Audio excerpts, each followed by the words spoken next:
I survived 1,000 days in Minecraft Bedrock and have combined all 8 episodes to make this Minecraft movie. I build up an epic base, take on every boss in the game, and see what Bedrock Edition is all about. Sit back, relax, and enjoy this 1,000-day movie. Day 0 began like every day 0 begins. I gathered some seeds, fed a chicken, and picked flowers. What I meant to say was, I chopped down some trees, crafted a wooden pick as well as an axe, gathered cobblestone, and carried on. I took 3 sheep out so I could sleep the night, and I also needed food, so it works out very well. I hiked up a neighboring mountain and was able to make some new friends. I came across my first iron and coal of the world, cooked up some food as I mined those resources, slept my first night, and took out these zombies who didn't get much rest. Day 1 begins with the start of an exploration of this world. There were more animals along the way, and I gathered some sugarcane for future use. There was a ruined nether portal that didn't spawn a chest, so I spent some time moping. Afterwards, there was a birch forest that led to a dark oak forest that was touching the new Pale Garden. I fought the Pale Garden Guardian on my way there and entered this new biome for the first time ever. After entering and quickly getting down to half health, I realized it probably wasn't the best idea to go into these compact biomes without any proper gear. I slept the night and continued with my adventure with the plan to come back at a later day. This dark oak forest turned out to be massive, and there was a smaller Pale Garden in the mix. When I finally made it out, there was a lush cave tree right outside. This will be another spot I come back to at a later day. My first look at the new dog variant in Minecraft, and with my 3 bones, he won't be mine. It's the beginning of day 3 and I've made it to the ocean. Let's craft a boat and venture off. I quickly found a shipwreck with a guardian temple that was just 100 blocks away. Not too much further was a village as well as a cherry blossom biome. I decided to check out this ship despite the guardians, and my first chest amounted to pretty much nothing. I went back down and was able to get a buried treasure map as well as the coast armor trim. I followed the map to the treasure, which was actually buried under stone, something I haven't seen before. The drown who buried this chest tried to stop me but was mostly no match. I crafted an iron shovel from what I found day 1 to try and make some progress finding this chest. After digging up a small pocket underwater to try and find the loot, I was for some reason unable to craft a crafting table. Eventually that got sorted out and I was able to keep digging. Soon after, the chest finally showed up. Let's see what we got. This has to be the worst buried treasure I've ever found. I equipped the armor, of course, and grabbed the heart of the sea, but dang, that was not worth it. It was the morning of day 5 and there was a zombie with arguably better gear. Before making my way to the village we saw earlier, there were some surface ores asking to be mined. This wasn't planned, but the entirety of the day was spent mining mainly coal. I went to mine the final pocket of coal, and when I did, I went to sleep and woke up next to a chest that I almost missed. I somehow found a buried treasure chest without the map. This is incredibly lucky and something I've never done before. This chest, unlike the last, was actually very good. A diamond, some iron, a music disc, and 4 water-breathing potions. Here at the village, I crafted a boat with a chest to make some room as my inventory was full of items I wanted to keep. Checking out the blacksmith of the village, there was another diamond, more iron, and a saddle, which was amazing to see. Day 7 hits, and after looking around, this village was much bigger than I originally thought. I ultimately did decide to leave as this wasn't the area I wanted to live in. This lovely wandering trader gave me some leads for free, which was very nice of him. An iron pick and sword later, and it was time to leave. I went around the Guardian Temple and carried on rowing. Not far from the first one at all, there was a second ocean monument. By the night of day 7, I've finally reached land, and it was a savanna biome. I got back on my boat and went along. While it was raining, I came across this mountain that looks very cool. After climbing it, I saw a pretty big village down below, and taking a look at the surrounding area made me want to live here. On the beginning of day 9, here's a better look at this world generation. Next up, it was time to get this mountain ready. I set up a little camp spot, smelted up the iron and food I had collected, and began to chop down trees, including this first spruce tree. Day 10 begins, and I was starting to question living up here. As I was looking at the previous village from the top of the mountain, I saw another village off in the distance and went to check it out. On my way there, I came across this horse, and after taming it, I went back up to the mountain to grab the saddle I found earlier. I put the saddle on and was happy to see that it was a pretty fast horse. Looking at myself now, I realize this is the first time I've wore a full set of chainmail armor in years. After I noticed that, I checked the jump on this horse and was sad to see it couldn't even jump 3 blocks. I made it to the village and harvested some crops, including some carrots. I borrowed a bed from this villager on the night of day 10, and on day 11 I came across another horse. This new horse was slightly faster but also couldn't even jump 3 blocks. The villagers had their own horse, which I thought would be faster because they kept him around, but once I rode him, he can stay here. Back at the first village next to that mountain, there were more horse pens. This first one here gave me the most trouble so far, but could actually jump. It had a similar speed to the previous 3, but could clear 4 blocks. I tested out the final horse, but it being slightly slower was an instant no. That means horse number 4 is the winner. I put the original in a pen with number 5 and went to sleep. Starting off day 12, I began to explore this village and saw a 3rd village off in the distance. I hopped on number 4 and went to check it out. This village had a much larger mountain right next to it. While I was checking out this village and its surroundings, I saw a 4th village not too far in the distance, along with another ruined nether portal. On my way to the portal, I found an open dripstone cave nearing the river. This portal was right on the edge of what looks to be a pretty big ice spikes biome, as well as a large cherry blossom biome. In the chest, there were some gold boots, but I had to stop looting quickly because number 4 stepped on a magma block, so I had to move him to safety. On my way to this 4th village, I saw a really cool building in a perfect spot on top of this hill. I slept at this village, and since I know for a fact I won't be living at this one, I took the lanterns that these nice villagers were offering. I love seeing villagers like this who enjoy sharing their only source of light. 20 lanterns later, and I found some pumpkins. The generosity of these villagers won't be forgotten. Me and number 4 climbed the neighboring mountain, and on the top was the most roses I've ever seen, as well as a section with the most cornflowers I've ever seen. And you won't believe what I saw when I got to the other side of this mountain. A 5th village. I also noticed how big the cherry blossom biome is and found an amazing spot to build my base. I will say village number 3 looked great from the view of this mountain. It's the next day, and I found a donkey which I tamed for a reason I'll get into in just a moment. Once I made it to where I actually wanted to live, I set up another little camp spot and emptied my inventory. Now it's time to retrieve my loot from earlier. This was far more difficult than it should have been. My plan for the donkey was to put a chest on him so I could carry all my loot from the first camp and the chest boat in one go. It started with me running up the mountain to the donkey, but forgetting to take the saddle off number 4, so I had to run all the way back to do so. Once I did, it was becoming night, so I had to run to village 5 to sleep because I didn't have my bed on me, and I got fairly low before making it there. The first 2 houses I entered didn't have beds, and the 3rd house had 2 zombies who didn't want me to sleep. Afterwards, I made it to the donkey and went all the way back to campsite 1 and gathered my loot. I went on my way to the chest boat, but I had to split off from our donkey temporarily. If it hasn't gone bad enough yet, I got lost on my way to the chest and had to look back on this video to see where the coordinates are from where I got off. It's the next day. I made it back to my loot, rode back to where I dropped the donkey off, but he decided to leave me. I looked around and couldn't find him, so I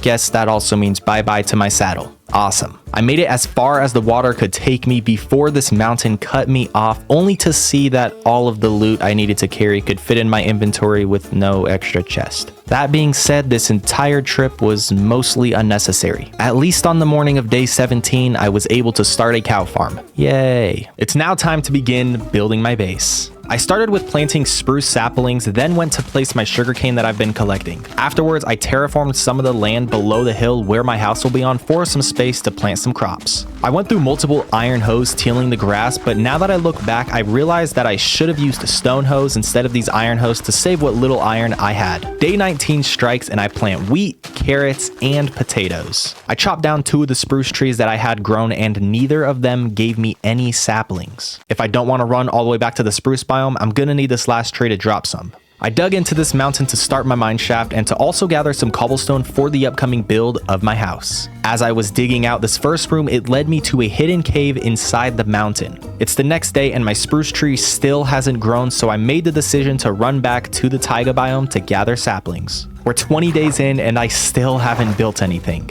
I am very close to having everything I need to start building my starter house. On my way there, I did loot up the ruined nether portal that I forgot to check out earlier and got 2 gold blocks as well as gold horse armor and a shovel with silk touch. I also went looking for our donkey because I was in the area, and what do you know? This is great obviously to have him back, but also to get this saddle back for number 4. I chopped down some trees and got 20 spruce saplings before leaving. I made a temporary bridge to get back home and got to use my favorite feature in Bedrock Edition.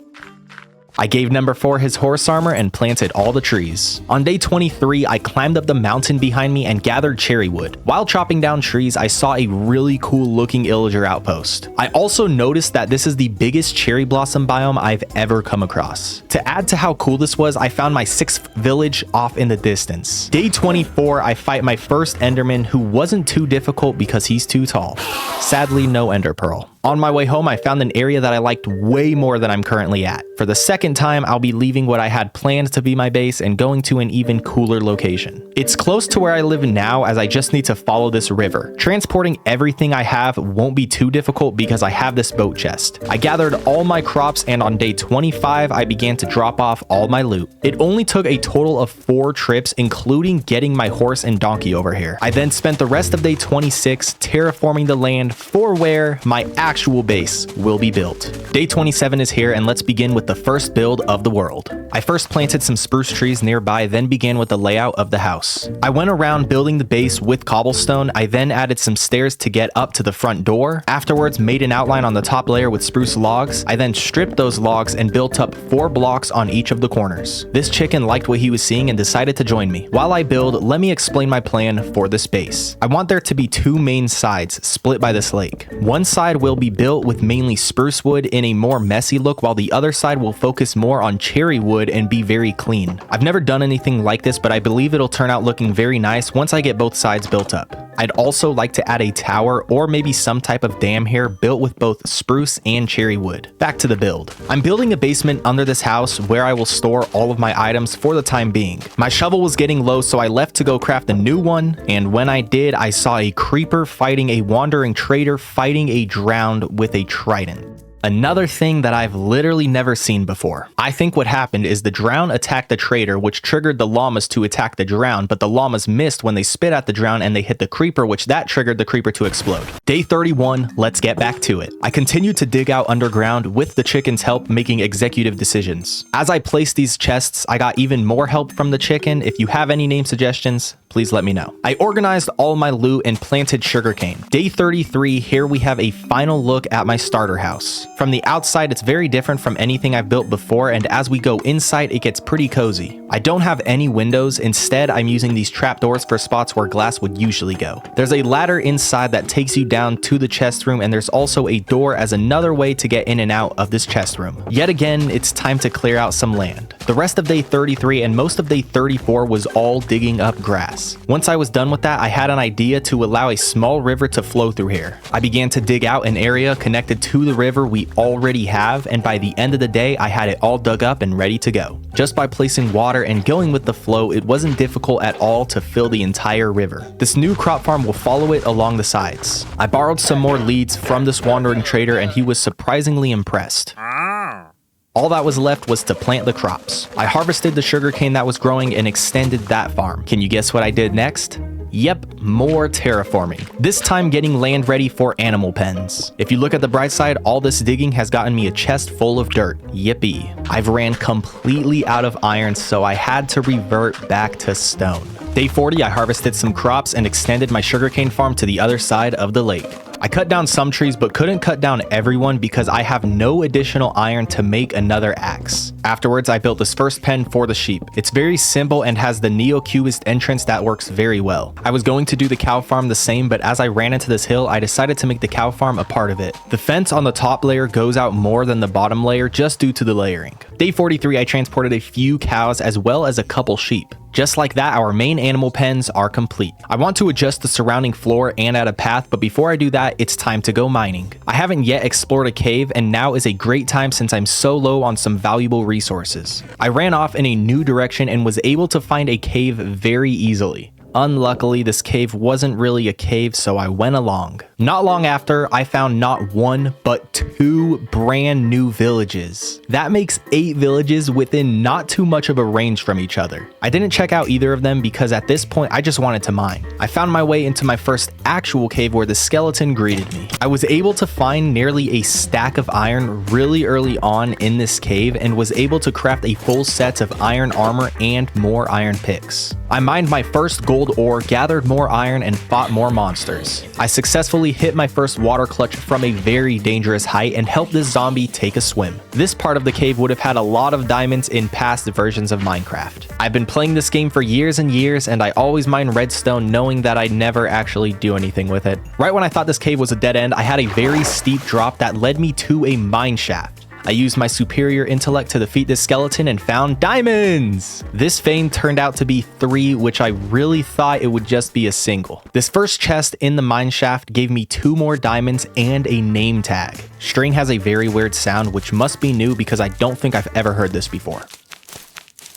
I almost got comboed by these 2 creepers, which would have been a scary way to go out. My next chest had a golden apple along with melon seeds. Even more diamonds. 2 at that, followed by 2 more. Since everything's in 2s, how about 2 name tags? My sword broke, so I made this lovely diamond sword, and after using iron for so long, diamond looks perfect. There was another slime who this time used his advanced intellect to get around the fence. 2 vein of diamonds, followed by a skeleton with an enchanted bow who almost beat me. Oh yeah, 2 more diamonds. Before I mine these, take a guess on how many there are. If you guessed 1, you're wrong. Why would you guess 1? I'll give you all another chance for a point. How many diamonds are here? If you guess 2, you're wrong. Seriously, why guess 2? Night 46, I make it to surface. Day 47, I make it home. Here's a look at what we've gained on this mining trip. A good amount of everything across the board. Now that I'm home, I did regular things, harvested crops, and extended the sugarcane farm. I forgot about the animals. I then added some pathing to this land. Over here on the spruce side of the lake, it needs to be very imperfect. My horse pen was in a pretty nice spot, so I decided to turn this entire section into their new home. It was getting late and a drown with a trident didn't like that I was still awake.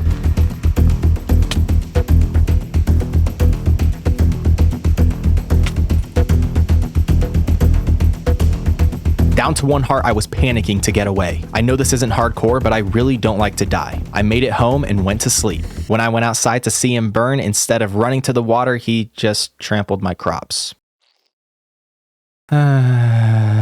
If we look on the bright side, number 4 and our donkey's home has been finished. It's day 50, let's do something special for this halfway point. Dig dirt. The reason I'm terraforming even more is because I want to build another mine shaft. The one I started earlier is too far away to be useful, and just like before, I want the entrance to be dug into a hill, but it needed to be more steep than it was for this to work. I dug out this opening room, then built up the interior. I added wood pillars with some spots broke and filled with rocks. I also went through with stone stairs to place in some spots to give a broken down, chipped look. These fence gates up here really add to the pillars, making it look supported. This is the complete look besides more chests of the first room to this mine shaft. The rest of the day, I gathered wood and used all of day 54 to chop away. The reason I'm gathering wood right now is so I can make a build for the mine shaft. Before I move on to that, there are a few other things I'd like to get done. Starting with planting a bunch of spruce trees on this side of the lake. The other side has that cherry biome, and I want to make my own taiga biome on this side. It's just a start for now, as I don't currently have enough saplings to make it as big as I want.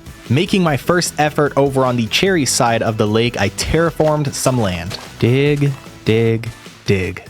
Day 60, I get back to building. This is the build for the mine shaft. I don't necessarily need this to represent what it is. I really just want to have an actual build for this spot where I'll soon be spending a lot of time mining. I built with the theme of this side using spruce and cobblestone. It's a pretty tall building, but there will be no access to the height of the build. A bigger tower will be coming. This is just a slight start. Day 62, and here's the final product. It's simple yet has detail. I connected it with a path that will look much better once I get some more bones. The sugarcane farm around this base is becoming massive. Let's see how much sugarcane I get after gathering the top 2 layers. Before we see the results, I ran over to my old base's location and finished chopping down these trees, allowing the leaves to disappear. I haven't been in simulation distance, so the leaves just sit here, but I have been in render distance, and this isn't a nice sight. The total amount of sugarcane I obtained from one full cycle is 17 stacks. That's quite a lot, and I'll be expanding this farm along the river even more. An enchantment room is what's next on the to-do list. I've seen a lot of cool designs using nether portals, so I went to my mine shaft to actually mine in it for the first time ever. As I dug down, I hit a different mine shaft, a different one than the one we found earlier. I'll go past it now, but this will be fun to explore a little later. Hitting level 30 at a near perfect timing. Mining deep slate felt awful after just mining stone for all this time. Here's a nice plus, a new iron vein. These can have stacked stacks upon stacks of iron. I'm not in need of iron right now, but early on, getting a lot of iron can be very helpful. Oh look, a diamond. Day 68, more digging. Day 69, and I finally reached Bedrock. I got pretty sidetracked from my goals as I've been getting this mineshaft going, so let's go check out the real mineshaft. I quickly got 2 name tags, which makes 5 total so far. I of course fought some monsters, and in my third chest was another name tag along with 3 diamonds. Definitely the best chest luck I've gotten in a world. After exploring for quite a while, I found my way into this cave that looked very promising. What I want to find now is a lava pool so I can gather a lot of obsidian. I found lava, but this doesn't quite qualify. Here's deep slate coal. I think it's rare, but not rare enough to leave. Day 71 begins with a battle of good versus evil. I did find diamonds while I was down here. I could have saved them for when I inevitably get fortune, but I decided to mine them anyway. Made my way into a dripstone cave that had a diamond. Soon after, I found what I've been looking for. Time to mine. I was only able to get 22 blocks, so I went to find another lava pool. 1 stack of obsidian later, I found this huge lava pool. It's fine, I can still leave the cave. I have no torches and I'm lost, so I just dug up. I completely forgot that I could just craft torches. I mean, I had the wood to do so. Enjoy watching me dig up in the dark. I hit sand that led to water, which turned out to be right under my base. It was raining when I made it up, but also as I got up, it stopped raining. Here's a look at the loot from this mining trip. I went on this journey mainly for obsidian, but left with loads of loot. Day 73 was about getting back to the basics. This base won't take care of itself. The next day, I noticed that the spruce trees I planted earlier were grown, so I chopped down more trees so I could extend that new biome. Once I was done with my first tree, I found this drown who was a sugarcane farmer. He did not attack me at all, and we quickly became friends. I started to build a temporary home for him so that he doesn't burn. Seconds later, he walks into the sun, so I had to act quickly to save him. Once I did, he got pretty angry with me. All I was trying to do was help. Soon after, I continued chopping and heard him taking damage. Our friend is now gone. I'll take his 2 sugarcane and put them in a chest for now.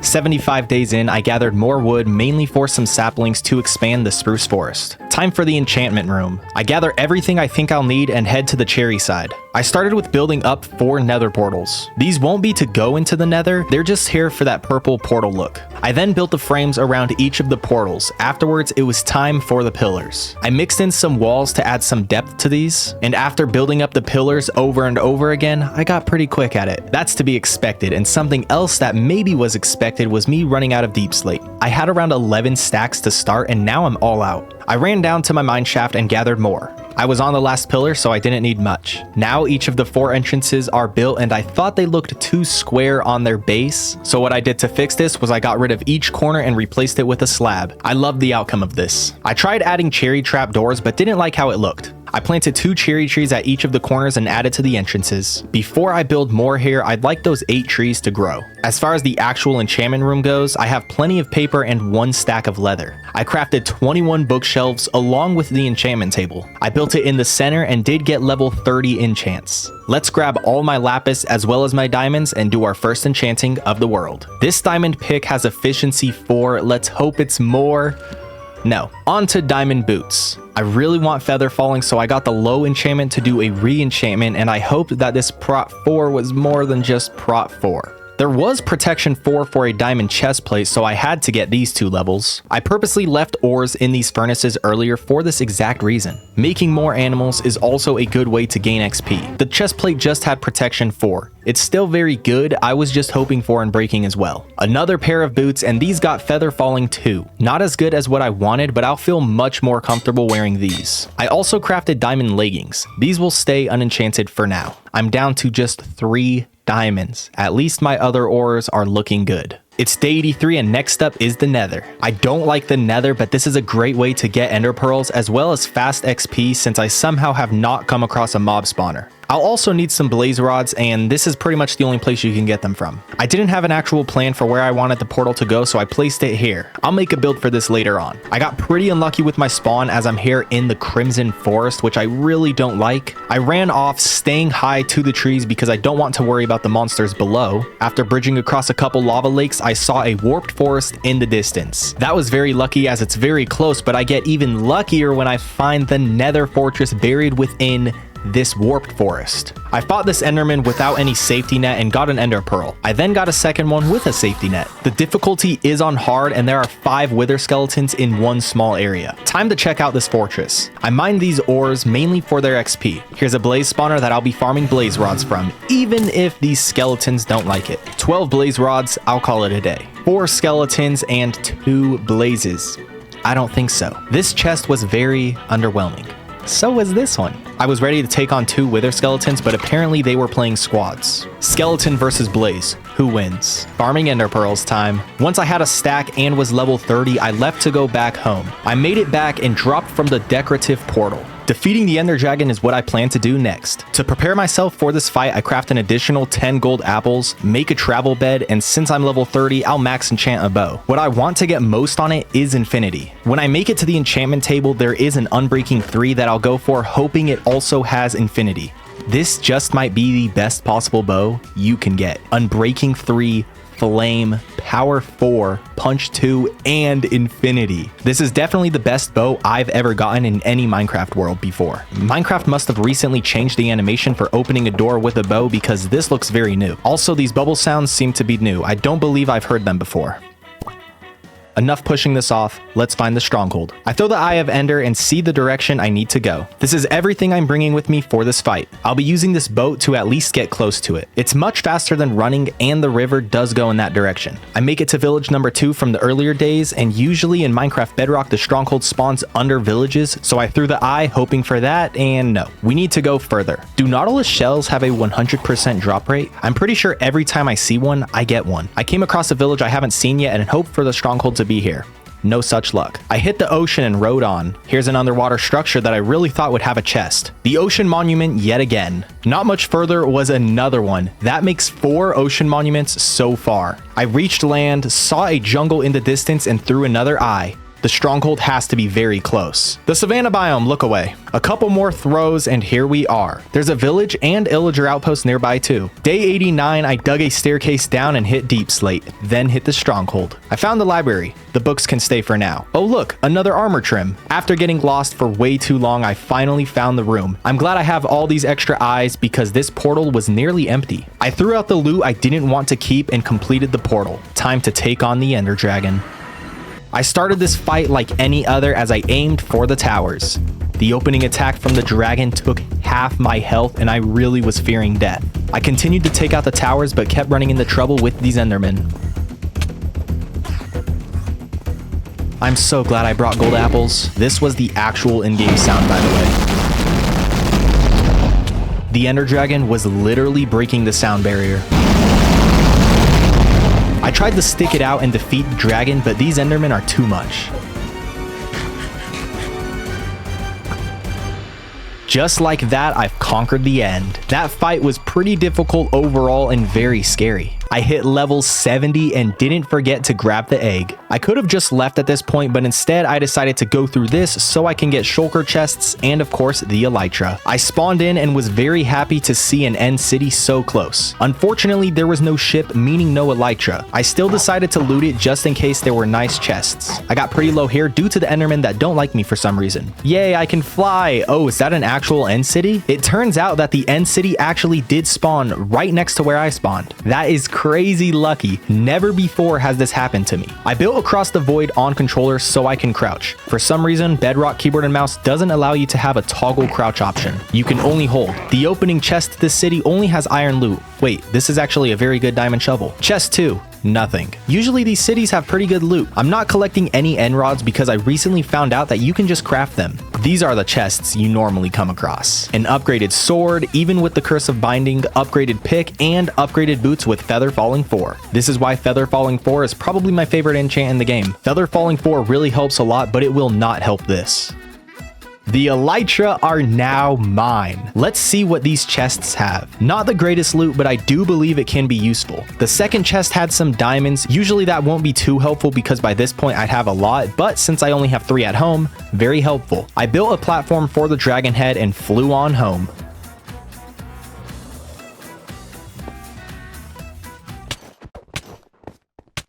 There is my first death. And now you know why I'm not on hardcore. I didn't have my helmet or chest plate on, and it was just way too easy for them. And sadly, wearing the dragon head doesn't make them not want to fight me. I make my way back down, get lost again, and end up trapping myself. I'm glad I at least left some apples behind. Right here, I was pulling up old footage to get coordinates to the portal because I was lost for a third time. I make it to the end, get an ender pearl, and spawn in on my loot. I didn't get everything back as some of my new gear had Curse of Vanishing. I did get all of my main loot along with the elytra. I really didn't think I'd suffer 2 deaths, especially after making it past the dragon fight deathless. I have the elytra but don't have any rockets, so I will have to run and sail home. I didn't notice until now, but there goes all 70 of my levels. The entire day went by and I've made it back home. Out of pure sadness, I harvest wheat, carrots, potatoes, sugarcane, and fed the animals.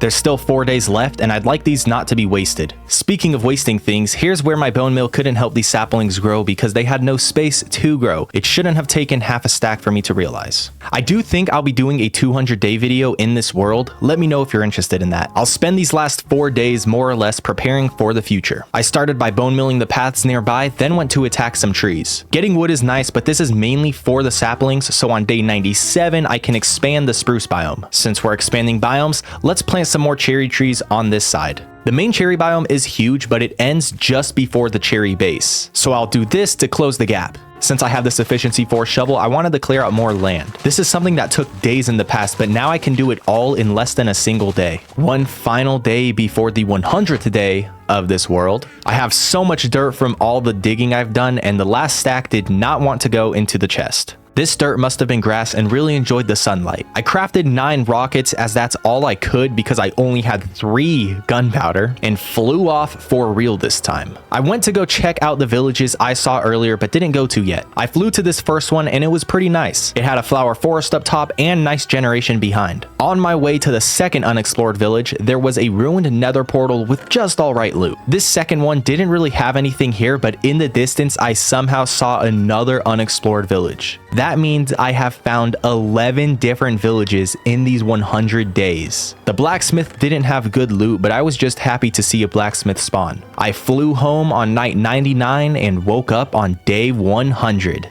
I'm very happy with how these 100 days went. I started a nice base with all the necessities, made some nice progress, and have a lot ready for the future of this world. This is 200 days in Minecraft Bedrock Edition. The 200-day journey starts on day 100 where I left off. I still don't have a full set of diamond armor, and when I went to craft a helmet, I saw that I didn't have enough diamonds. Well, I did, but I'm very low. I instead craft a diamond pickaxe to get fortune 3 for some more diamonds, but I saw that I was only level 9. So what I'll do is craft 5 iron picks and go down to our mine shaft. From there, I just strip mine for some diamonds, so when I get fortune 3 eventually, I'll be able to mine them. It's also nice to gather this deep slate for the building I want to do in this video. I found diamonds by mining redstone I almost passed up. There's 3 ore here that I'll leave for now. Once my inventory was full, I ran back up to the top to drop off what I've mined and went back down on day 101 to continue. Short after, I found 6 diamonds followed by 2 on day 102. Day 103, I want to build a lava farm.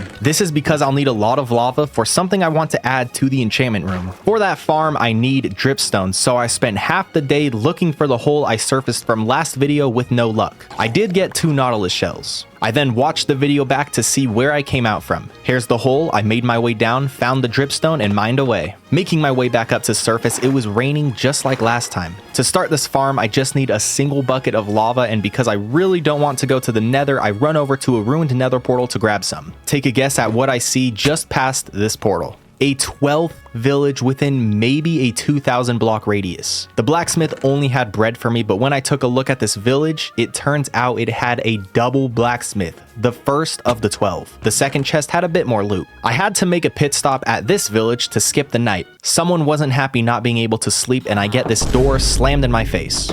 Back home, I start with the lava farm itself. You just need a cauldron underneath dripstone with some lava to have an infinite source. I start the build with spruce in the corner, then a layer of cobblestone connecting the corners. The entrance will move outwards 4 blocks with the same pattern. I fill the walls in with wood, which may end up not being the smartest thing when dealing with lava. I craft as many cobble stairs as I can and begin the roof. Day 106, I move on to the wood part of the roof and almost make a pretty big mistake. Let's fix this just a little. To avoid that same mistake, the majority of this roof will be cobblestone. To make it not so overpowering, I break it up with 2 chimneys built with mainly wood. These chimneys are simple yet look nice. It might be a glitch in the game, but wandering traders always give me leads. The detailing of this build is done with fence gates, cobblestone walls, dripstone blocks, slabs, fences, and trapdoors. As I dug up the floor, I saw a hole I covered in the first 100 days. The flooring will be made with a cobblestone border and wood on the inside. I also placed dripstone blocks under the cauldron spots for a nice touch. 70 iron later, the entire row is filled with cauldrons. To break up the cobblestone on the interior, I used more dripstone blocks as well as dripstone itself. Day 108, here's the final look at the lava farm. I absolutely love how this build came out. It doesn't yell what it is, but does look so nice. Heading inside, it's pretty clustered in a good way. Despite all the cobblestone, I don't believe it's harsh. This is probably my favorite build of the world so far.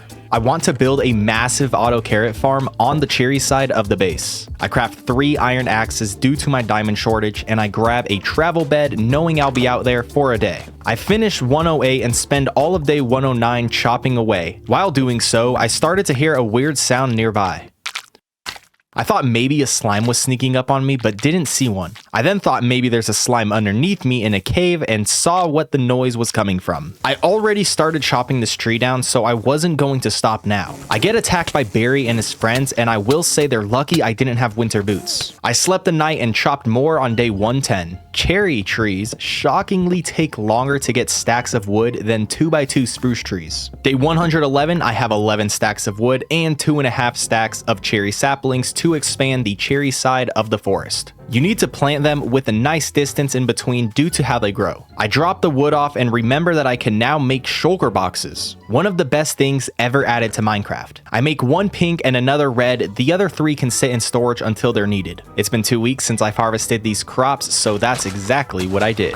I went to check on the lava and no progress has been made. I knocked the cauldron down a block to see if that would help. Back to the great harvest. By the end of that, I was left with a lot of mainly sugarcane. The cows and sheep were also fed. So was I. Before I can build the auto carrot farm, I need villagers. So what I need to build now is a villager breeder. This will be dug into the cliff right here on the cherry side. There's a lot of digging I need to do as well as explaining my thought process to this. Let's begin. First things first, the reason I want a lot of carrots is so I can start trading with villagers and get a lot of emeralds. And the reason I want a lot of emeralds is so I can eventually start trading with librarian villagers and get a lot of really good enchanted books. But the very first step to all of this is actually having a villager. Well, 2 villagers. So I need to build up this room so I can have a lot of villagers. This is what our base looks like right now. Eventually, what I would like to do is have a dock go all around this lake, connecting on both sides. Over on the cherry side, since it's already up on the hill, I also want to make a wall all the way around this area. That is also why the entrance of the villager breeder is exposed and weird like this. It'll have its proper entrance once I get this wall built. And my plans still have not changed from the first 100 days, where right here I want to have some sort of build using both cherry and spruce wood. This will be the villager's new home. I'd like to add sea lanterns to this, but that'll have to wait till after the ocean monument. I'll put tracks through here, and it'll be pretty easy to transport all the villagers. Again, the entrance will look so much better once I get the retaining wall built. Endermen hate bath time. I placed some fences to keep them in for now, craft 2 boats, and sail off to the nearby village. It being right on water made it very easy to relocate this villager. Getting up the hill was super easy, barely an inconvenience. I then of course went back and relocated villager number 2. This one needed to go through a tunnel and there was a drown with a trident. I've taken out multiple drowns with tridents and none of them have dropped their trident. until now. Back to bringing this lovely person to their new home. Day 123, it's almost time to begin the auto carrot farm. For that, I harvest some carrots as well as sugarcane for future paper trades. I was happy to see that moving the cauldron down a block fixed the problem I had. I went ahead and moved them all down and placed the next lava bucket. As I was collecting sugarcane, I found the brother of the drowned from day 74. He was very happy to continue his brother's sugarcane legacy.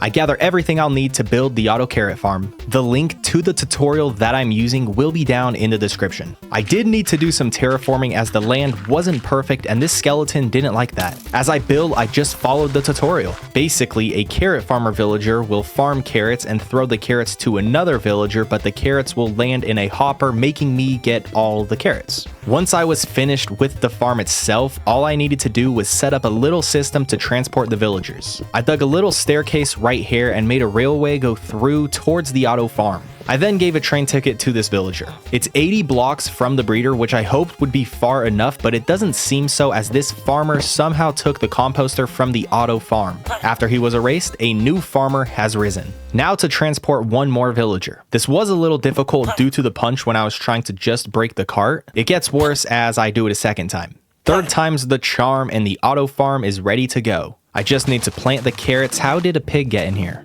I went back and broke the villagers' beds to try and get the farmers to take the new beds. I'm not sure if it worked. I did say I was building a massive carrot farm and this doesn't qualify. That's because it's not done. I plan to stack more of these carrot farms on top of each other to increase production. That won't be done just yet as I don't have enough villagers right now. Let's fix that. I will be sure to keep up with the lava farm. I'm out of food after giving the last of what I had to the villagers. Let's fix that too. I bake more bread and hand it over. This looks pretty cool, doesn't it? To see if this farm actually works, I bone meal some crops and watch. The villager grabs all the carrots and stands in a corner. Let's give it some time and hope for some results. Every time I need to get across this lake, I've had to swim. Time to change that by building a bridge. Although before I can get to that, I should build up the retaining wall. I'll start with deep slate tiles on the base, somewhat following the outline of the hill. I'll then build it up with polished deep slate. I think its smooth look will flow very well with what I'm aiming for. I've ran completely out of deep slate. Here's a look at the wall so far. It's so far only about half as tall as I want it to be. Day 131, I craft 11 iron picks to go gather deep slate in my mine shaft. I'll be able to find diamonds while getting the blocks I need to keep building.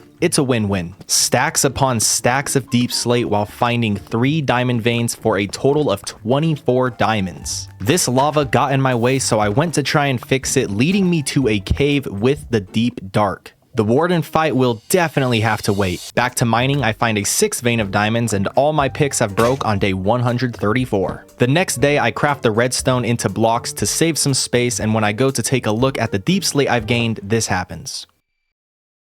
I'm not sure what's going on or why this happened. I've never had this problem before and it doesn't look like a bug. I could toggle my perspective but couldn't open any chests. Pressing escape also wasn't working. After 30 seconds, it was fixed. I was able to get 40 stacks of deep slate while mining down there, meaning I can continue on the retaining wall. This took many stacks, leading to day 136 where the main wall has been completed. I can expand it in the future, but this is the size I want right now. I continue with the bottom layer of deep slate tiles underwater. While doing so, it was raining as well as thundering.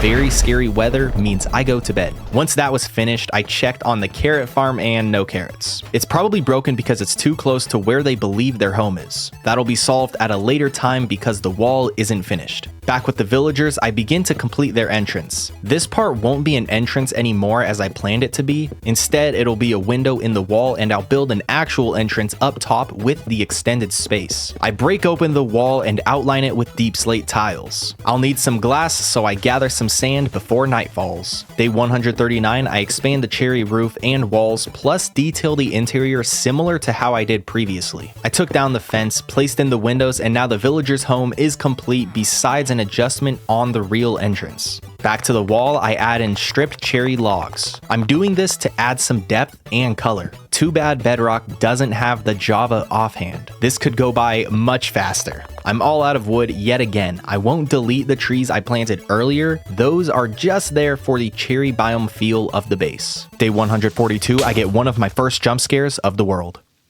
Both iron axes have broke. My diamond axe is also on its last leg. I finish up with every log in place and go through with deep slate walls to add just a little more detail. Here's the final look on the retaining wall. I may eventually extend it out that direction as well as that direction connecting to what I want to do there. And I think another really cool thing I can do in the future is once I have some builds up there, I can give them some basements and put more windows like that one in spots like this.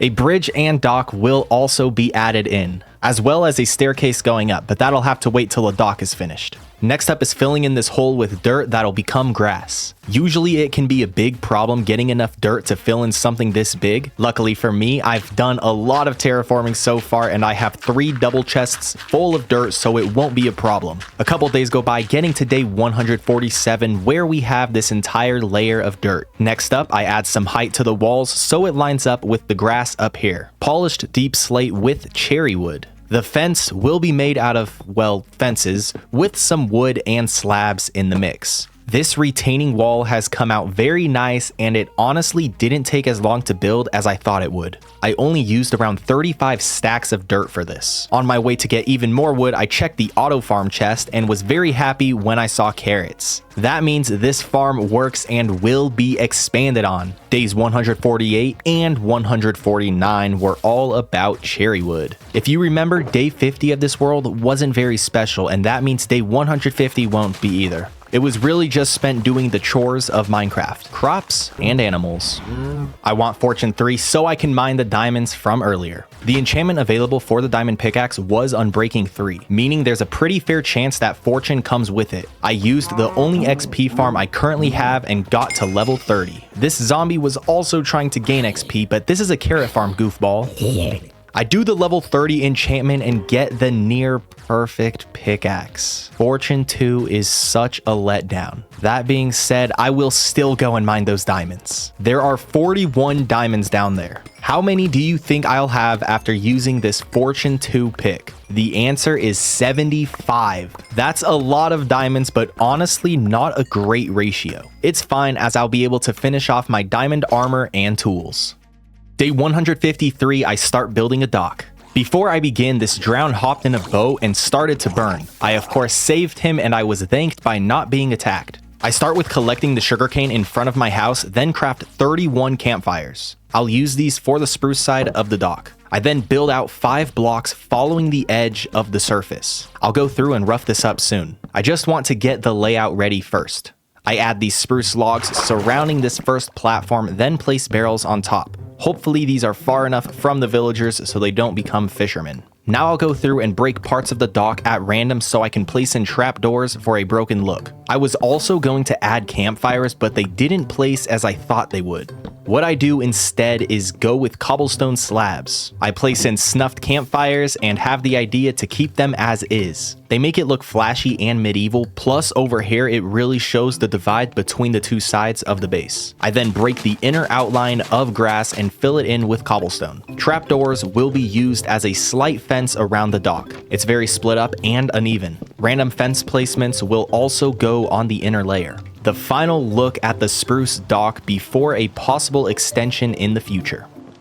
Now onto the cherry base dock. I go out 9 blocks instead of the 5 from the other side. While building, I found a skeleton who didn't know how to swim. On top of that, arrows don't work underwater, so Mr. Skeleton had to revert to punches. Day 157, I finished the base of the dock. The pilings here will be 4 stripped cherry logs, 2 deep slate walls, and a slab. On day 158, the rain started to fall again. As long as there's no thunder, I'm fine. I love how this looks so far. Deep slate tile slabs will be a border for the dock with cherry fences going around. The lighting will be done with torches. I don't have enough iron for lanterns and I'd like to use seed lanterns, but obviously haven't made it that far yet. There will be 2 main ways to get up to the top. The first will be a staircase going up inside the wall here. Cherry wood stairs surrounded by deep slate. 6 blocks up, we have a turn in the staircase. By nightfall, I made it to the surface. I broke a hole in the wall to add a window. I also make a small room from the staircase for no other reason than being pretty cool. This way up is mostly ready to go, besides the detailing and the building up top. The second entrance will go here and it'll be a water elevator. I don't have the resources to build it just yet, but very soon. This is the updated look at the beginnings of the cherry base. I've been talking about building a bridge connecting both sides for a while now, but as I look at each base, I really want to keep them separate from each other. I really like the idea of two rival bases being built separate ways. I see that my diamond axe can get efficiency 4, so I waste no time getting some XP and get the enchantment. No Unbreaking 3 is sad, but either way, this axe will be very fast. The lava farm is now at full speed. Since I don't have enough iron for a lot of buckets, I'll just make a hole to hold the lava temporarily. I'll need quite a lot for what I plan to do. Let's put this axe to use and chop some trees. I'm not low on spruce wood right now, but I do want to gather a lot of saplings to expand the spruce forest. After using up nearly a stack, I didn't make much progress, so I ran over to an unexplored spruce forest. On day 164, I see a massive taiga biome surrounding a pretty big birch biome. Time to cut away.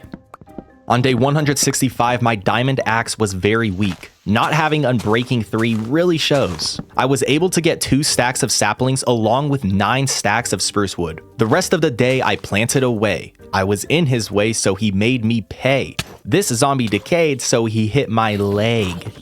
This base is looking great. This base really is coming along nicely.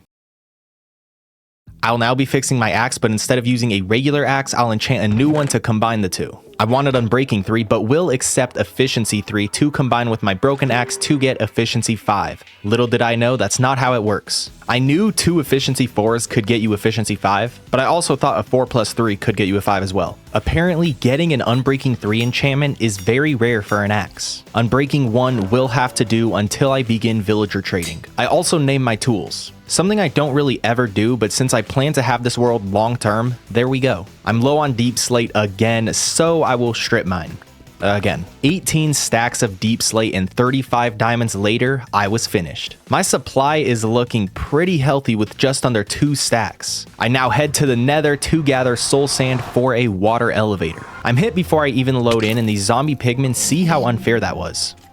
I'm not wearing any gold, and it shows here as these 3 had problems. A straight path like this in Bedrock means there's almost no way I lose. I gather the soul sand from the fortress and leave. There will be no dilly-dallying in the nether, although this glowstone looks extra bright today. I loot a chest I missed the first time I was in the nether and was reminded to not waste time.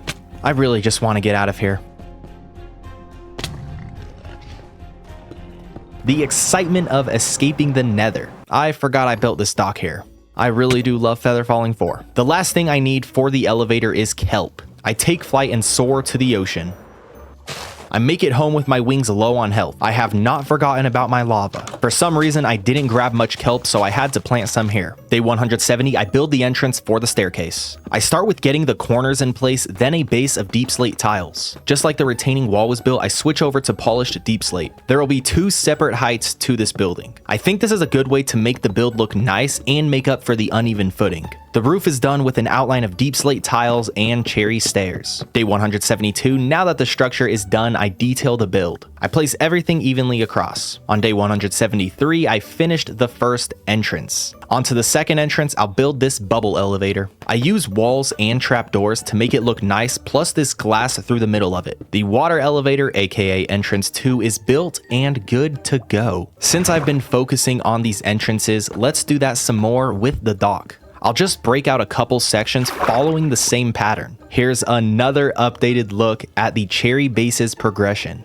I go through and change the way I'm holding this lava because it's pretty difficult to see how much I've collected. There are 2 changes I want to make to the enchantment room. One has to do with the floor, and for that I need a lot of lava, but the other is the surrounding build. These trees don't grow how I want them to, so I'll be making a change. I start with attacking the trees while grabbing some leaves. As I was beginning to build, I find this pink sheep. I know how suspicious this looks. I have access to infinite pink dye, but I did not dye this sheep. I go to grab some wheat to keep the sheep contained, and when I get back, pink sheep is gone. To avoid building the wall unevenly, I build the wall piece by piece on all 4 corners. An updated look on the enchantment room. I did plant some trees on the inside hoping they can grow. Day 178 was another one of those chore days. Conquering an ocean monument is one of the goals I'd like to complete before day 200. It would take around 2 days of travel time just to get to and from the ocean monument, but I have the elytra, so that means I can fly. Although my elytra are very damaged. What I'm going to do is stay up for a couple nights to make phantom spawn, meaning I'll be able to fix up my elytra. In the meantime, I'll build automatic sugarcane farms. They'll be stacked on top of the carrot farm. The reason I'm not continuing the auto carrot farm is because it is far more difficult to get villagers here and to take their jobs than it is for a paper farm. Both automatic builds also give about the same outcome. Doing it this way just makes more sense. The villagers still will be very useful when I'm ready to get the best possible gear. The tutorial I'm using to build this will be linked down in the description. I did have to go mine for iron because I didn't have enough left for pistons I needed. I knew I didn't collect all the iron from the massive iron vein in the first 100 days, so I went back and gathered more. I left with 3.5 stacks of iron ore. The beautiful fortune pickaxe helped a lot. Day 180, I get back to building.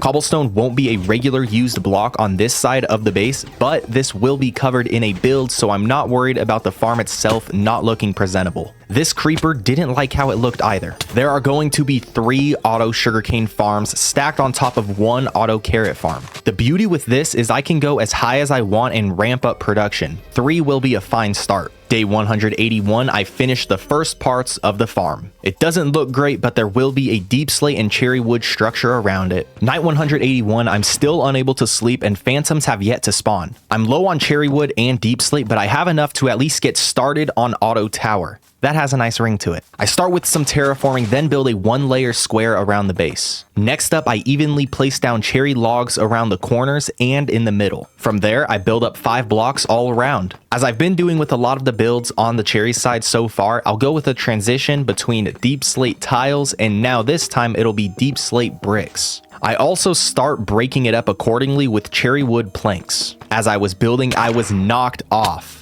The opponent I've been waiting for has arrived. I ran home to grab my bow and began the battle. I take out the first 2 with both dropping their membranes, followed by a third who had advanced battle tactics. I didn't see any for a while until out of nowhere as I was swimming, I was attacked by 4 at once. Fun fact, the rain puts out the flame on your arrows. I sniped this skeleton and went into third person to celebrate. This phantom tried taking advantage of that and got trick-shotted.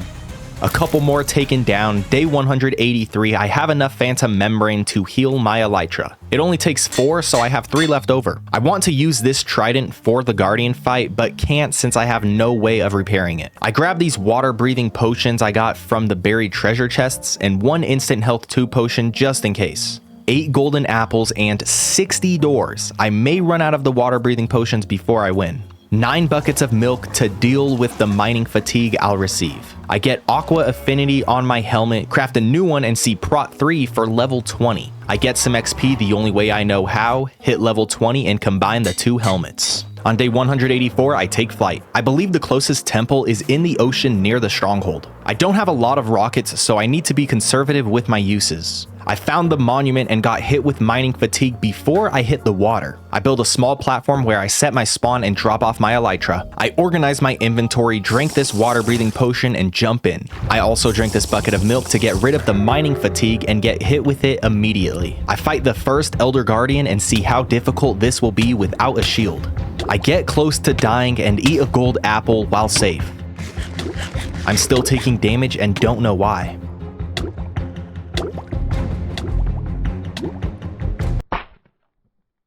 So much for going 100 days without dying. What happened there, and I didn't realize it until a little after, was I drank the bucket of milk, which got rid of the mining fatigue like I wanted, but it also got rid of my water breathing, which I just completely forgot about. And why I was so confused was because I didn't think I could drown because I had the water breathing potion. That's embarrassing. After grabbing all my loot, I fly back to land to find 1 piece of iron for a shield. I mine this iron, smelt it, and craft 2 shields, just in case. Take 2 on the Guardian fight. I swing my sword while trying to block the attacks. I see the attack charge up and it powers through my shield. I retreat behind the wall and heal up. I try to fight using these walls to my advantage. The shield does help, but not as much as I hoped it would.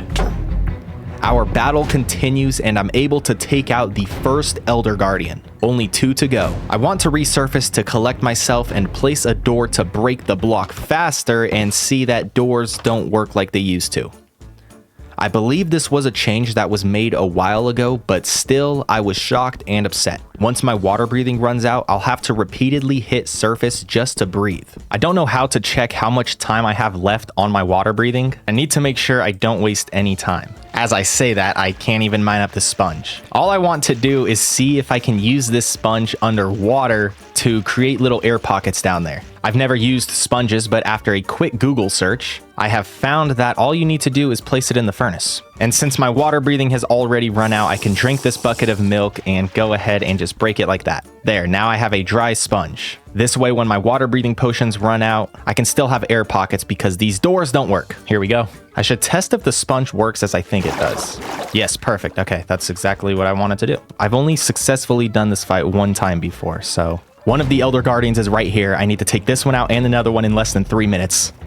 Okay, dang it, we have the same reach, which makes this very unoptimal, although his strong attacks aren't able to hit me. Which, that's his strong attack. I just need to block it like that. Oh no, block, ow. I'll eat a gold apple and continue with the way I'm going now. It's definitely really the only way that I'm gonna be able to do this is just trading hits like that. Beautiful.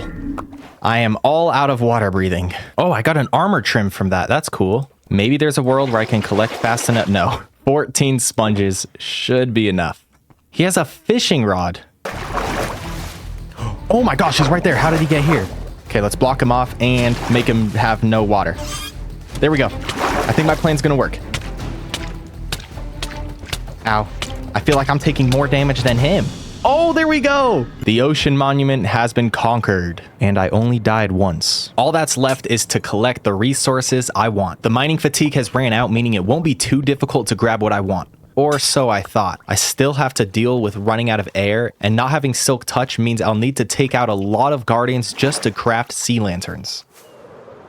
I can always come back in the future more prepared to grab what I want. There's 13 days left and a couple more things I want to get done in that time. First things first, I need more deep slate. Day 189, back to cutting down trees. After that, I continued building the auto tower. By the end of the day, it was really coming along. There's a lot of detailing that needs to be done, but the structure itself is set. I make the transition into polished deep slate and continue up. This build will have a roof, but I won't build that until I get as many sugarcane farms inside as I want. While building this, I've gotten a stack of sugarcane and now have 7 stacks of carrots. This side of the hill needs a lot of work. Let's get to it.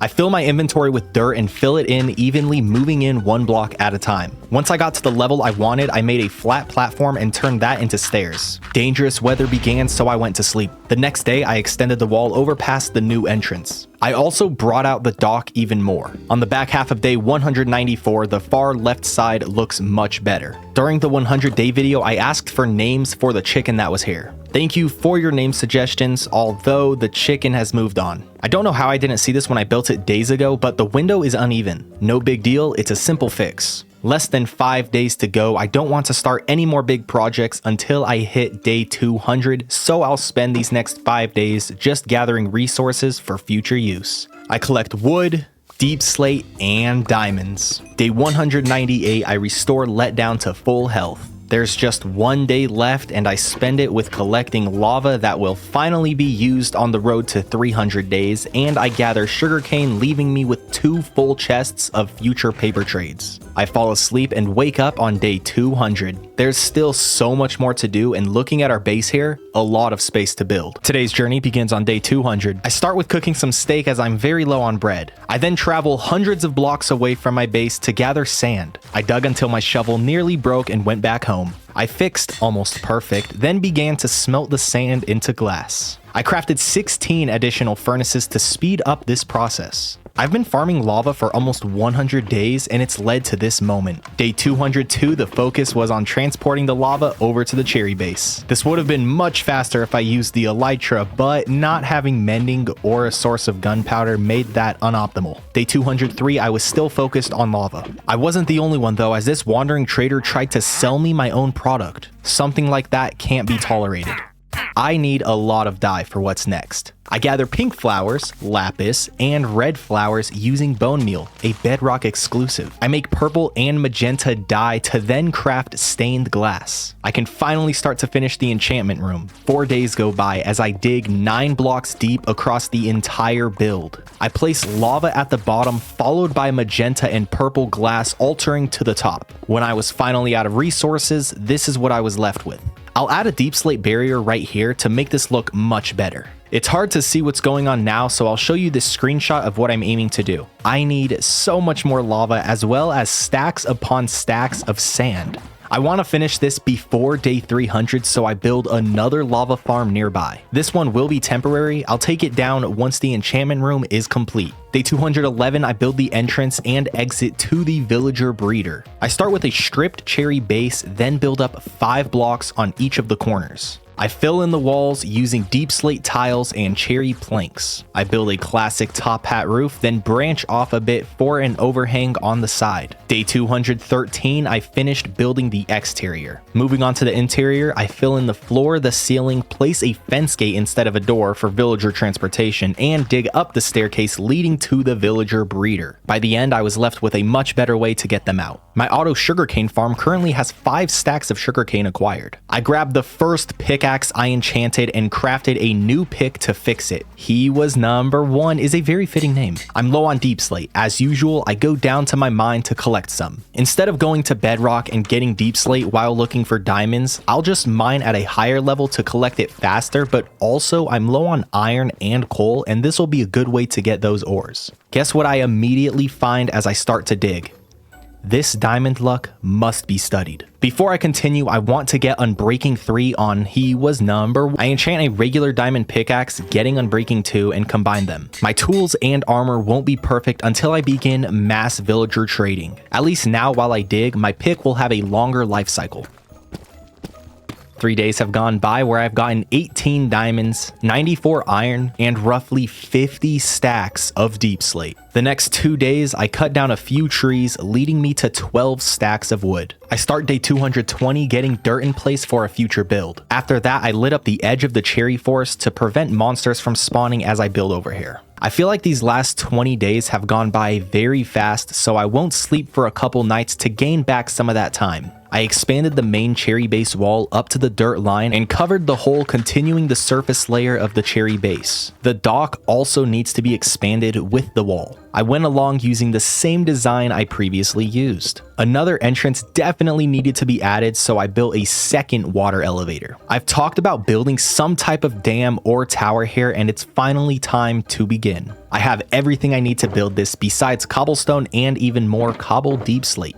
Let's fix that. 3 days pass, hitting day 226 where I have everything I need. The first part of this build will be just a regular flat cobblestone wall, as you can see here. It doesn't look good right now, but that's where this second layer comes into play. I build up 5 blocks high across the base with polished deep slate. I then make indented spots that are supposed to be like spillways. Of course, there isn't high water behind this wall or dam, but no one will know. The first 2 layers of the wall are now finished, so I'll move on to layer 3. The purpose here is to add some depth, color, and both main wood types of this base. Here's the look at the first part of this wall. I believe I'll refer to this as the dam, but I'm not 100% sold on that just because there's literally no water behind it. There's the entire layer of cobblestone, then the second layer of deep slate, and then the third layer of wood. I stripped some cherry wood at the top and bottom and then did spruce in the middle with some cherry fences. I'll build a wall right here as well as on the other side. There's a lot of open space right behind the dam, and I think right in here is where I'm going to build the villager trade hall. There's plenty more to do regarding the dam, but this is a nice start. Throughout these 100 days, I'll periodically come back back to the enchantment room. Right now, I'm going through building a cherry border. I then continued to place in the lava with the first layer of stained glass right above. I crafted some ladders to make this process go by faster. I don't need much more lava. On the other hand, I do need around 20 more stacks of glass. I'll get to that soon, but first I should do my Minecraft chores before I continue. Wheat, carrots, potatoes, sugarcane, and feed the animals. I have 2 large chests full of sugarcane, so I needed to drop off extras at the auto farm that already had 12 stacks in there. Next up on the to-do list is building a gunpowder farm. I want to build one so I can get infinite rockets. I plan to get mending and unbreaking on my elytra, and I'd like to have rockets ready. The tutorial that I'll be using will be linked in the description. To build this, I need 39 stacks of leaves as well as 2 stacks of torches. I know I'm destroying this forest.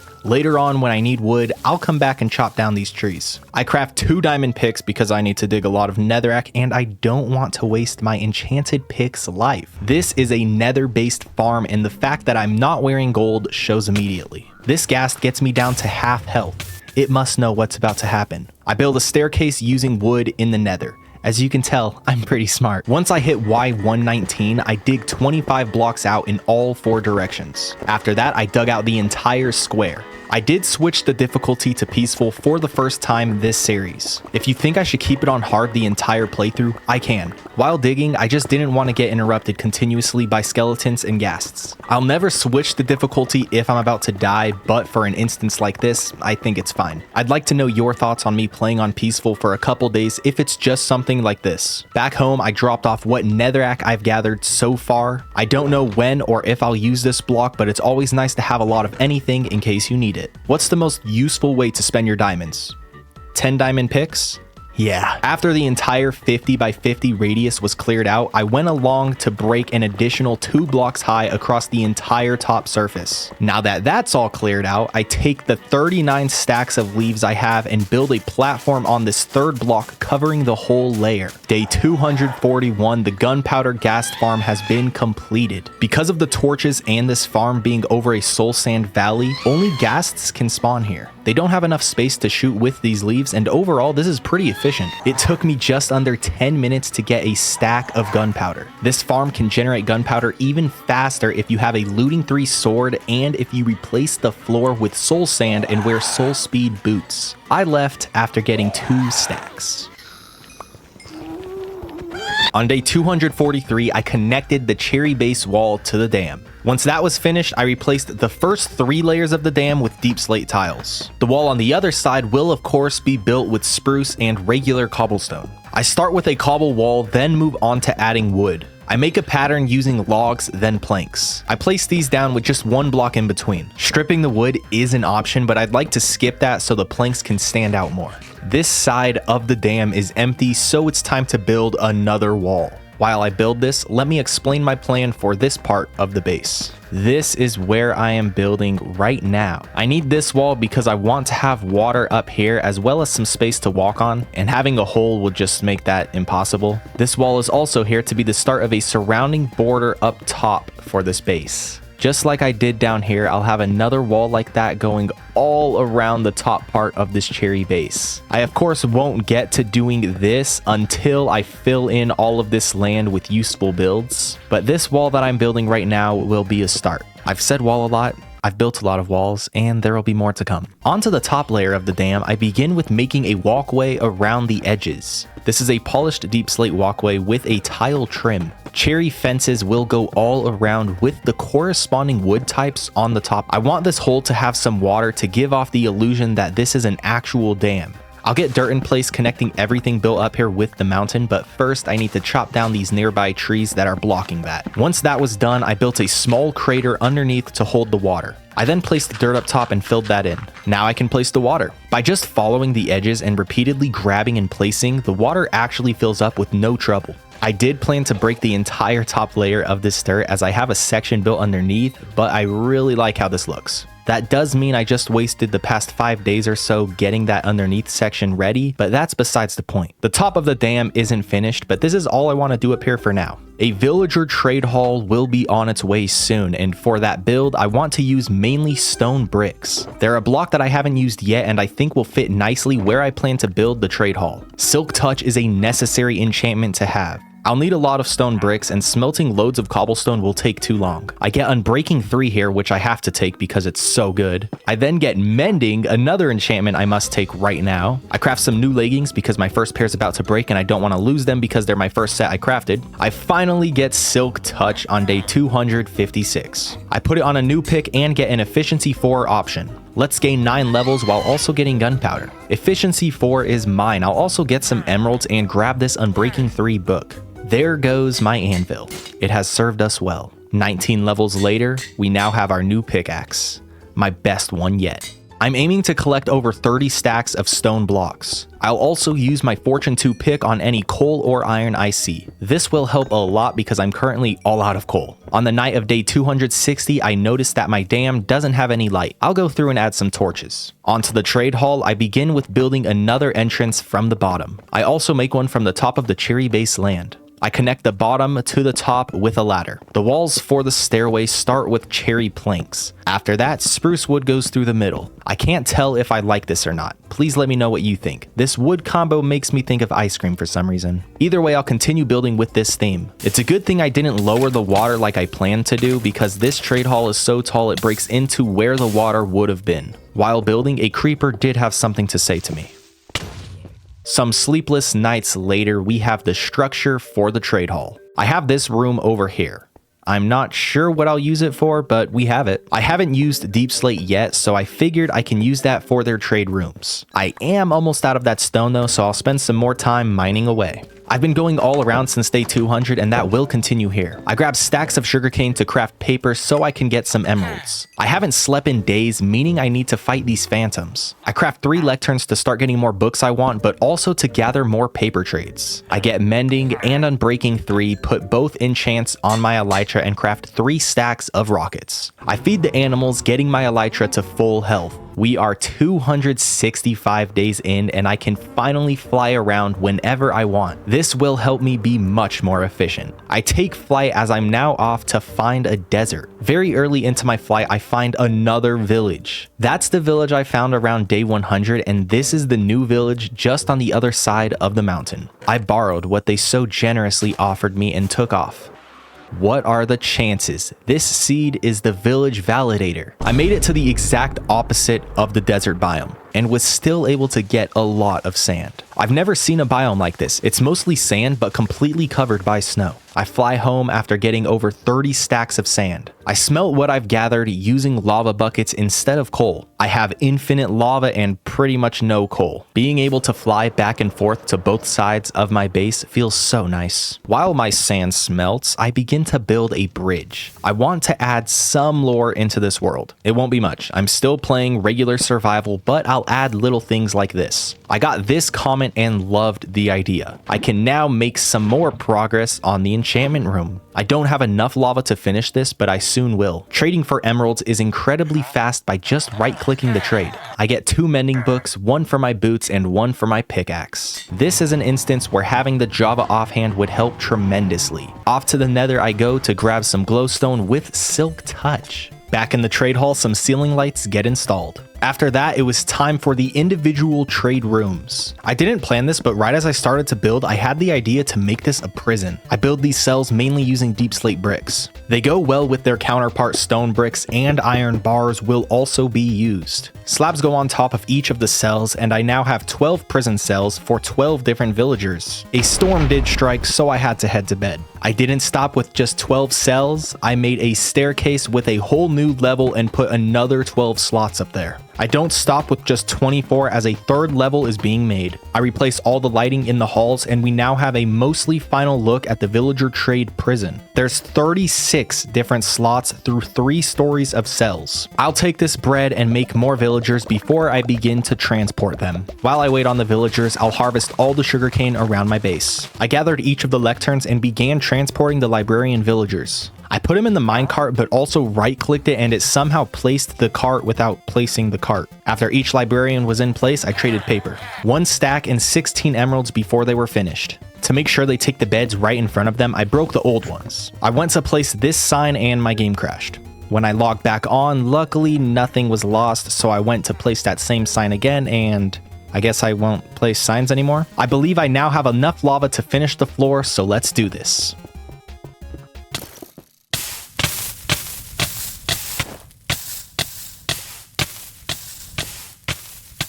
I have a couple things to say about this. First off, everything is gone.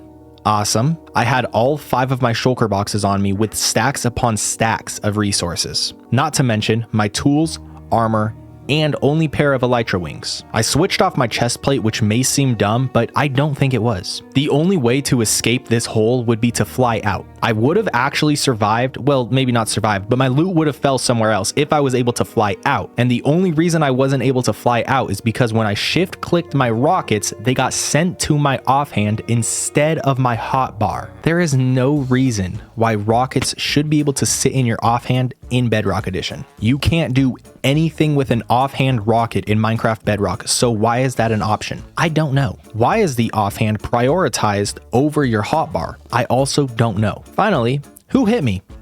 I still don't know. I walked around right here, looked around. I don't see anybody. At least I have my pair of boots. Yay. After living this, watching it over, and editing it, I have some more things to say. The first thing I have to say is I didn't need to go for that elytra play. As you can see, there is a layer of cobbled deep slate that I could have easily just swam to, and I for sure would have had enough time to get there if I kept my chest plate on. I thought I had everything covered up in 2 layers of glass, so I thought there was no way that I could just swim up. We can see that I was wrong. And if we all listen here, everyone listen up, listen up.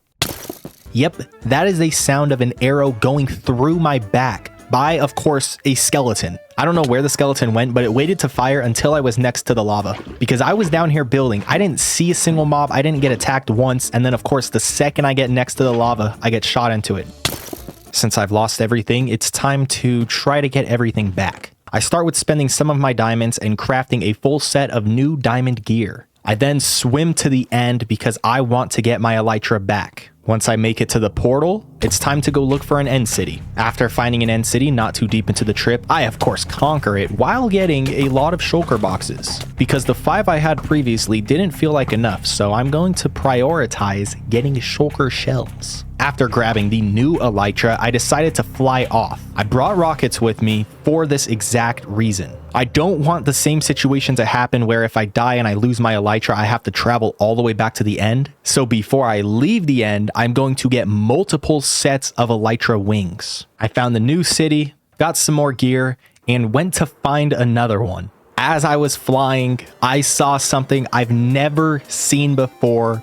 3 end cities, all with ships right next to each other. I was incredibly excited right here for obvious reasons. 3 elytra wings plus all the diamond gear you get from looting these end cities. I've seen multiple end cities near each other before, but I've never seen them have ships. The fact that there's a triple end city and they all have the boat is incredibly lucky. I make it back to the original portal to escape, and if you don't remember, I died here before, and that almost happens again. I jump in the portal, spawn back home, and here's everything notable that I was able to get. 18 shulker boxes, 26 diamonds, 4 efficiency 4 shovels, and plenty of tools and armor that can be comboed and become very good. Sometimes in life, a setback is the first step forward.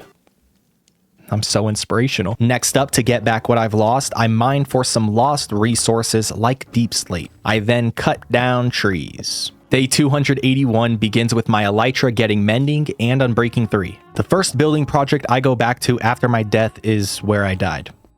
I did have to smelt more sand, knowing I didn't smelt enough last time. Running out of dye is no issue when you have bone meal. Back to building this up layer by layer. I ran out of glass with 3 levels to go. Time to fly off to the snowy desert. I'll get enough sand to fill up an entire shulker box. Back home was the continuous process of smelting sand and placing glass. The 27 stacks of sand wasn't enough, so I flew to a closer snow biome to grab even more. I didn't want to have to fly 10,000 blocks round trip for a 3rd time. Day 289, I finally finished the enchantment room. Is this floor design worth roughly 75 stacks of glass? It looks very nice from a distance though. Day 290, I gather lots of sugarcane to start loading up for paper trades. I noticed that my original gray shulker box survived. It will be named and put away. First, I want more trades from these villagers. I reset until I come across looting 3. I get that as well as respiration 3. The next villager got protection 4. After that, efficiency 4. Gassed Tears 2 is now my best pickaxe yet. My sugarcane supply has completely run out. I want to increase the productivity of Auto Tower by building more sugarcane farms. This is everything I need to build 5 more. As always, the tutorial I use will be linked in the description. Night 294, I'm 10 iron short of completing this. I find my way into a cave behind my stone mine and gather the ore I need. On day 295, I've finished. Until I of course stack more on top. I put efficiency 4 on my axe and continue the build for Auto Tower. This was simple to build as I just needed to resume what I've already begun. I did need to grab some more wood on day 296, and by the end of day 297, I finished Auto Tower for now. I plan to build more sugarcane farms so this tower will get taller and eventually have a roof. I gather all the sugarcane that has grown, craft paper, get emeralds. The final build before day 300 will be an extension of the dock leading in front of the dam. It doesn't extend all the way due to the spruce side of the base as there's a slight curve. Lava Farm 2, you have served us well. This wraps up another 100 days in Minecraft Bedrock Edition. Day 300 begins with an exploration. I'm flying off to look for a jungle. This is one of the 2 directions I haven't explored and I want bamboo. Really quick, here's a great Bedrock feature, snowy leaves. The reason I want to get bamboo is because building with scaffolding should make things easier, plus I'd like to start an auto bamboo farm. 6,000 blocks later, I've found what I was looking for. This is incredibly easy to farm, so I don't need to grab much. I sleep the rain away, then fly around the jungle and see how cool it really is. I have less than a stack of coal and no iron back home, so I make the decision to mine at this jungle cave. I quickly get up to a stack of iron due to this ravine paired with my Fortune 2 pickaxe. I fly out early to grab some water as I'll be going deeper. A geode is near the entrance of this cave and it will be mined up in its entirety. As I was mining, I see a second one right next to the first. I've never come across a double geode before. This seems very rare. So rare that Geo the geode miner knocks me down.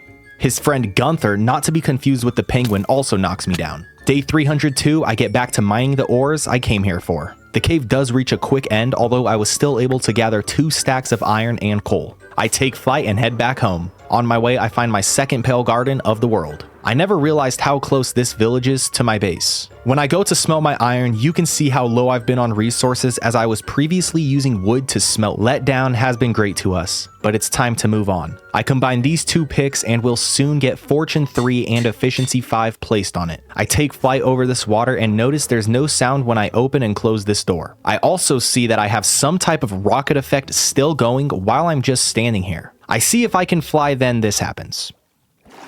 I've never seen that before. I'll sleep it off. My iron supply no longer looks weak. The first thing I'll build today will be an upgraded roof for the villagers. I got this comment from Blockaz and loved the idea. Before I begin building this, I'm going to gather sand from the snowy desert. That way, while it smelts into glass, I can dig up this area and get it ready. I get rid of the dirt floor, then place cherry walls. Afterwards, I break the villager's ceiling and replace it with glass. Next up, a layer of dirt goes across the second block, followed by water. Once that's done, you get rid of the dirt so the water can flow down. I also place some ladders so I have a quicker way of getting in and out. This is the updated look from the inside. The outside needs some work, so I place stripped cherry logs followed by deep slate walls and cherry fences. Some slabs and trapdoors also get in the mix, leaving me with this. Day 308, I want to build automatic bamboo farms. Here's everything I need to build too. Before I get to that, I craft Boo the shovel. The tutorial I was using didn't have the correct materials list and wasn't really working for me, so I stopped building that one and went to test if my sugarcane farm would work the same with bamboo.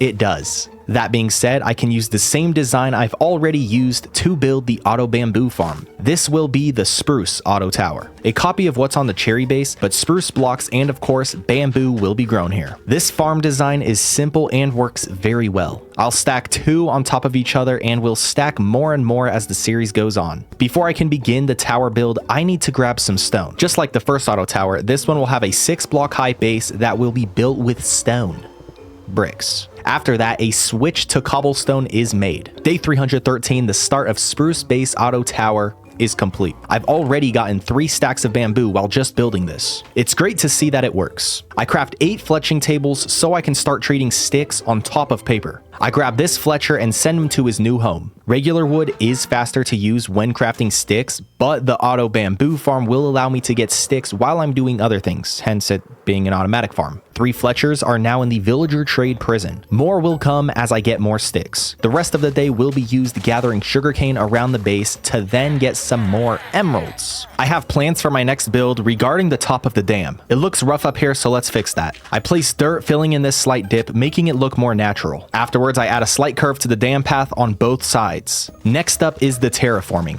I start with flattening this hill as well as covering the cave entrance. My nether portal hasn't had a build this entire time. Let's change that. I've seen multiple sword-based nether portals, and that's what I want to go for here. I begin with breaking a line where I want the bottom layer of the nether portal to go. Next up, I need to grab 60 blocks of obsidian. This doesn't take long at all as Ghast Tiers 2 has efficiency 5. While mining, I came across 5 diamonds. I get everything I think I'll need ready to go. I then build the nether portal much taller than usual and finish just 1 block short. After fixing that, I see that the portal doesn't light up. It's either too tall or needs to be a bit more wide to work at this height. So what I do is knock it down 3 blocks and there we go. I start this build using chiseled deep slate. It's a block I've never used before and is very easy to craft. You just need 2 cobbled deep slate slabs for 1 block. I grab some bamboo from the auto farm and craft my first scaffolding. Scaffolding could be so much better if it didn't fall after getting 6 blocks away from the base. I build on both sides of the portal back to back. This makes it much easier to make each side even. Smooth basalt will flow upwards from this point of the sword. I add this block for variation and because I'll be using the other 2 blocks from the geode in this build.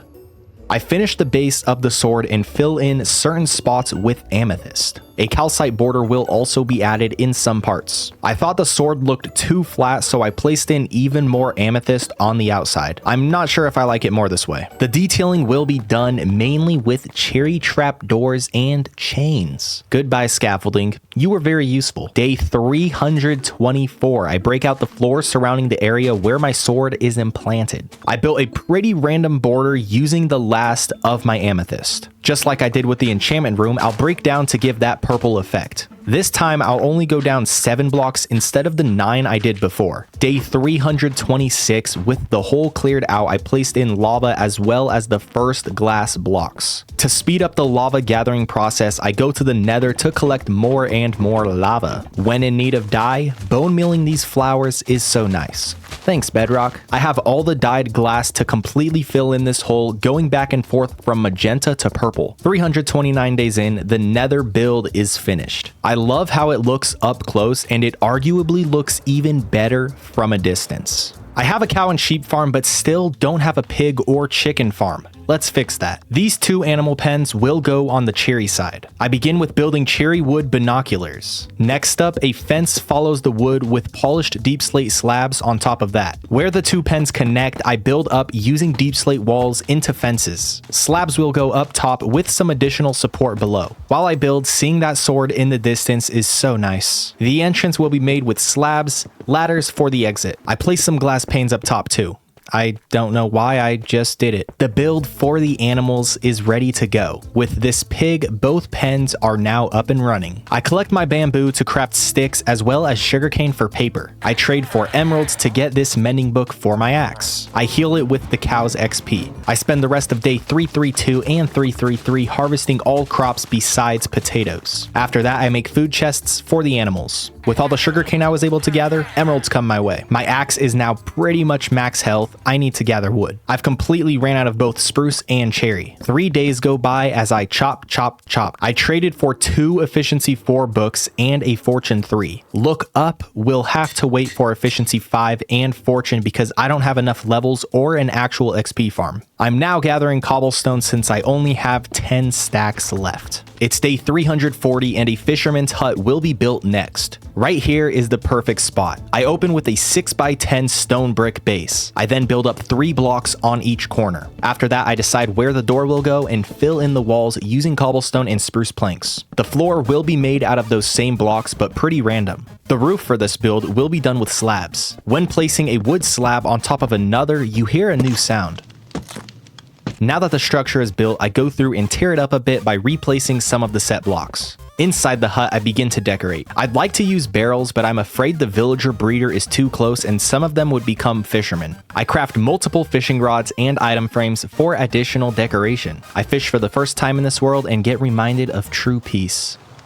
Fish go here. After some finishing touches, the fisherman's hut is ready to go. Why are the wandering traders always doing the most despicable things possible? I have my official nether portal build, but still don't want to get rid of this one because it's the first portal of this world. I'll just add some spazazz to make this look a bit better than it did. Another night finished with collecting sugarcane. The bamboo farm has made some progress since I last checked on it. I have just under a stack of emeralds. Next up, I'll extend Auto Tower 2. I'm not planning on building more auto bamboo farms right now, it's just the build looks far too short. I cut down some more trees so they can grow as I get to building. I misplaced some blocks purposely to add some texture to this tower. I don't want to do this to the cherry side, but over here, it's fitting. Defeating the Wither is my next goal. I do need to do a couple things to prepare for this, and that starts with leaving my shulker boxes in here in case I die while I'm in the nether. I'll take these 3 golden apples and craft a couple more. 8 should be a safe amount to have. I also have wood. I'm going to need to not forget to switch over to my chest plate. I also have looting 3 on my sword, so getting wither skulls shouldn't be too difficult. I really like this build. I also think 6 blocks down is the ideal number because if we take a look at this compared to this, actually, I'm not too sure yet. I will need to see these side by side. I haven't entered in the nether through this portal, so let's see where it drops me off. Hopefully it's the same portal that I've been getting dropped off at. It is. Okay, good. I can just fly over to the nether fortress, skipping all of these dangerous monsters. And my diamond chest plate will get its first use here. Oh, wow. Okay. Oh, what? Oh, okay. There goes the blaze. And now time for you. Oh, what? That is so lucky. A wither skeleton skull on my first ever wither skeleton kill. Looting 3. Thank you very much. I'll make little checkpoints like this where if I need to run back to safety, I can. Maybe I will go 2 for 2. No, that was definitely wishing for too much. 2 for 3? No, okay. It'll probably take a lot more to get the other 2 skulls. Oh, a chest that I somehow didn't get because I definitely would have taken this. Unless I already had a bunch of saddles, then maybe not. 2 bow drops already. It's definitely the looting 3. And look at all these bones I've gotten. I've only taken out a couple. I haven't really fought any monsters since I've gotten looting 3, so it's coming as a shock to me. I will need some soul sand. The hoglin can't get around the corner. That's very fortunate. There's a wither skeleton down here. I just need to try and deal with these blazes first. And the hog monster. Neither of them had skulls. Ow. The first time I've been hit by a wither. As long as this one doesn't see me, I should be good to heal up. 3 wither skeletons. That's nice to see. Ow. Still no more heads. Oh, I thought you were someone else. Thank you. 4 ender pearls. 4 wither skeletons. This is definitely a situation where I use my height to my advantage. Or their height to my... Oh, thank you. Wow, very generous of you. I have a stack of bones. Oh, wow, he came out from nowhere. Oh my, what? There's not even a spawner down there. 4 of them, no skull. What? A skeleton with a sword? I don't think I've ever seen a skeleton with a sword before. Oh no, I was trying to do the wither technique, but he's too tall. I mean, not tall enough. I like the idea of actually keeping this skeleton alive. I think it's something. Ow. I think it's pretty rare. I'll just leave him trapped in there. No. Okay. I'm sorry. I am going to test that later on and drop some swords for some skeletons and see if they trade out their bows. I have 2 stacks of bones. Yay! I can finally leave the nether. I've already left the nether since building the portal, and I do know that it doesn't drop me off at my actual portal, but I don't think it's worth it to get rid of that. I really like the look. I'll drop some things off because I've gotten a lot of bones. I also got 43 coal from that, which is more than I have right now. I really need to go mining. The last thing I'll need is my bow. Yeah, bows MC. Yeah, I will fly off pretty far away and then begin the fight. I think right here is as good a spot as any. It's far enough away from my house that I don't have to worry about anything I care about getting destroyed, and it's about as flat as it's gonna get. I will have my elytra ready in case I need to fly away and escape. I'm honestly not too worried about this. I've died in every video of this series. If there's any time I'm going to... Wait, when did they change that? I don't think it used to look like that. If there's any time I'm gonna die in this video, it would be probably right now. I will set my spawn just in case. I'm pretty confident I won't die, but I don't want to have to run from way over there and not be able to get to my loot. I will drag the fight over this direction so my bed doesn't get destroyed. I really am not that worried. Here we go. The Wither. It's very spooky outside already. And it's, oh no, it's almost night already. I should have waited till the morning. Gosh darn it. There we go. Let's begin. Ow. Oh wow, he's fast. I've fought the Wither before. It's moving very strangely, although I'm not taking much damage. I think mid-fight I'm gonna have to fly away and go to sleep at a village because it's going to become night soon and I don't need to fight creepers, skeletons, zombies on top of the Wither. Oh wow. Wow, 3 in a row. I was doing good right there. Ow. Ow. I am on hard difficulty, by the way. It doesn't seem hard, but that's the difficulty it's on. And I also thought that the Wither spawned Wither skeletons. I think that might be only on Java. This fight is going very well for me. And my bow's MC accuracy is better than usual. Oh, I could... Wow, okay. That would be a nice way to take out the Wither. Oh, the charge up. What? How am I supposed to get my loot? Okay, do not destroy my bed. How is this? What I... Oh, no. Wither skeletons, come and get me, guys. Come on. I don't know how that happened. No! Why? That's my gear. Oh, my gosh. How is this possible? I should have made backup gear, I guess. I don't know. I've never seen that happen before. No, he's charging up again. I didn't know that was a super attack. Okay, give me my elytra. Come on, put this on. No, fly.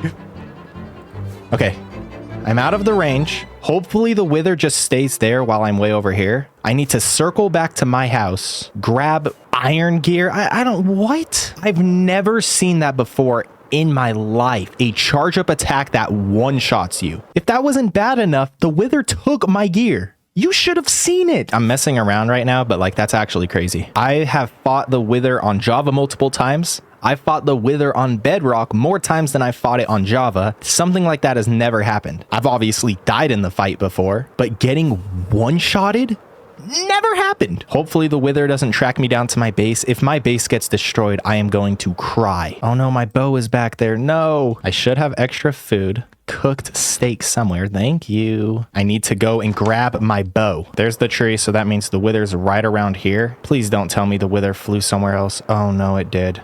Oh no, it didn't. I'm gonna put my armor on. I just need to be careful when the Wither's doing that, and now I need to run in and grab my bow. Yes, I got my bow. That's all that matters.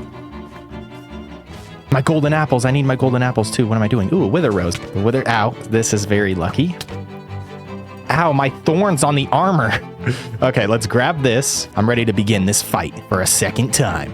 why are you destroying everything? He's making his way towards my house. That is unacceptable. I know how to defeat you now. Never mind, my arrows don't do any damage. You know what? I am going to be smart about this and put some backup gear in here in case I die again. I'm at the point in the fight where the wither will not die to my bow, so I have to do this with my sword. Let's do this. Ow. Ow. I feel like I'm dealing more damage than I'm taking, but if he charges up, it's just over for me. Wow, half my health gone. That's crazy. Ow, I'm doing actually a good job right now. I'm doing actually a good job. I have golden apples for a reason. Don't be stingy. My sword doesn't have a name. Maybe that's why it's not doing a lot of damage. Come on, this fight is so close. Oh! That's so scary. I don't know how else to react. Okay? Oh, that's all I have. I mean, I could go, ah! Do I eat another one? Yeah, why not? How would a golden apple taste? You know what? Ow! Okay. It's okay. Thank you, golden apple. This is my time. I should heal up a bit more, but I don't think I need to. I think I can end it. Never mind. I need to. The wither just went for that spear attack. Oh, yes! There we go. Oh my gosh, I only died once. That is very scary. Oh, thank you. Wow. Yay, the wither star. Oh, the nether star. And I have a wither rose. Look at all this loot. Oh, this loot. I should grab my drop-off loot. I don't even have my actual gear right now. The wither skeletons didn't really play a factor, except for the one that took my gear. I will wait to craft the beacon. Thank you, Bosom C. You did very well. Go back in your chest. I don't have enough ore to actually make the beacon work properly, so I will wait to craft that until later. I need to go mining. I did the cave mining around day 300, but I'm already low on iron because of the auto farms. I also don't have much coal. I will take Look Up with me, as well as Ghast Tears 2, although I think I'll just primarily use Look Up. I need pretty much everything besides lapis, diamond, and redstone. I especially need you. Oh wait, I don't have fortune on this. Never mind. Wait, I need to go back. I don't think I have enough XP to make this pick efficiency 5, but I should have enough levels to add fortune because I already have the book from earlier. Look Up, you now have fortune 3. Now I can go cave exploring. I forget what this cave is called. Pretty massive in here. Whoa, okay. I used to think silverfish only spawn when you're near a stronghold, but I don't think that's the case. I don't know why they spawn like that, but they do. Oh yeah, and the streak of dying in every single video in this series continues, so just thought I'd mention that. I'm recording live commentary right now because I've been going too fast with the post commentary. I'd like each 100-day video to be 30 minutes to an hour long. I think I go at a good pace, but when I go to edit, I just go way too fast. Now the wither fight, I wanted to do that live commentary because it was an intense moment, so I thought live commentary would suit it better. But right now I'm doing live commentary to try to save myself from myself, so it's it's not good. Look how much coal I've gotten. My last video was the 300-day video, and that was only 22 minutes. I also didn't sleep most of the nights through that video because after I edited like the first 20 or so days, I realized that I was going very fast as far as like the editing goes, which, you know, obviously I don't want to like make the video long but bad. I want the video to be very good. I don't know, maybe some moments where I just talk. Yeah, hi, how's your day? The first 200 days I think I did a very good job, and then the 300 day I went a bit too fast, and then so far this video I've been going a bit too fast as well. I think what live commentary does is it allows me to spend more time recording, but also it doesn't like make the video boring. Ooh, diamond. Wow. Wait, I haven't seen regular diamond ore in so long. I will grab this with silk touch. I've seen so much deep slate diamond ore that the regular diamond ore looks so nice. Oh, emerald. That's also very nice. I need to grab this, and I will grab it with silk touch because emerald is so much more valuable as a block like this over just the regular emerald because of how overpowered villager trading is. Ow. What are you doing down here? More diamonds. A mine shaft. Our first chest. What are we gonna get? Piercing 3. I will take it. I don't know what it does. It might be an enchantment for a crossbow. I'm also going to grab the rails because unlike the mine shaft that is under my house, I will not be coming back to this one. A second chest here with nothing. Ooh, a name tag. Never mind. Oh, a spawner. Please. Oh, that's the second time I've found part of a deep dark. Is this a skeleton spawner? It's a zombie. That's not Good. In the chests, a music disc, another name tag, some iron. I don't need another saddle. Some more iron. I will take the diamond horse armor, but nothing all too good. As far as this spawner goes, usually it would be pretty nice to build a zombie XP farm, especially since I don't have an XP farm right now. But since I'm so far in, I'm already planning on building an Enderman XP farm. If this was skeletons, I could at least get bones, but it being zombie is kind of useless. Another dungeon. Maybe this one is a skeleton one. No, it's a zombie one. Okay, in the chests, more name tags. No! No way I just did that. It's not like a huge deal. That is pretty rare. And I have a video planned where I'm going to need the deep slate coal. So getting rid of it there is just very tragic. Ow, I didn't even look at you. I didn't look at him. Why is he so mad at me? I didn't do anything. I was just mining iron. I was minding my own business. Coal. Okay, this could be good. Deep slate coal should be. Yes. Oh, thank you. Ow. Ow, you're back. Why are you here? Ow, leave me alone. All right, there we go. Oh, I'll grab a couple. Why not? There we go. Perfect. Another name tag. Wow. Shocker. I came out from right here and it's right by my base. This was definitely one of the most successful mining trips I've ever been on. 10 stacks of iron, 10 stacks of coal, 10 diamonds, and that's not counting what I can possibly get from my Fortune 3. 5 deep slate coal, which is going to be very useful. I have some emerald ore, and 8 name tags. Now time to smelt everything. Oh wow, I have so much more iron than I thought I did. I have 17 name tags. If anyone has any ideas on what I should do with these name tags, please let me know. My valuables chest looks much more valuable now. It's day 353, and yet again, I will be expanding my automatic farms. As far as recording live comm and post comm goes, I believe I'll do a bit of both. I enjoy both, and sometimes one is better than the other depending on what's happening in the game. The last 150 days going by pretty fast just comes down to me needing to do a better job at pacing these videos while editing.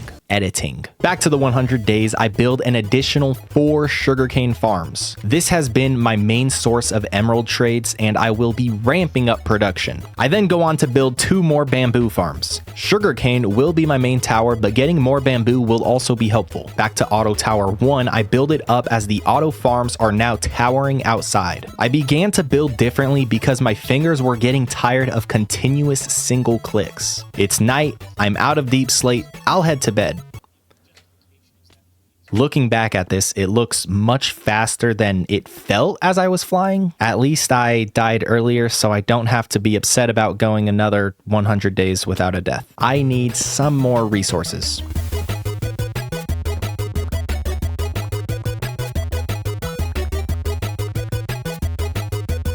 359 days in, and I will get everything to build an Enderman XP farm. This will be incredibly useful for my mending gear and leveling up to put more enchantments on everything. As always, the tutorial I am using will be linked in the description. I put mending on both my helmet and shovel, then take flight. Eventually, I can link up portals so I can travel far distances quicker. Right now, I'd rather just stay out of the nether. I am wearing a pumpkin head to start just so I don't have to worry about making someone mad. The building process is pretty easy, but once I need to spawn an endermite, things start to get difficult. You take quite a lot of damage just throwing ender pearls like this, so there are times where I have to wait and heal a bit.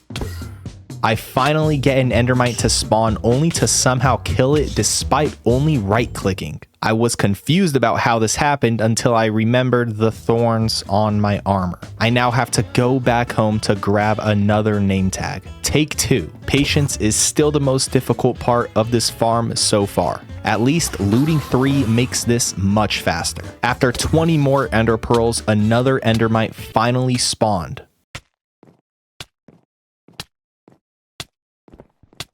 That was too close.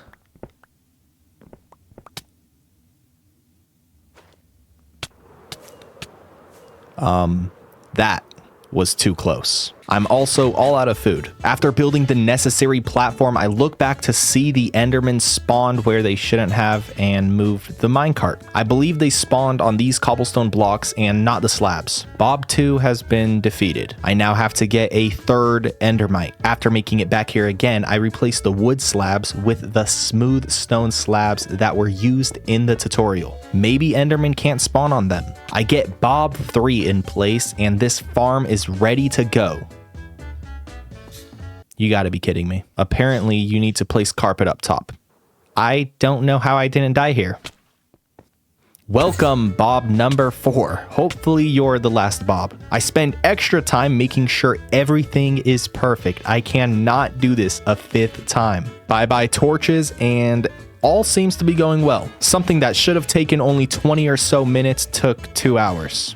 At least I have a working XP farm. After sitting here for a while, I hit level 26 and noticed that I need mending on my sword and on my pants. I get back home and gather a bunch of sugarcane, and while I was doing that, I did get a trident. I make some trades to put mending on my sword and leggings. I go back to the stronghold right after that. There was a geode sitting right at the entrance to the stronghold, so I did mine the entire thing. Day 367, I get a lot of XP to level up, but also to heal my gear. Look up, you now have efficiency 5. I'm sorry it took so long. These are the last of my rockets, and I have no more gunpowder, so I am going to gather some more gunpowder from the ghast farm. Day 370, I leave after getting 3.5 stacks of what I came here for. My storage room is getting pretty full. Let's build another one. This chest room will be built on the cherry side. There's plenty of space right here, but I want to save this open spot for something special. Instead, the new chest room can be built in that area. This land isn't ready just yet. I chop down these trees, then terraform even more of this mountain. Doing this gives me the space for a new storage build, but also sets up the hill for more walls, which is what I'm building now. With 25 days until day 400, I finish the wall extension. I will, of course, go out further in the future, but this is it for now. I get rid of these rails to give myself an idea of where I want this to go. The back half of this build will be going into the wall. After getting some of the structure in place, I somehow ran out of wood again.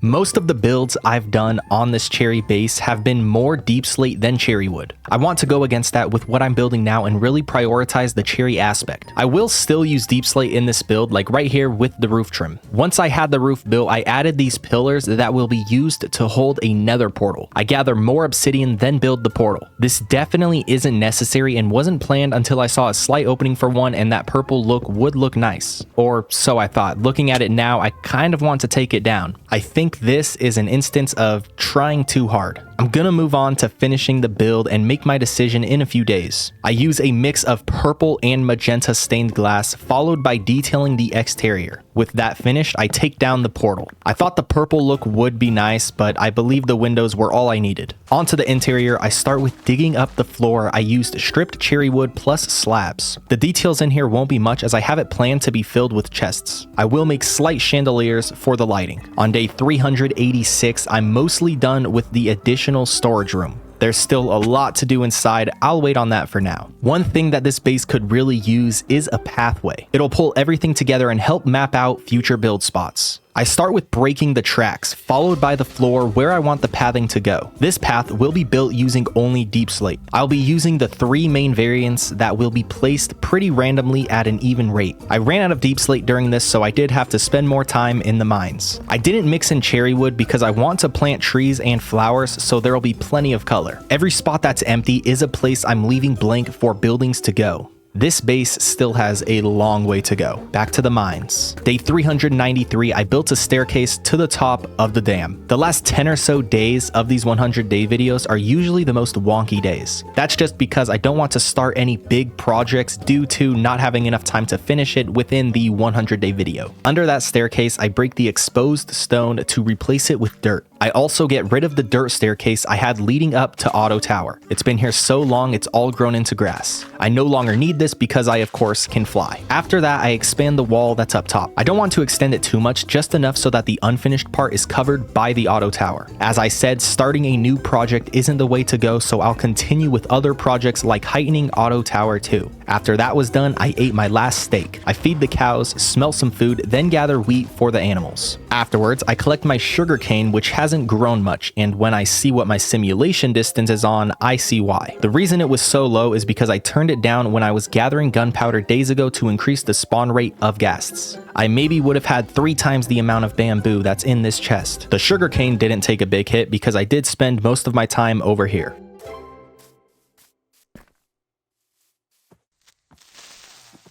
I trade everything I gathered, getting over a stack of emeralds. I'll take flight to the Enderman XP farm to heal my tools. I'll spend these last couple days making some progress on the land up here, beginning with lighting up the area as I plan to build through the night, followed by chopping down some trees. Once both of those were done, I of course went through and filled up this top area with dirt. Stacks upon stacks of dirt. We have hit day 400. First off, regarding this, I won't build anything up here until I get a little bit more done down here, but having the space is always nice. Also, I plan to carry this level all the way around my base, so there's going to be a lot of terraforming in the future. I say this at the end of pretty much every single 100-day video in this world, but I am very happy with how this world is progressing. This has been 400 days in Minecraft Bedrock Edition. It's day 400 and I'll begin with terraforming this hill. I haven't built much on the spruce side of the base recently, so I'll get some land ready now. 4 days go by as I dig dirt and a fair amount of cobblestone. After getting the top of the hill leveled, I go on to extend it. I could build a cobblestone spruce wall, but instead I'll try to keep it more natural with just stone. Day 406, we now have some more space to build on the spruce side.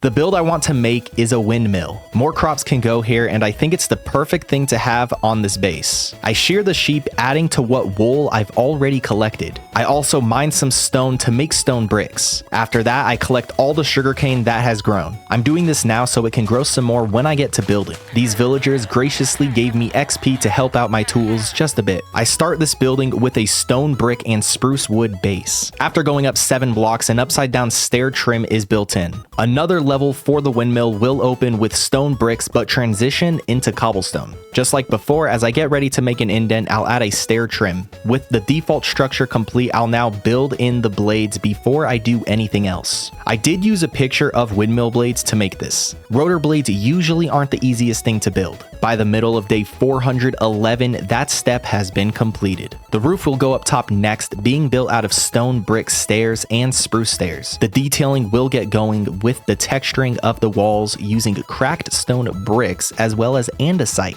White stained glass followed by a spiral staircase leading to the top nearly finishes the build. I'll place an fence slab combo with trapdoors, making my way to day 415 where the windmill is finished. I think this came out great and couldn't be more of a perfect fit for what we already have in this world. This really helps out the spruce base and the entire base overall. Day 416, I'll make another crop farm over here surrounding the windmill. First things first, I get the water spots in place 9 blocks away from each other. After that, I lit up the farmland using a slab fence and lantern. I go through multiple hoes tilling all the grass so I could plant the crops. I ran out of seeds completely and was unsure how I only had 5 stacks. After gathering wheat from my first farm, or technically second farm, I remembered that I put a lot of the seeds in this chest for the chickens. Even after borrowing some stacks, I still wasn't able to finish this farmland just yet. I'll move on to digging out the back of this hill. There won't be any use for this right now, I just thought it was far too flat here and a man-made cave leading to a real cave would look pretty cool. On day 421, I was finished and happy with the outcome. I still need more crops and want this grass to grow, but overall it's done. Even from a distance, this small cave is a nice addition. If you're enjoying the video so far, please consider leaving a like and subscribing. It's completely free and it really helps me out a lot. Next up, I'll do something slight, and that's extend the sword handle just a bit. I was thinking it may be too short and I decided to listen to not listening to you because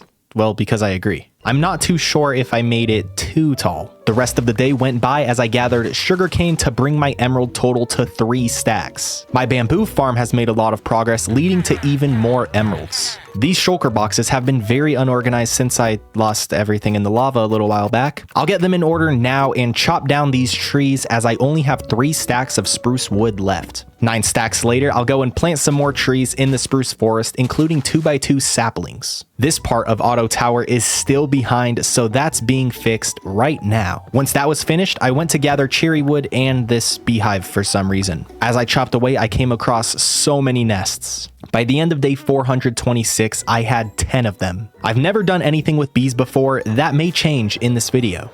On my way to the ocean to grab some ink sacks for a black shulker box. I'm very low on deep slate, so I'll mine away for the next 2 days. I got up to around 70 stacks of deep slate before look up almost became looked up. To the XP farm I go to heal all my tools. I got a lot of comments suggesting I build an Armadillo XP farm. I'm on the fence about that because after watching a tutorial and seeing how it works, it seems very cheesy. So I won't build that for now at least. I'm 431 days in. I think it's time to start getting some netherite. There are some extra steps to getting netherite gear. I believe you need some type of template only found in bastions. Right now, I'll focus on the first step, which is just the ancient debris. I was going to use beds, but I remembered I had plenty of sand from days back, and due to my ghast farm, I have gunpowder. It takes 5 to make just 1 TNT. Never mind to that idea. The beds will work just fine. Off to the nether down to Y16. I'll start with using the 12 TNT I just crafted. I placed them 3 blocks apart. I believe that's the perfect distance. As they explode, I find ancient debris pretty early, getting 3 from these early explosions. Time to bed mine. I will be very safe so I don't end up dying like I do in every video. I have no words. Well, I have a couple words. That's what I'm going to say right now. But what was that? I just placed the bed and it just blew me up. If I would have died there, I would have cried. And it wouldn't have been like my fault. That's not my fault if I would have died there, right? That was so fast. What? I continued to blow up beds safely while getting up to 42 pieces of ancient debris. I also gathered 4 stacks of quartz blocks as well as 3 stacks of gold ingots. Fortune 3 plus all these pockets of the gold nuggets was very nice. I'll wait a bit longer before I do anything with the ancient debris. In other news, I now have over a stack of gold blocks in my valuables chest. Looking at our base now, Auto Tower 2 desperately needs to be heightened. I keep going back to previous projects like the Auto Towers, but that's because they're pretty big projects and getting them done in one go is definitely not the move. Day 436, I finished that for now and will move on to finishing the windmill farm. I was going to wait longer to make netherite gear, but I've changed my mind. I will need some more food before I head into the nether. I will cook this steak and craft some golden apples. 11 should be more than enough. Oh, I had some already. Okay. I won't bring gas tiers to my diamond axe or boo, just in case I die. I'll also leave behind some shulker boxes. I could wear gold armor when I go to the bastion, but I don't think that'll be too helpful because there are monsters that attack you even if you are wearing gold. So I will for sure be skipping out on that. 46 steaks, 17 gold apples, and a lot of cobblestone should be more than enough. I need an item called the smithing template. I'll also need a smithing table, but I'm pretty sure I can just craft that. So really the template is all I'm missing. And those can only be found in, oh gosh, in bastions. I've already explored in both of those directions, so I will go off in this direction. And then if there's no bastion over here, I'll come back and maybe go that way. The elytra wings in the nether are so nice. Perhaps I should have brought more rockets. Another nether fortress, that's pretty cool. Still no bastion, and I've used half my rockets, so I'm just going to fly back home to grab some more rockets and also to turn off into a different direction. Oh, what? There is that. This isn't, none of this is planned. What? I was flying off in this direction just to loop it back to go back home, and then there's a bastion right here. Oh, wow, they see me already. There's a lot of gold right there. I could just take that. I'm pretty sure they're already mad at me whether I touch it or not, so I don't know why I wouldn't go for it. There are monsters here that hit pretty hard. That's the type of chest I need. I'm going to block myself in to make sure nothing can get me. And a smith. Wow, that's that's, wow, a smithing template already. That's, okay, well, that's it for this trip. Not really, I want that gold, and I want to see what this bastion has to offer. I do have quite the nice gold supply back home, but I will happily take extra. I'm making my way in. Is there loot underneath? It doesn't really seem like there's anything here. Oh, there's another chest. Okay, good. Good. And they can't get me. A lodestone. I've never seen this before. I don't even know what this is. Any other chests with blocks I've never heard of? I got what I came here for, so I can just fly on home. I have had some crazy luck in this world, and I am telling you, it is just luck. I happened to decide to turn back around right when I pretty much hit a bastion, and then of course the first chest has the smithing template. Activate cheats. Yeah, this is proof that cheats have never been activated. Now, I mean, I guess technically I technically could have gone into a creative world on this seed and then like looked for a bastion that way, but I didn't do that. Ow! I will try to preserve my rockets because 5 might barely be enough to get me back. Gosh darn it, I keep hitting dead ends like this. Oh, I've made it home, yes. That trip was a lot less dangerous than I thought it would be. I can duplicate these smithing templates so I can make more netherite gear. I will start with smelting the ancient debris, and I will need more diamonds because I don't have quite enough right now. There goes my entire diamond supply, and I only have 7 smithing templates. That being said, I need to get more diamonds. Fortunately for me, there have been plenty of diamonds that I've found while I was down in the cave that I did not mine. With my fortune pick, I will mine what's here. Oh, perfect. And down this way, there's a lot more diamonds. And a lot of other ores like redstone, iron, there's even gold, lapis. There's this vein, that vein, that vein, and that vein. 46 diamonds. Perfect. Also, I think this is a slime chunk. There have been multiple times when I'm mining down here, slime spawn. So potentially I can build a slime farm down here. At least with needing to use these diamonds for more smithing templates, there's an actual use for getting a lot of diamonds because after you get your diamond gear, you pretty much don't need them. I'll take this netherite scrap and craft 10 netherite ingots. I will make a couple more smithing templates and save these last 25 diamonds. I actually need to make one more smithing template just to always have a spare on me because I'm going to need it to make more smithing templates. There's the smithing table. I didn't even need the 10 smithing templates or the 10 ingots just yet. 9 pieces is all I need to give myself a full set of netherite gear. There we go. Upgrading to net. This is so nice. And I have 1 ingot to spare. Now if I die in lava, I won't lose my gear. Can you guess what I'm going to do next?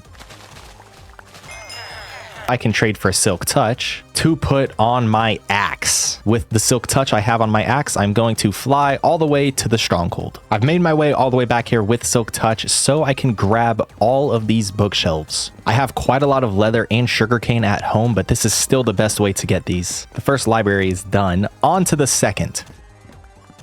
7 stacks of bookshelves. I'm gonna add another chest to the bamboo farm. I think right here is the perfect spot because I can just do that and then the bamboo should flow through here and then get into here. And the reason I'm doing this is because this chest was already almost completely full once. So just in case that happens, I will have another chest ready to go. Live combos MC will be back later, but for now it's time for me to go. On day 442, I made a pathway for the windmill. It's very simple, just pathed grass with some ladders leading up. I would have done stairs, but I really like this cliff how it is. I also connect the path to Auto Tower 2, and I still store the lava that I get just to have it ready. To make it so I don't have to collect building resources again for the rest of the 500 days, I'll spend a few hours just swinging away. After that, I fixed up my tools. Mending really is terrific. It's day 415, and I'm on top of Auto Towers stacking up to get a feel for how much space I have left. The roof will soon be built, but before I get to that, I need to heighten this build quite a lot. Let's begin with even more sugarcane farms. I'm at the point now where I don't even watch the tutorial anymore. These farms are stuck in my head. Get out! 3 days go by adding 8 additional farms. I'll now put those resources I gathered to use building up the walls. I can finally finish this building. Before I get to that,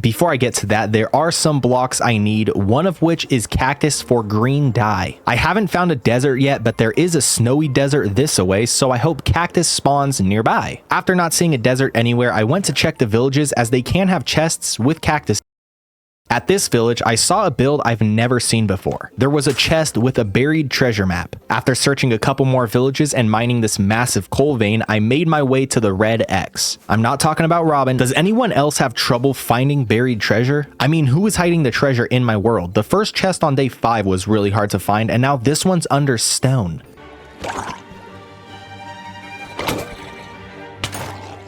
Before I fly home, I will see what this is. As I got close to whatever it was, it got covered by water. I dug straight down from where it was, hoping it was one of those new ruins, and found my way into a cave. I mined this huge iron vein as I'm always low on that resource. That same iron led me into a lower level of the cave that had a mine shaft. This brought me to some diamonds as well as another huge iron vein. Hi, Vino Moose. Time to leave this cave. On a journey to find cactus, I found 6 stacks of iron, 4 stacks of coal, and 38 diamonds amongst other useful loot. I'm off yet again to look for a desert, this time in the opposite direction. I check out this village hoping for a chest with a cactus, but I see that it's been abandoned, so I leave early. I look around, spotting an igloo nearby. I really hope this igloo has a chamber underneath with a chest that has a cactus. Well, we're halfway there. And there's no chest, but there's a flower pot with a cactus. Thank you, Minecraft, for always looking out for me. Time to make a cactus farm. There we go.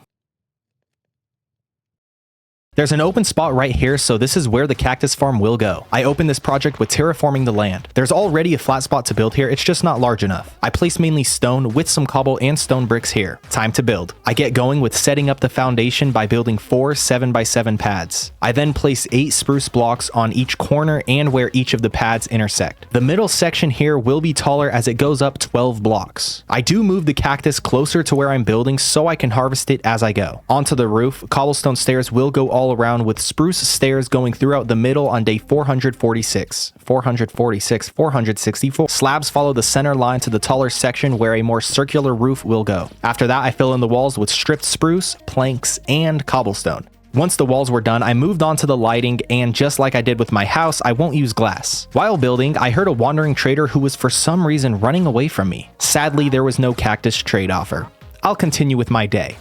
The entrance followed by detailing will conclude this build. The farm itself can only hold 18 cactus. That's what I get for making the build before I planned out the spots. It's fine, when I need more space I can dig down right here and build a basement to plant more. I get a quick path in place and the cactus farm is finished. It fits in perfectly over there. This lovely day was brought to an end with sugarcane, sticks, and emeralds. I collect the iron from our previous mining trip and almost have a stack of iron blocks. I won't cap off Auto Tower 2 until I have green dye, so we'll have to wait on the cactus to grow for that. In the meantime, I'll start on something pretty big, my storage room. I did build this one in my last video, but it's just not what I want for a chest room. The build itself is nice and can be used for something else. I have an idea for a much bigger setup that I want to execute. Inside that mountain is where I want the new room to be. Well, that was until I thought of it being underwater. This is the center of the base and it would be a pretty cool spot to have my final storage setup. I put 19 stacks of sand into my furnaces, find the center area and build a circular entrance out of stone bricks 2 blocks deep. I'll then follow that down to the lake surface with glass. Subaru's best friend will be helpful with erasing the water. I only have 3 sponges, so this will take a while. So much so that I'm actually going to head back to the ocean monument to grab more. This was an easy process since I don't have to deal with mining fatigue from the Elder Guardians. I leave after getting just over a stack. I toss these wet sponges in the furnace, and since I'm low on rockets and out of gunpowder, I'll use the gas farm to stock back up. I take 20 sponges and soak up all the water. I'd like part of the ceiling to the storage room to be glass, so I'll replace some of the blocks right now. Respiration 3 is an actual lifesaver. Now that I have all the glass connected underneath, I'll erase the blocks that are in the way and fill that in with even more glass. All said and done, it's time to dig out the room.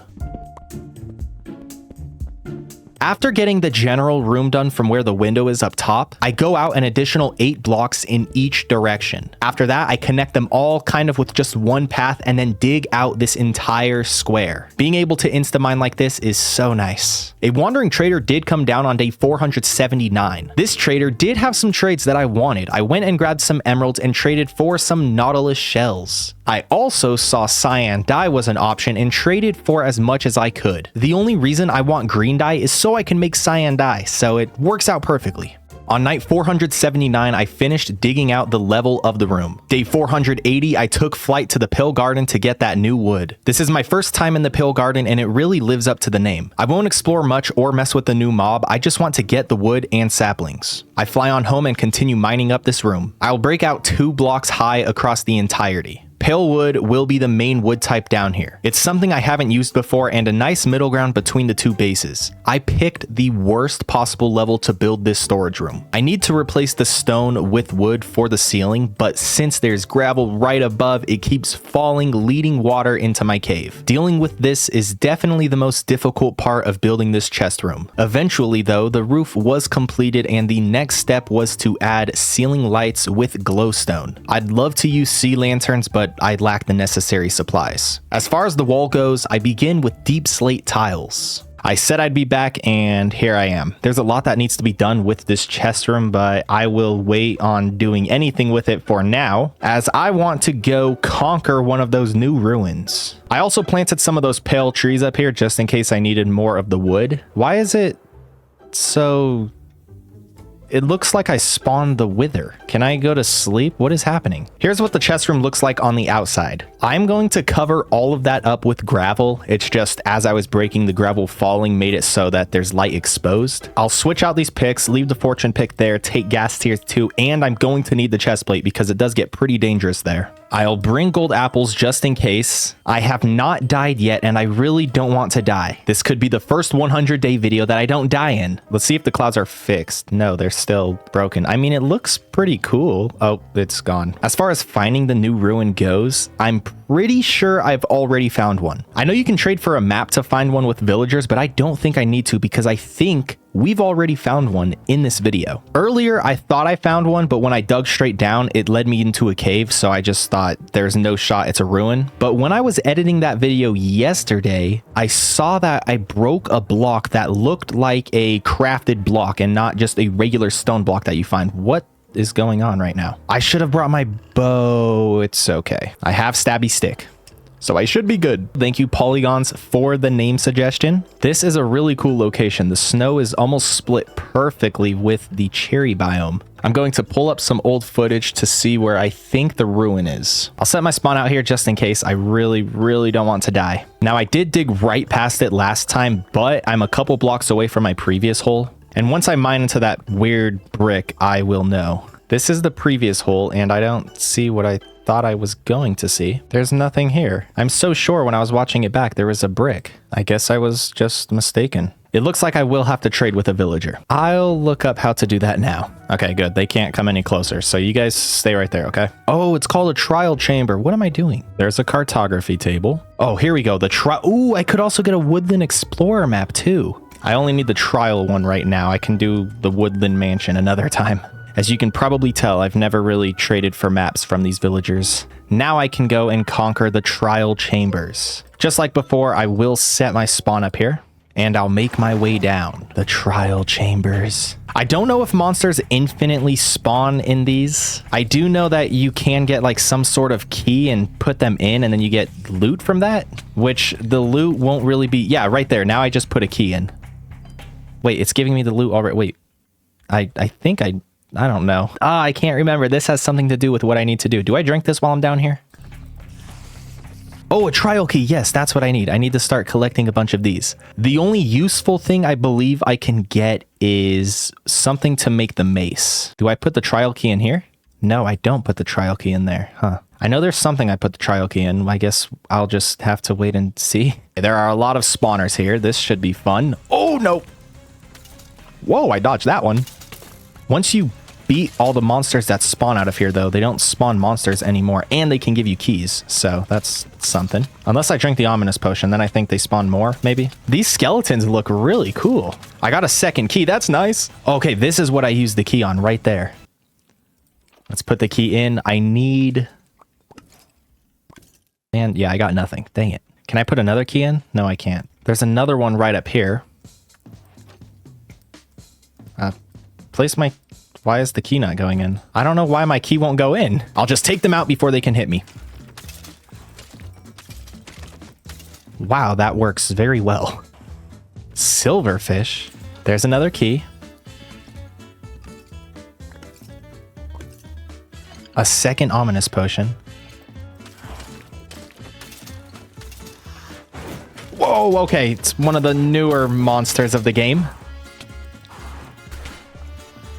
I'm pretty sure all I need now is a mace core, and I can actually craft the mace. And these can give you mace cores. If you get lucky, of course. I got arrows. I found another one that I can't open. Why? I'm gonna drink this, and I'm pretty sure that's gonna start like a wave with these. Yes, it does. Okay, here we go. Okay, the trick is to take them out before they can poison you, but I didn't succeed. I have instant health potions. I gotta remember that. I also have my golden apples just in case. This is going smoothly so far. Whoa, there's another type of key. Ominous trial key. That's maybe... Okay, that's what I need for that, I'm assuming. This works with the regular key. A trident. That's actually really nice. And now I can use the ominous key to open... No. Wait, yes. Okay. I was right-clicking. I don't know why it didn't go through. Oozing. Oozing? I've never heard of that before. I got called a noob the other day, and it's really showing here. Here we go. A core is what I want. Ooh, that's nice too, but I think I might already have that. Dang it. This one has diamond armor. He dropped it for me. Ow.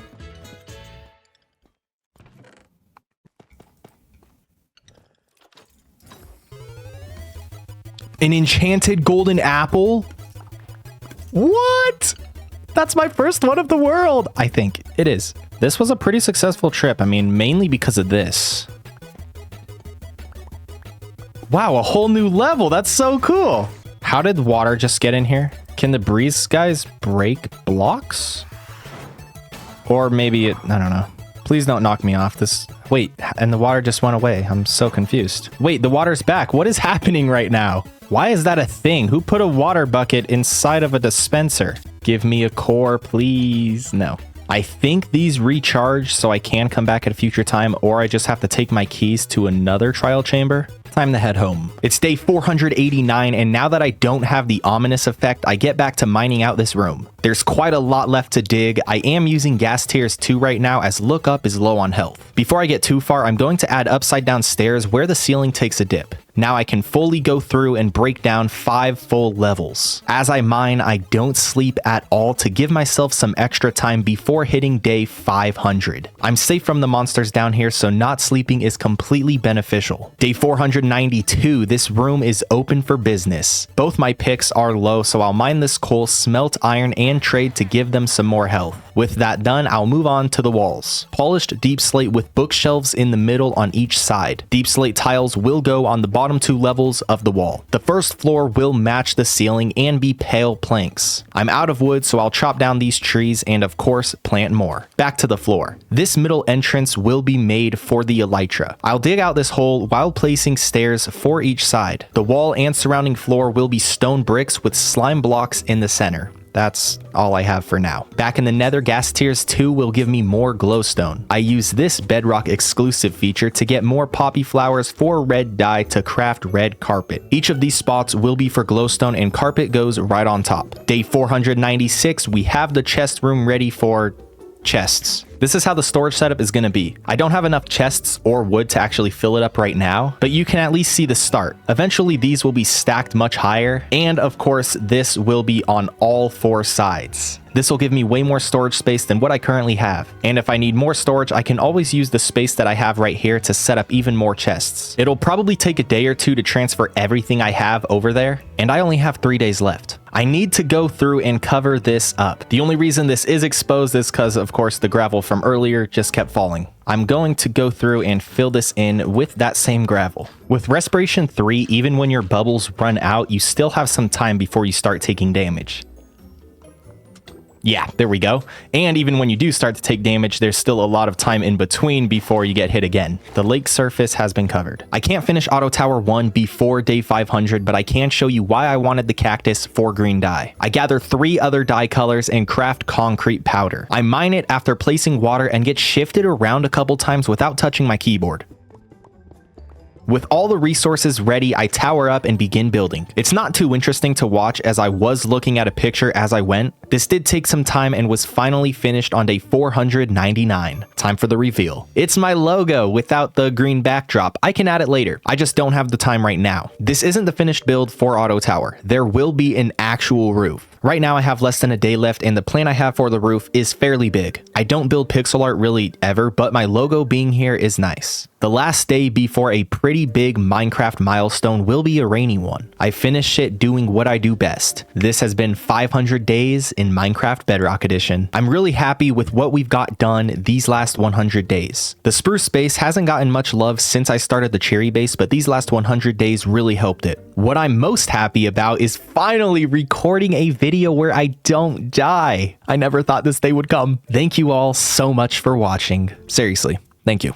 It's day 500 and all the spruce wood I've gathered for this side of the base has been done right here. The first thing I'll do in this video is make this area look better. Step 1 will be to remove these trees. I'll still use this land to gather wood, I just want it to be presentable. With that out of the way, I'll flatten this section with Boo the shovel. This takes an entire day as I dug 53 stacks of dirt. I go through and place some of that dirt back to enlarge the space I have up here. This time I'll make an actual hill instead of building a wall as I've been doing. After taking a look, I decide against it and build a stone wall. I know, another wall. I have a serious problem. Bose, welcome in. Please, have a seat. What brought you in today? Walls.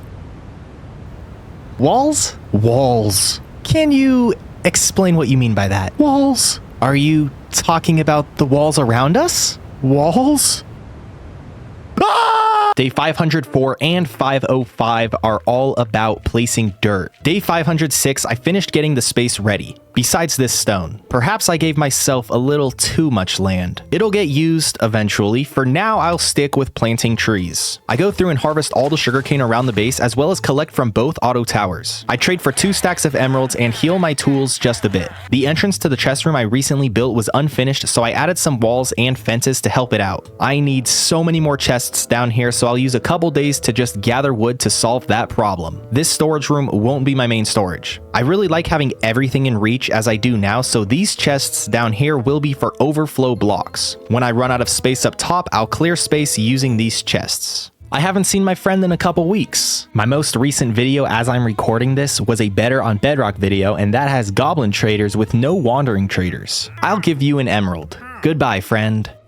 I have many cows and sheep, but I'm still pretty behind with the chickens and pigs. It's day 514 and sometime before day 600 I will complete the roof for Auto Tower. Before I get to that, there are other matters at hand, like collecting this sugarcane and more importantly, building up Auto Tower 2. I'll build through the night as piling up is very lackluster. It's just follow the pattern and fall. Follow the pattern and fall. While doing this, you do fly through your food because you're constantly taking damage. I give the cows some wheat, cook some steak, and get back to building. I could tower up this way, it just requires me to continuously click as well as constantly switch blocks. Day 516, we have an updated look. There's plenty of space on the inside for more bamboo farms. They can be built later. Right now, I'll fly to the gunpowder farm because I'm starting to get low on rockets. I have looting 3, but to maximize efficiency for gunpowder, I'm going to gather soul sand. The soul sand savior didn't like that, so I gave him a hug. Positivity always wins. I break the surface layer of the room and replace it with the sand, while of course keeping this area lit up. I go through layer by layer. I'd like to do it all at once, but I think if I did that, ghasts would ruin this. I'm going to need to gather a lot of soul sand, approximately 23.2 stacks. The soul sand savior came back for another hug. I continued to dig and place in layers, leading to day 518 where the floor is now all soul sand. All that's left to do is get soul speed on a pair of boots. I could try to get it with a villager, but since I'm level 44, I think it may be faster this way. I won't disenchant these as they're pretty good. After some rerolls, I get near perfect boots. In fact, they're almost better than what I have now.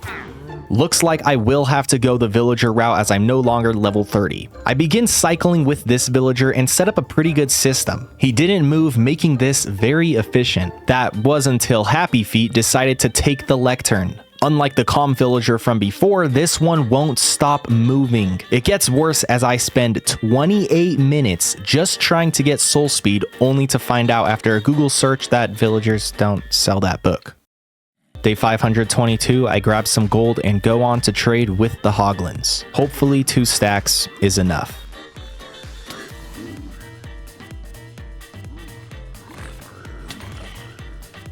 I don't know why I was attacked. I'm literally wearing gold. I get excited when I see this book and it's what I want. Well, not 3, but it'll have to do. I somehow started a war. I'm still unsure why they attacked me while I'm wearing gold, but I get out safely. Here's everything I received. I did combine 2 soul speed 1 boots for these. Day 523, I finally start gunpowder farming. Right from the start, you can see the difference soul speed makes. My boots did break, which I wasn't expecting, so I traded for a mending book and placed that as well as soul speed 1 on these diamond boots. I also add on Unbreaking 3. Back to the ghasts. As I collect this XP, my shoes will heal, so there's no worry about losing them. Since my tools are pretty low, I'll spend some time here with the Enderman.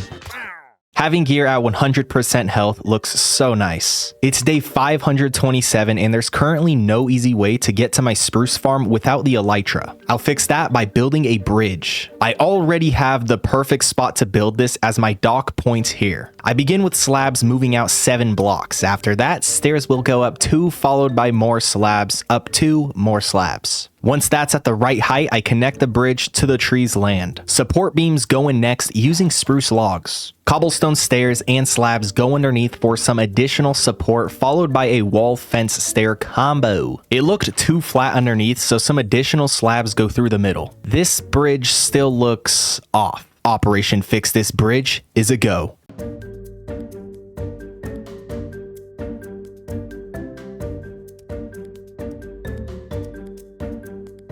Night 532, the bridge is complete. It's pretty spacious and fits the theme. I have not harvested my crops besides sugarcane in a while, so I will do that now. The sugarcane is also fully grown and ready to be turned into emeralds. Day 534, I'll just be transferring some of the loot as my random chests up top are full. As of now, the only way to get out of here is with the elytra. I'm digging out a path, so that's no longer the case. In fact, I'll be digging out 2 hallways. One will be going to the spruce side of the base, built out of said wood, while the other is with cherry. It's very bright running down this hall, especially compared to the spruce side. Day 538, I'll connect a ladder for the spruce hall so I have a way to get up and down. The cherry side, on the other hand, will have a water elevator. With that finished, I'll move on to the build up top. I go up 10 blocks with stripped cherry wood 4 times. On the inside of those blocks will be a line of cherry planks. Following that will be deep slate tiles, setting up an opening for purple stained glass. The flooring will be cherry wood, while the roof will follow what I've done many times with a little extra. After some finishing touches, this build is done for. On the other side, I'll start with pulling out the land just a bit. I then dig up the dirt to give me some more space. I start with stripped spruce wood followed by planks to give me an opening for white stained glass. I build the roof, add some detail, and here we have the spruce entrance to sub-storage. I just came up with that name. I love it. One of my favorite things to do in this world is looking at my base once I've finished a build. This is the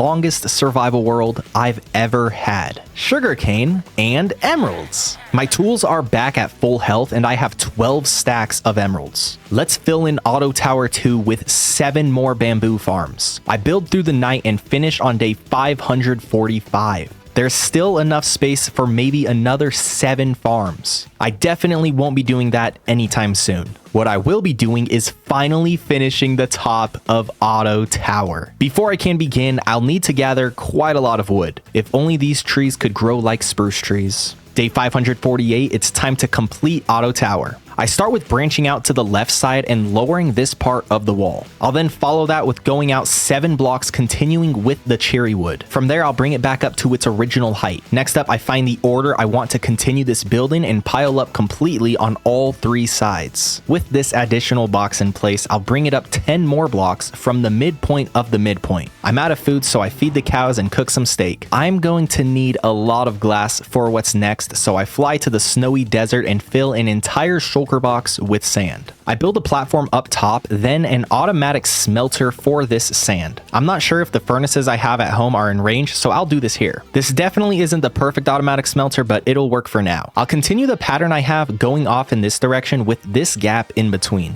Now time to go up another 10 blocks all around, while of course following the pattern. Time to put the glass that's smelted to use. While I do this, I'll explain some things about this build. I got a comment from none other than Dr. Doofenshmirtz saying I should make the roof for Auto Tower like Dr. Doofenshmirtz Evil Incorporated. This was a comment from 300 days and I was really considering it. Then on the 500 day video, Dr. Doofenshmirtz has returned. This wasn't an attempt to recreate Evil Incorporated. I just used Evil Inc. as a big inspiration to the top of this build. I of course got the idea to do this from my favorite character in Phineas and Ferb. A project I started on day 126 has finally been finished on day 558. Technically, it's not fully finished as there's still stuff to do on this floor as well as the first floor. I'll get to that another time. Auto Tower 2 must be finished and I have an idea on how to do it. First things first, I want it to be just a touch taller, so I'll go up 10 additional blocks all around. With that done, I'll head to the nether to gather some blocks I want for the top. I immediately get attacked and for some reason can never line myself up correctly to just walk out. I've never seen this before, a zombie pigman riding a lava monster with a carrot on a stick. I knew this was something that a player could do, I just don't think I've ever seen a pigman do it before. I fly to the basalt biome to gather blackstone and basalt. Look what we have here, a ghast. Minecraft just announced a new ghast coming to the game. I haven't been a fan of most of the recent mobs like the sniffer and armadillo. I still have yet to do anything with either of them. But this new ghast has me excited. It adds amazing lore to the ghasts, looks cute, and will be very useful. Back home, I set up some blocks, making a gradient I want to use. I run down to the mine shaft and gather tuff. I also get over a stack of iron while doing so. This sugarcane will partially heal my tools. Let's finish this build. I will go around level by level, slowly transitioning blocks to make a gradient. The idea I have for this roof is the people of the cherry base didn't want there to be a taller building in the spruce base, so they attacked it. I want the top of this building to look like it was burned down and destroyed. I do something slight for the flooring up top and like the outcome. I have yet to see what this looks like, and when I take a peek, I'm extremely happy to see it came out how I wanted. It's day 563 and both auto towers are finished, besides the interiors. I really do love how this came out. I think I can make it a bit better by just pulling it down just a bit and making the transition right here more smooth. I wanted it to look destroyed and burned down, and I really think that's what shows. The top of Auto Tower 1 is still the tallest building in this world. Here's another nice angle of the Auto Towers. Next up on the to-do list is conquer a woodland mansion. I feel like I say it every single video, like this is my first time doing this, but I mean, this is my first time. There is just so much that I haven't done in Minecraft. I've been to a woodland mansion many times. I've fought the monsters on the inside, but I've never actually went through and defeated all the monsters and looted every single room. The Woodland Explorer map. Before I leave, there are a couple things I need to gather, like golden apples, a travel bed, which since I'm on the topic of beds right now, I'm going to make a couple more. And the reason I'm doing this is because I want every building in this world to have a bed in it. I know there's an easy way to conquer the mansion, and that's with flint and steel, but I don't want to do it that way. At least not right now. Maybe if I die a couple times, I'll change my mind. I think I have everything I'm going to need. I am going to want Bo's MC. The sun rises from the east, and since I'm on the bottom right corner of the map, I should be able to just go straight this direction. And I can actually just look at the map with my offhand. That'll make this much easier. Here we go, making progress. Now it's just a straight left this direction. My icon has gotten bigger, so I'm probably pretty close. The dark oak forest is just past this birch forest. Oh wow, there's the mansion. And I knew the dark oak forest was past this because there's always a birch forest touching a dark oak forest. Always. I will set my spawn up here. Let's put on my chest plate. I have not died in this video, and I didn't die in my last video either. Well, last video in this series. That being said, I can go on a 2 video streak without dying. Let's do this. We have our first. I didn't bring any torches. I definitely should have brought torches. I'm going to look for some coal really quick. Here we go. Since I currently don't have any totems of undying, this is actually going to be a very useful trip. Now I'm ready to conquer the woodland mansion. Some of the monsters in here can get pretty strong, specifically the ones that spawn the allays, which I think is this one right here. Oh no, that's the one with the axe. Wow, 3 hearts. Okay, yeah. If I just take this one by one, I should be fine. Is there something behind here? That's not like a rhetorical question or a question I already knew the answer to. It just looked like a spot that would have something, which it does, a creeper and a chest. No, don't blow up the chest. What? Wait. What? I was excited because it's an enchanted golden apple, but it has efficiency 1. What does that even mean? I mean, I know what efficiency 1 means, but I've never seen an enchantment on an enchanted golden apple. What? This has to be something that's super, super, super rare. I've never okay, here we go again. Another time where I say it's something that I've never seen before. But seriously, I've never seen this before. We have some prison cells here. Are these regular allays? They are. I don't want to set them free just yet, only because, oh, there's no chest in there. Only because I can come back and actually take them with me. And if I set them free, then they can just despawn. So I will let them sit in there for now. Wow, okay. I need to actually not do that. I don't think they infinitely spawn. So once I go through the entire mansion and have it all lit up, I should be good. I don't want to take on more than one at a time. Ow. Because an iron axe is actually pretty strong. I have my bow. Why am I not using it? The emeralds they drop are pretty much useless. I have like 12 stacks at home. There are a lot of chests in here. Hopefully we get some good loot.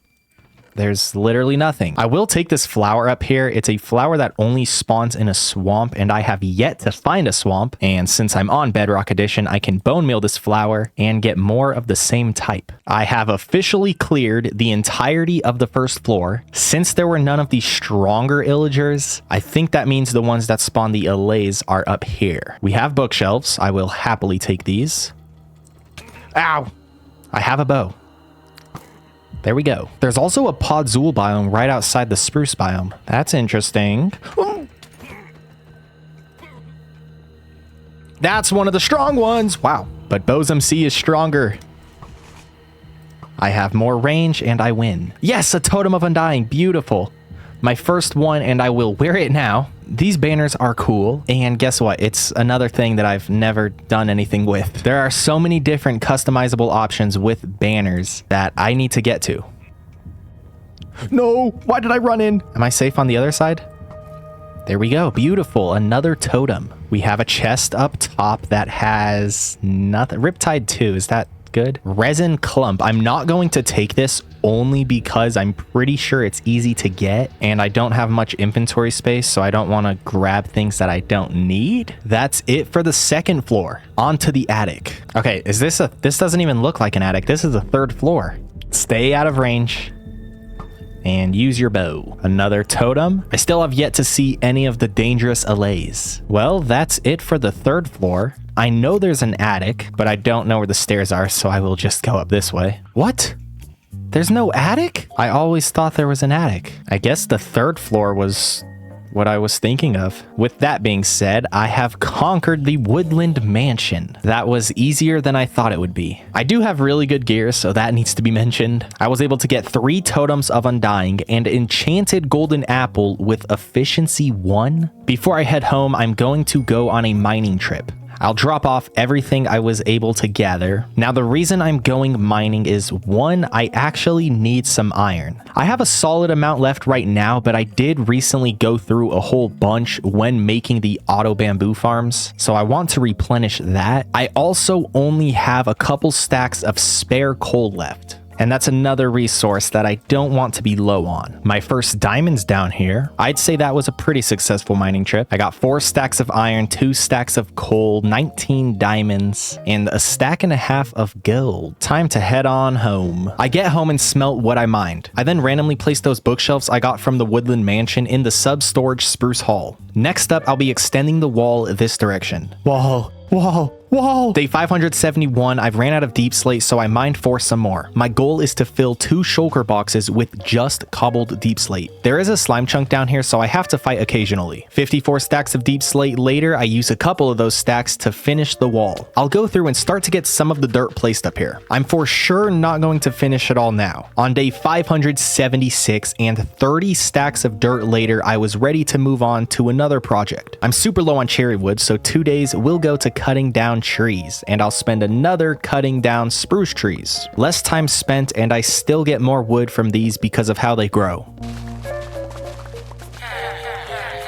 Day 580, I plant a couple spruce trees around the base. It's not much, but it adds some life. Moving on to the interior of Auto Tower, I'll have a checkered floor with pink cherry planks and stripped cherry logs. As far as getting up and down without the elytra, I'm going to build this ladder for now. Eventually, I will switch it to a water elevator. Over at Auto Tower 2, I'll do the same thing, but with spruce wood. Checkered floor followed by ladders to get to the top. Once I was up there, I took a look at the dam and wanted to add more water. It doesn't seem like there's enough spread from the initial lake. I dig out a pretty big chunk of land and place dirt underneath because of the original hole I covered. Day 584, once I was done, it looks like the extension was a good idea. I was supposed to finish this farm a while ago, but haven't gotten to it until now. I'll take my last 16 stacks of dirt and make more of a den in this land up top. The cherry base will have much more space when this is all said and done. The final thing I want to build before day 600 is a firework farm. I was thinking about what I wanted to do for these last few days, and I started scrolling through some comments, and I got a comment from Neo Thing suggesting a firework farm. And after looking up how customizable fireworks are, this is definitely something I want to build. I think the perfect spot for the firework farm will be right up here. The plan I have for the build is for it to be something like this with a pixel art rocket on the wall right here. The plan I have for this build is to make an actual rocket right here.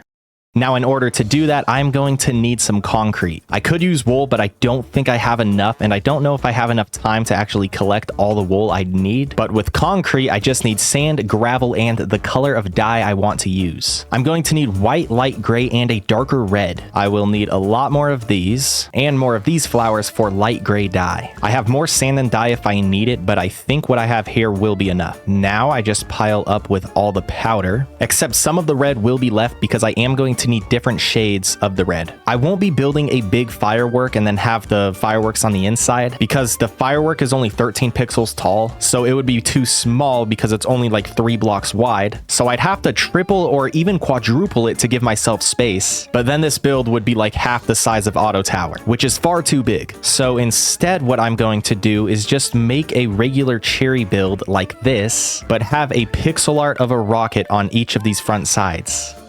I will start the build right here. After taking a look from a distance, I think it would be better if it began right over here. On second thought, it looks like it might be better if it's moved over like 3 blocks, and it could even be moved forward a couple blocks. So I think where I originally had it is where I want it.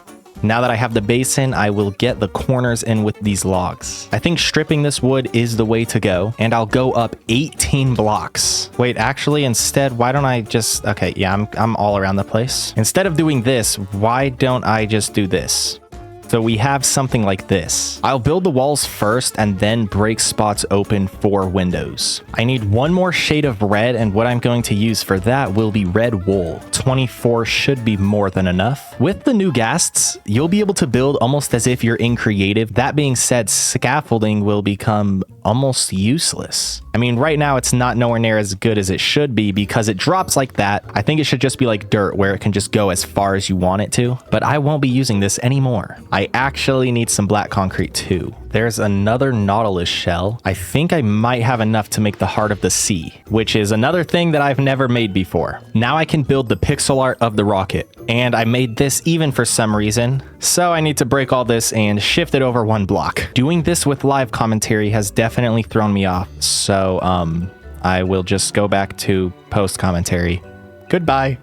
Hello everyone. Once I finished that, I built the rocket pixel art on both sides. It's not completely accurate with some shades of the colors being off, but that doesn't mean it didn't come out looking nice. Next up, I build a cherry wood wall on the inside while leaving an opening for the rockets to be seen from in here. Onto the lower roofs, I'll go with a polished deep slate trim and cherry stairs. The roof up top will be done pretty similarly, but of course it doesn't get cut off from a wall being in the way. Both levels are in place, so I go to break some parts of the wall for deep slate as well as windows. Even with the new ghasts coming out, scaffolding will still be useful in some situations like building on the inside of a taller building. Up top, I mix in some regular glass with purple. I think this small plus shape will be a nice addition. I get rid of the dirt and build in the floor checkered like I did with Auto Tower. The main rocket build is done, so I'll move on to adding some detail on the outside and some tables on the inside. This happened at an earlier time where the clouds are for some reason completely dark, even though there's no rain or thunder going on. It really makes it look strange up here. It is close to becoming night, and last time I slept, it fixed that problem. As far as the use goes for this build, I'm going to use it to create a bunch of different types of rockets. There are 16 different colors of dye in Minecraft, and each of these item frames will have a different one. I'm going to alternate with chests and barrels. Now I will start collecting some of the dye to go in those slots. And bone meal is actually super useful when it comes to making colors. Light blue dye, pink dye, and even gray. Also, if you want some lime green, bone meal is the way to go. I have every color of dye except brown. Oh, I also need cyan. I forgot about that. That's just blue and green. I don't see myself ever using that much brown dye, so I'm not going to gather too many cocoa beans. Also, I can farm cocoa beans, so I don't need to grab that many anyway. I now have every color of dye in Minecraft.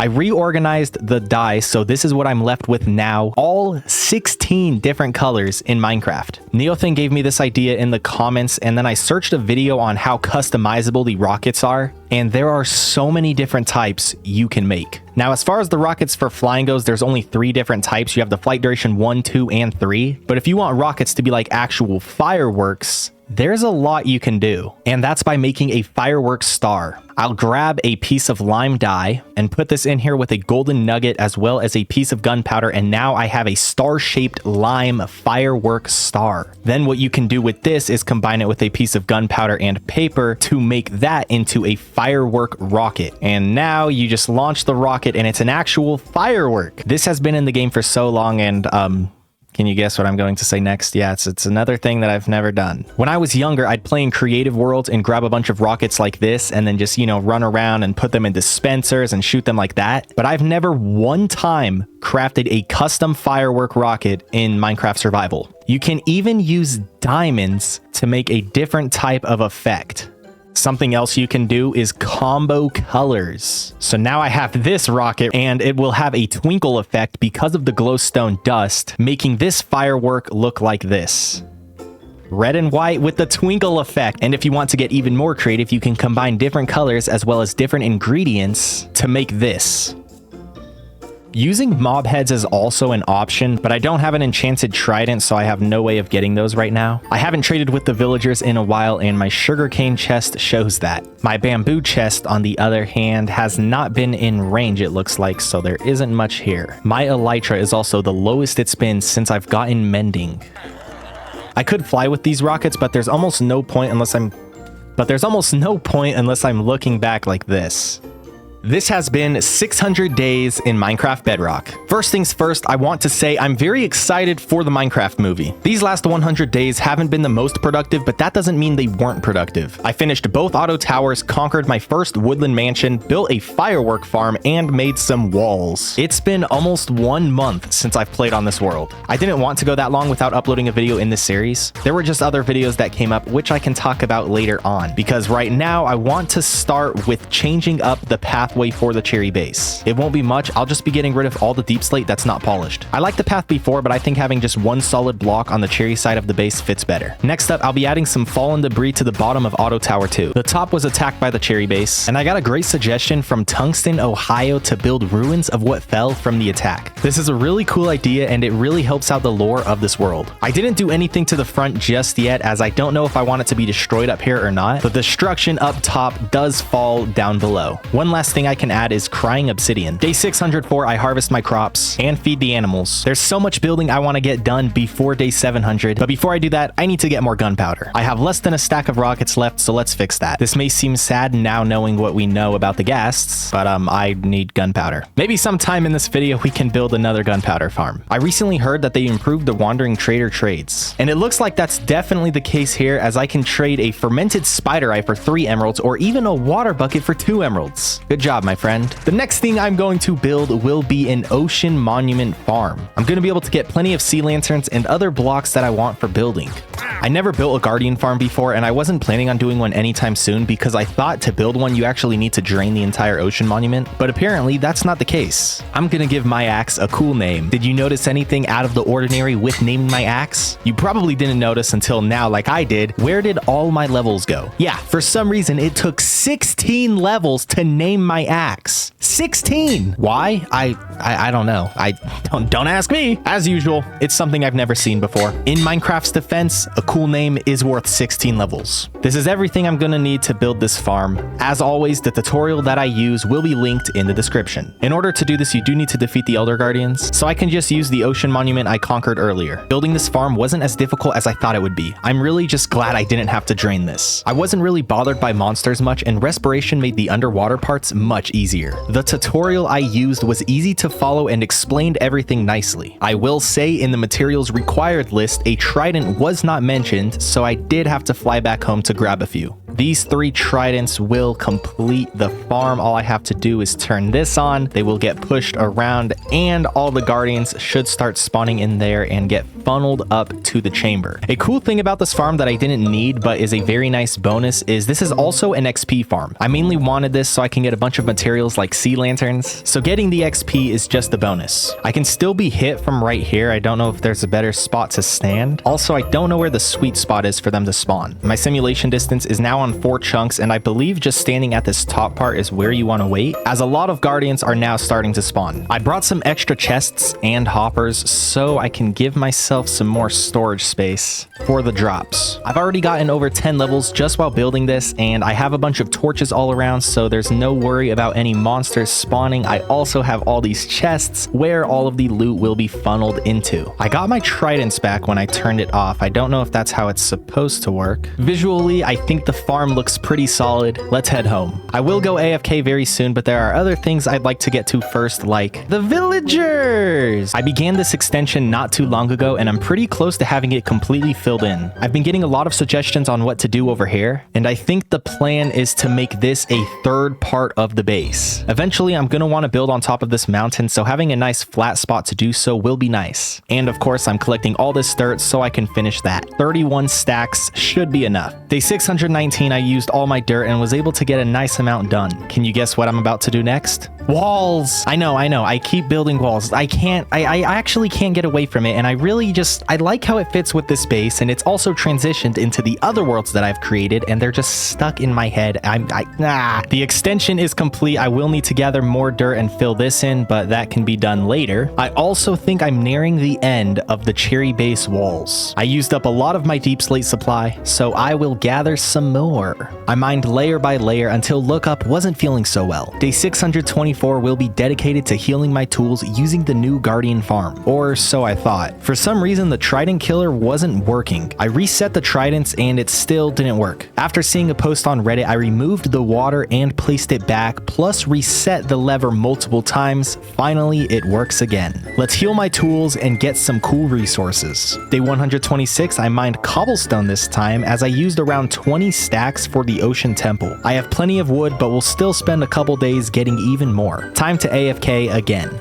I've been AFK for around 2 hours. I've gotten up to level 67 and I didn't get as much resources as I thought I would. The rates are being slowed down just a touch by these drowns. I haven't gone AFK at all in this world up until day 625. The time for automatic farms is upon us. Before I leave, I should grab the resources I waited for. This is what 2 hours at the farm got me. Since I've never made one of these farms before, I don't know if that's good or not, but 2 stacks of sea lanterns is a lot more than I'd be able to get if I was manually collecting them. The next build I'm going to go for will be a cherry treehouse. That'll go right there. We have plenty of open space on this side of the base. I just think something in this location would look nice. There are more automatic farms I want to get to building, but I don't really want to build them back to back, so I'm going with this first. I don't have nowhere near as much cherry wood as I do spruce. That being said, I still have a nice supply. I need to fill this in before I begin. With that done, I can begin with a 7x7 base. I don't exactly know how tall I want this to be. I just know that where it's at now isn't tall enough. I think that's a pretty good height. I just need to go that high all around. Even with just about 16 stacks of wood, I still don't have enough. The rest of day 640 and 641 will be spent chopping down trees. Before I go through and finish this, I am going to make it just a bit taller taller. This might look a little weird, but I think I'm going to have a branch go out and up, and then another branch go out and up. I won't know until I try. Right now, this is exactly 50 blocks high. The first branch will begin at 20 blocks. I think something like this will actually look nice. I can repeat this probably right there, place leaves on top of both, and maybe heighten this a bit more and place even more leaves. Well, I got working on the second part, and it looks,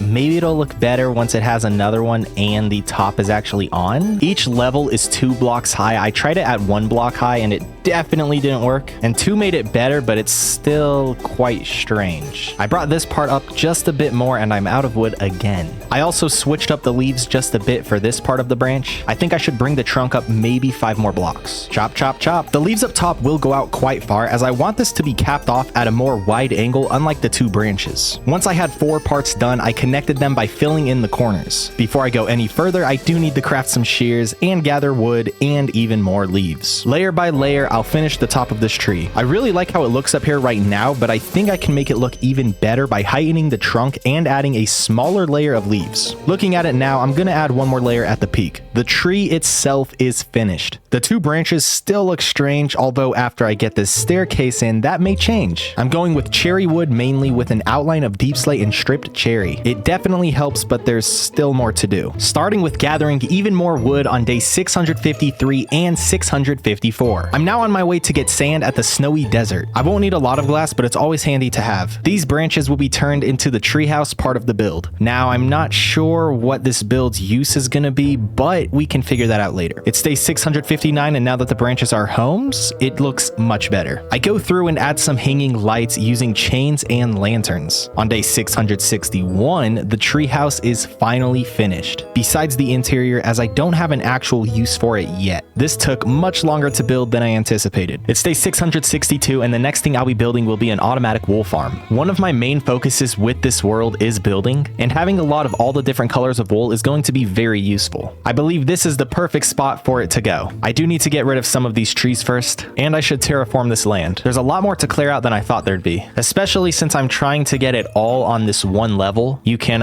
probably guess what I'm going to do with this. This stone will be replaced with dirt, and I'm using silk touch so I can start filling it in on the wall. There's now plenty of space for the farm. This will begin by heading to the rocket factory and grabbing 1 of each color of dye. They can sit in a shulker box for now. This is everything I'm going to need to build the automatic wool farm. I did mess up just a little bit and accidentally crafted 16 minecarts with chests instead of 16 minecarts with hoppers. Maybe those will come in handy someday. The tutorial I'm using will be down in the description. This is the starting layout for the farm. Let's continue. There were other wool farm designs I could have gone with, but this one's pretty efficient, and its length will set me up nicely for the surrounding build. If you're enjoying the video so far, please consider leaving a like and subscribing. I may have grabbed a couple more than 16 sheep, although so far it's working out very well. I already got 3 in. I'm sorry, but none of you made the cut. I actually need to take the shears out of every single dispenser because you cannot dye the sheep unless their wool is grown. I'm pretty sure you used to be able to just click on them even when they're cut and you could, okay. Day 668, every color sheep is in place and the farm is up and running. I have so much spruce wood, let's get building. I begin with a cobblestone base, just a solid line all around the farm. With that in place, I will go up 2 blocks across the board. 4 spruce logs will go on each corner, and every other sheep farm will have a pillar like this. The walls will be planks and stripped wood. The walls are now in place, not those walls. It's very boring right now, but I have a lot of ideas I want to do with this. But first, I just want to get the structure of this build done, and I will do so by putting the roof on. There's going to be 3 separate parts. The first 2 will be on each side of the build, and the third will go in the middle. It'll start where the others end, but this one makes much more of a point as cobblestone blocks get placed through the middle. So the angle of the roof looks like this. I believe there's only one build in all of the spruce space that actually has glass, and that's the windmill. Let's give another building some windows. There's going to be a mix of regular glass and white stained glass. The windows are in place, and I can begin to detail this build. As far as the cobblestone base goes, I can start with getting rid of the corner and filling it in with cobblestone walls. I can also skip a block and go for something like this with some upside down stairs. That pattern can follow through until I switch over to the wall again. After repeating that, we have a design going on. To give some depth, I can place some slabs on the top and bottom of where each of these indents take place. Next up, I'll gather some leaves, and those can go in between each of these little spots. Or maybe not. I think that's a bit too much. I can do something like this though. On top of the slabs, a cobblestone wall and fence will follow. But not on every single one. For this, I will be doing every other. On the side wall, I can do something somewhat similar, just reversed. I for sure have to get trapdoors involved as they are one of my favorite decorative blocks. Similar to what was done with the lighting at the treehouse, the same will be done here, with hanging lights. The exterior of the wool farm will be finished off with some greenery. Let's make our way inside for the first time. I gotta say, I really love how this roof came out, even from in here. The flooring will begin with an outline of cobblestone. The inner part will be spruce planks. Day 676, the automatic wool farm has been built. As with a lot of my builds, you can't really tell what this is for. That's a cactus farm, that's a lava farm, and this is a wool farm. Entering in, we have all 16 colors of sheep, and in the background of building this, I've gotten almost a stack of every single color. I love how this fits in with the spruce base, and I'm super happy with how it turned out. The overall base we have is coming along nicely. My dirt chest is finally starting to look nice again. Let's ruin that by taking this and filling in this. I think before I do any more terraforming on this side of the base, I will have to get to building, as I have so much open land. Slabs from a distance that are touching the water glitch out. I still have some dirt left. The rest of the day can go to sugarcane and emeralds. My chest is almost full of emeralds. I also have so much extra glass on top of auto tower. Back to the guardian farm. I think a big problem this has with efficiency is I just don't have enough tridents. Right now there's only 2 in there. I started with 3, but since I kept having to replace them, one of them actually broke or got down to 0 health, and then I combined it with another one. So I think what I'm going to do is grab these 2 tridents and first fly back home. I saw a TikTok. This could be fake, but I'm going to give it a try anyway. And basically what happened is the person dropped a nautilus shell on top of a drown with a trident, and the drown dropped the trident to pick up the shell. Will this work? I don't know, but it's worth a shot after I grab more rockets. I've taken out 7 drowns already. I finally found one that has a trident. Let's drop you this. Take that. Come on. Ow. Maybe he doesn't want that one. Maybe he wants this one. Ow. And it looks like the TikTok I watched was not real. Don't die. I should probably put on my chest plate. I do have looting 3, so maybe I can get lucky and take his trident this way. Maybe I try just one more time. Yeah, okay. It doesn't work. Doesn't work. Don't die, please. Please. Oh my gosh. I have gone almost 300 days in this world without dying. I don't need to start now. There we go. No trident. At least I didn't lose any of my shells. What I can try to do instead is just hope that looting 3 actually works for me. A baby squid. This has to be one of the rarest mobs to find. I don't know how to breed squids in the game. I've never done it before, and I don't ever think I've come across a wild baby squid before. I've gathered 2 more nautilus shells, but still have had no luck with the tridents. 0 for 2. 0 for 3. Yay! Yay! Oh, yes! After starting 0 for 3, I finished 3 for 3. 5 tridents being passed around should increase the rates by quite a lot, as the problem wasn't necessarily the guardians weren't spawning fast enough. It was just more they weren't dying fast enough. But with 5 tridents, that shouldn't be the case. It's been 3 hours. I'm level 88, which is the highest I've ever been, and this is what I got. Somehow less sea lanterns than before. Day 691, I harvested all my crops and fed the animals. Next up, I'll be building an iron farm. A lot of you have suggested this, and the overall theme of automation will continue. This is everything I need besides the 2 villagers for the iron farm. I need to be at least 150 blocks away from anything that involves a villager. That includes their workstations and beds. I'd like it to be close to my base so I can still gather iron while I build around here. It definitely can't go on the cherry side because of the villagers we have in this area, so I think a good spot will be somewhere over here. There should be nothing in this area that'll interrupt the farm, so I must begin with terraforming. That original spot is just 100 blocks that way, meaning I need to find somewhere else. I'd love to build it where I'm standing now, but I'm still within 150 blocks from that, so I think this will be the best spot for the iron farm. Now I can cut down some trees and terraform. I have a flat space to build on. There's not a lot that's required for this just because there's so much digging, although half the digging has already been done for me because of this water. Before I go any further, I need to head back to the guardian farm to grab some fish so I can tame 5 cats. If I don't have any sitting next to the farm, then they will start to spawn in the farm, so these 5 will sit on the outside saving everyone else. I will need 5 names. I have plenty of name tags to do so. Back to mining this out. The tutorial I'm using is in the description. With this little room ready, it's time for the villagers. I didn't even give them the carrots yet. Anyways, here you go. Now I just need 20 villagers before I continue, which I don't think will take too long. While I wait, what I can do is replace these walls. With that complete, we're already up to 12 villagers. While I wait for the villagers to grow up, I can start to get some of the other parts of this farm done. The iron farm has been finished. I do need to get rid of these villagers as they don't take jobs. They are still better than you. The carpet and fence is all extra. It's not necessary at all. I just put the carpet here so the cats have somewhere nice to sit, and the fence so I don't accidentally push them down there. Oh no. It's day 700 and I have now gone another 100 days without dying. I know. I actually can't remember the last time I died. Oh dang, so the last time I died was against the Wither. Well, last time I died in this world. If you watched my other videos, you would know that that's not the case. Anyway, can I go this entire day without dying? Because we still have 100 more to go before we're done. While I wait just a bit longer, I can farm some more sugarcane. The iron golems have started to spawn. I place in the water and they will all be pushed into the lava. Hot lava. The iron farm is now complete. Next up, it's time for the build around the iron farm. It'll be a lighthouse. Cool guy 9026, thank you for the idea. Now that comment was pointing to somewhere in this area, but of course the iron farm had to be built over here, and I do think this is a pretty solid spot for a lighthouse. I want to go with the classic red and white look. Now I could use the wool from this wool farm that I just built, but I want it to be built out of more of a solid block like concrete. I want the lighthouse to be pretty big, and I definitely don't have enough gravel to make enough concrete. I'm going to trade for Silk Touch to put on Boo the shovel, and I can use this to dig up some gravel. The best spot to do that might just be going down in the mine shaft, because there are spots like this. I got everything that was exposed down there, and that resulted in 9 stacks. This plus what I already have will hopefully be enough. I can use this bone meal to get more red dye. I can also use it for white dye. This pile of concrete is even taller than Auto Tower. Hopefully it's enough.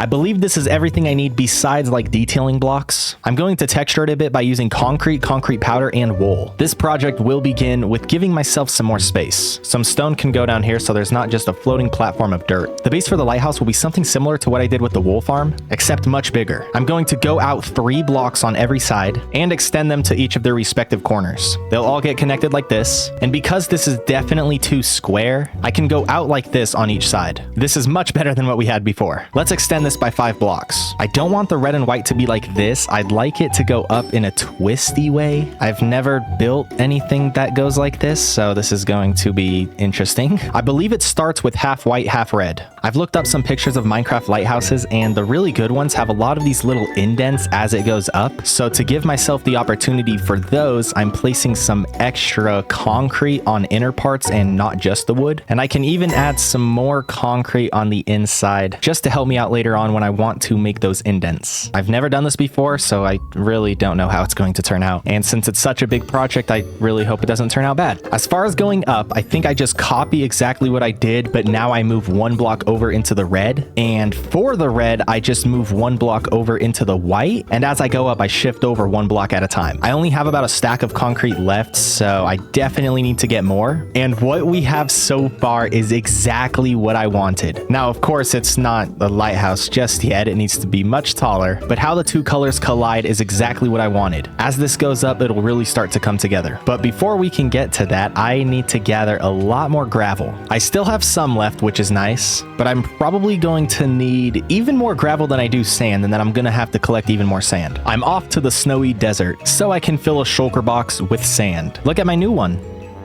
Next up, 27 stacks of gravel is what we're going for. I'm in the nether because I think in the soul sand biome there's a lot of gravel that's up for grabs. I could be wrong, but we will see. Yeah, it looks like I was wrong. There's gravel right here, but this is not what I expected. I was hoping in this biome there'd be a valley of just gravel. This bastion is way bigger than the first one I found. I can fly if I need to escape, so I'm not too worried. Actually, I am. I really don't want to die with everything I have on me.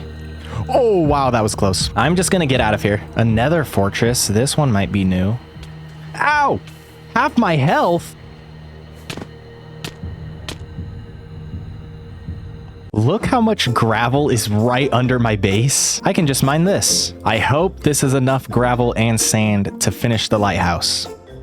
today and today only, you can get a free Slurpee at 7-Eleven. It's day 712, meaning you're too late for your Slurpee. The last 3 days have just been placing and breaking. My Elytra is almost dead, and some of my other tools are pretty low, so I will spend the rest of today just gathering sugarcane to trade for emeralds so I can get XP to heal everything. It's day 715, I can finally get back to building. I will continue building up as I've been doing. Here and there, as I build up, I'm slowly getting to parts like this where I start to cut in, and by that I mean instead of just continuing up like this, I will add another layer right there. It's pretty random. There are certain spots like this where I stop building up. There's another one there. There are some more on that side. There's another one there. Yet again, when it starts to get tight, I can just add an additional block like so. It's day 717 and I'm out of resources yet again. I have not seen what this looks like since the last time we saw it together, and yeah, it's coming along. Now, of course, it's very heavy on the white right now, but there's red right there and it's so close to starting to wrap up. All the sand and gravel I gathered earlier hasn't been used. I only used maybe about half of it. The only thing is I'm out of bones, and bones are how I get white and red dye. The best way for me to get bones, since I don't have a skeleton XP farm, will be heading to the Nether, and more specifically the Soul Sand Valley, as bone blocks generate here. Plus I can also just fight the skeletons that are all around. This would be faster if I had my soul speed boots on. I have no more gravel, but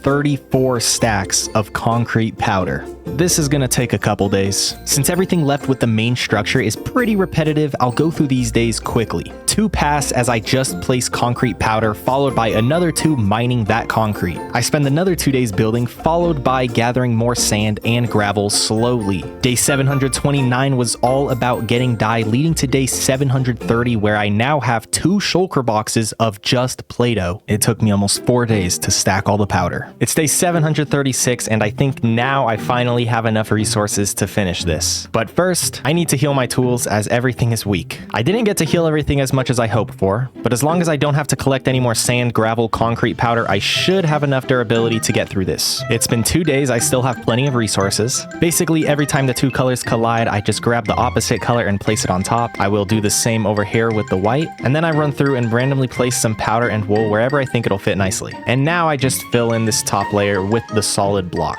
Here and there, a layer does get left behind. I'm all out of concrete, and the lighthouse is looking fantastic. I am super close to being finished with this part of the build. All I want to do is wrap this red around just a bit more till it touches maybe right here. So I only need maybe a few more stacks of concrete. And by a few, I mean like 20. But that's not too much, all things considered, because so far this has probably taken over 70 stacks total. I have enough sand, I just need more gravel. 18 stacks should be enough. Let's make this into concrete. Again, the lighthouse tower is complete. This is 92 blocks tall. I started to place in some windows, but I don't think they stand out enough. This is the window design I'll be going with on the lighthouse. Now you can't see through them because they're trapdoors, but that's besides the point. I think this will stand out and look nice on that. I need to build 1, 2, 3, maybe 4 on each side. All 16 windows are now in place. There's of course the 8 on this side and then another 8 on the other side. I could have maybe set an additional set up there, but it's time to cap this off. This is the center, and I'll start with making a somewhat circular shape around the top, just like so. Some support beams will go underneath, but I'll be adding to this layer first, starting with some spruce logs. With those in place, I can connect them with some fences. On top of these will be another layer of cobblestone, but this time it'll be filled in with wood. Before I close this off, I am adding some sea lanterns. This isn't the main part that you see in the lighthouse. I just think this will be a nice addition. It doesn't give off a ton of light from down below, but it definitely helps. Now I can add some support to this platform. The support beam will begin from the center. It'll start down 3 blocks with 2 logs, followed by another 2. Some slabs and stairs can go all the way through until we reach the edge. Now this side's a bit weird because part of the wall does cut it off, but to give it some additional support, I can add a little bit on the side. While I'm up here, I will add some more to the corners. I'd love to use scaffolding, but there's a range. It won't be much, just 2 fences and a slab. Up top, let's get to building the dome for the lighthouse. The glass I can use can come from Auto Tower. Just don't tell anyone from the cherry base. The dome will have a cobblestone base. That'll only go up 2 blocks. Next up will be the spruce wood. That'll also go up just 2 blocks. I've never built something like this before, the lighthouse build itself and the actual light part for the dome. I do have 3 different pictures of Minecraft lighthouses that I've been looking at, and so far this build is coming along great. The glass is 6 blocks high. I do think that's enough. 1 layer of cobblestone will go around the top, followed by wood that at some parts will slowly start to go in. As I've been looking at pictures of Minecraft lighthouses, I saw one that had yellow yellow stained glass. And I really like that idea. I'll see how it looks without stained glass, and then if I want to switch it later on, I can. I hope to round off the top much more with some stairs. And because it's only wood up top, I am going to add a layer of cobblestone. For this lighting up top, I could use sea lanterns, but I just think glowstone will look better. This is it for the lighthouse for now.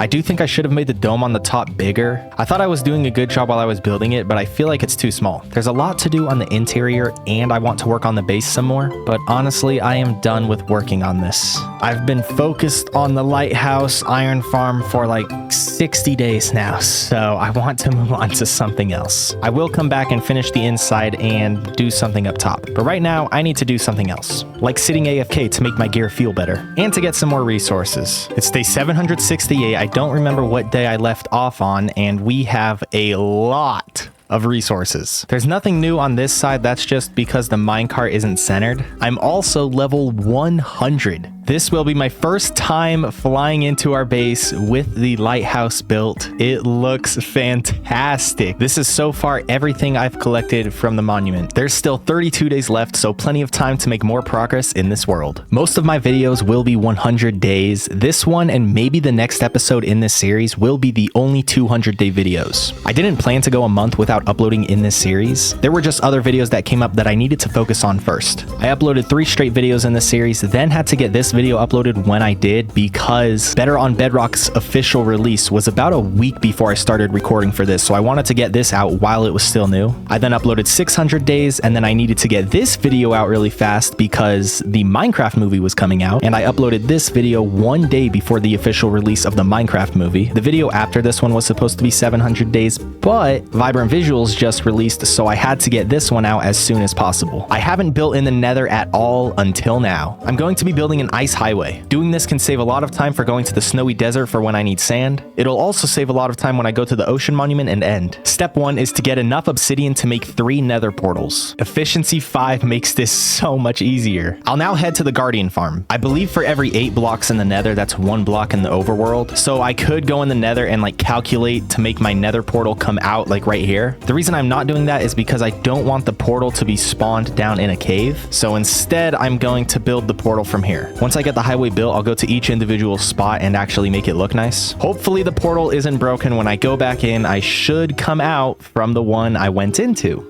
And I do. Perfect. I just dropped my flint and steel. I do need to take a picture of the coordinates just so I know where to link the highway up to. The next nether portal will be right in front of the end portal. And I'm so close to the ocean monument that the spawn is actually the same portal. So it looks like I won't be able to link up the end portal. That's not that bad as it's only a couple hundred blocks that way. The last portal I need to build will be one here at the snowy desert, which is also where I'll be collecting the ice for the highway. With that ready to go, I will be mining this ice right now. Since I've never built an ice highway before, I did have to do a little research, and I learned that the ice in the ice spikes biome is packed ice, which is the second fastest block of ice. And you can take 9 of these to make blue ice, which is even faster. I definitely won't need this much, but it's nice to know that there's plenty here. This doesn't take long at all as I'm able to insta-mine. I have a full shulker box, but I will be crafting them into blue ice. This does mean I'll need to collect a lot more, but I think it'll be worth it in the long run. Gas Sears 2 is about to become number 3 if I don't stop. I did get a nice amount of blue ice though. If that's not enough, I can always come back. Kicking off what needs to be done in the nether, I'll clear out some space.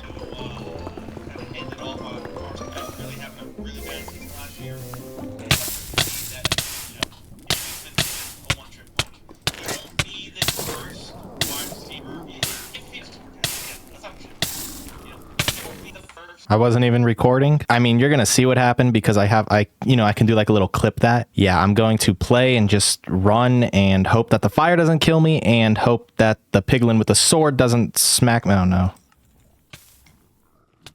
Yeah, right in there. Oh, no. Yeah, just pick up my armor. No. Oh, and my elytra. No, and oh, I slept at the snowy desert and then I broke the bed and came home. Now going 3 videos in this series without dying was too good to be true. I can see auto tower. The gear I have should be good enough to get my loot back. I also have this diamond sword and my spawn set just in case. I'm really worried about going up against my sword. I mean, okay, you know what? I got hit right there and didn't take any damage, really. Okay.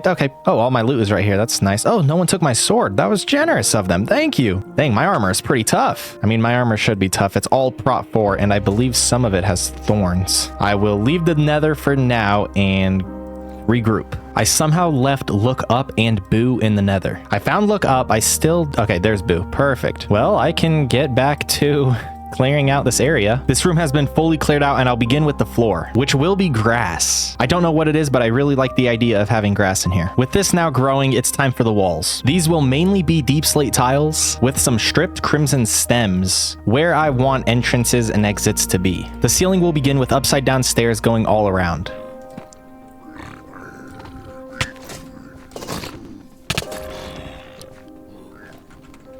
Are you surprised we're back here again?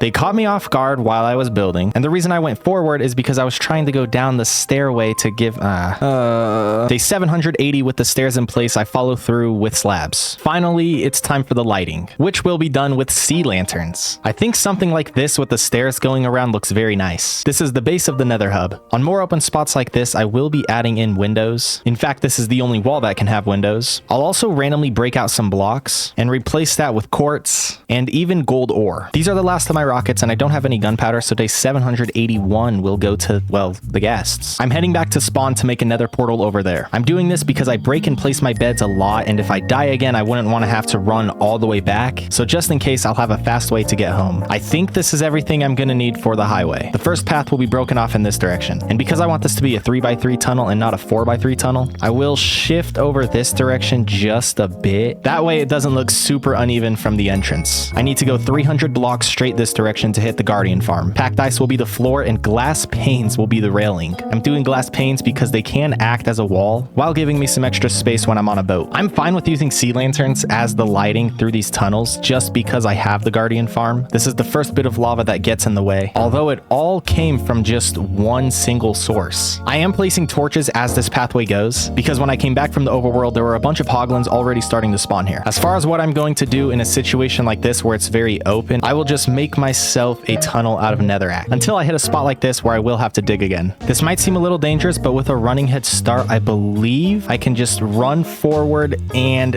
I know what I'm trying to do is possible. I just do this and then just go through. Oh, that looks very... Oh, it's because I have extra speed because of the ice.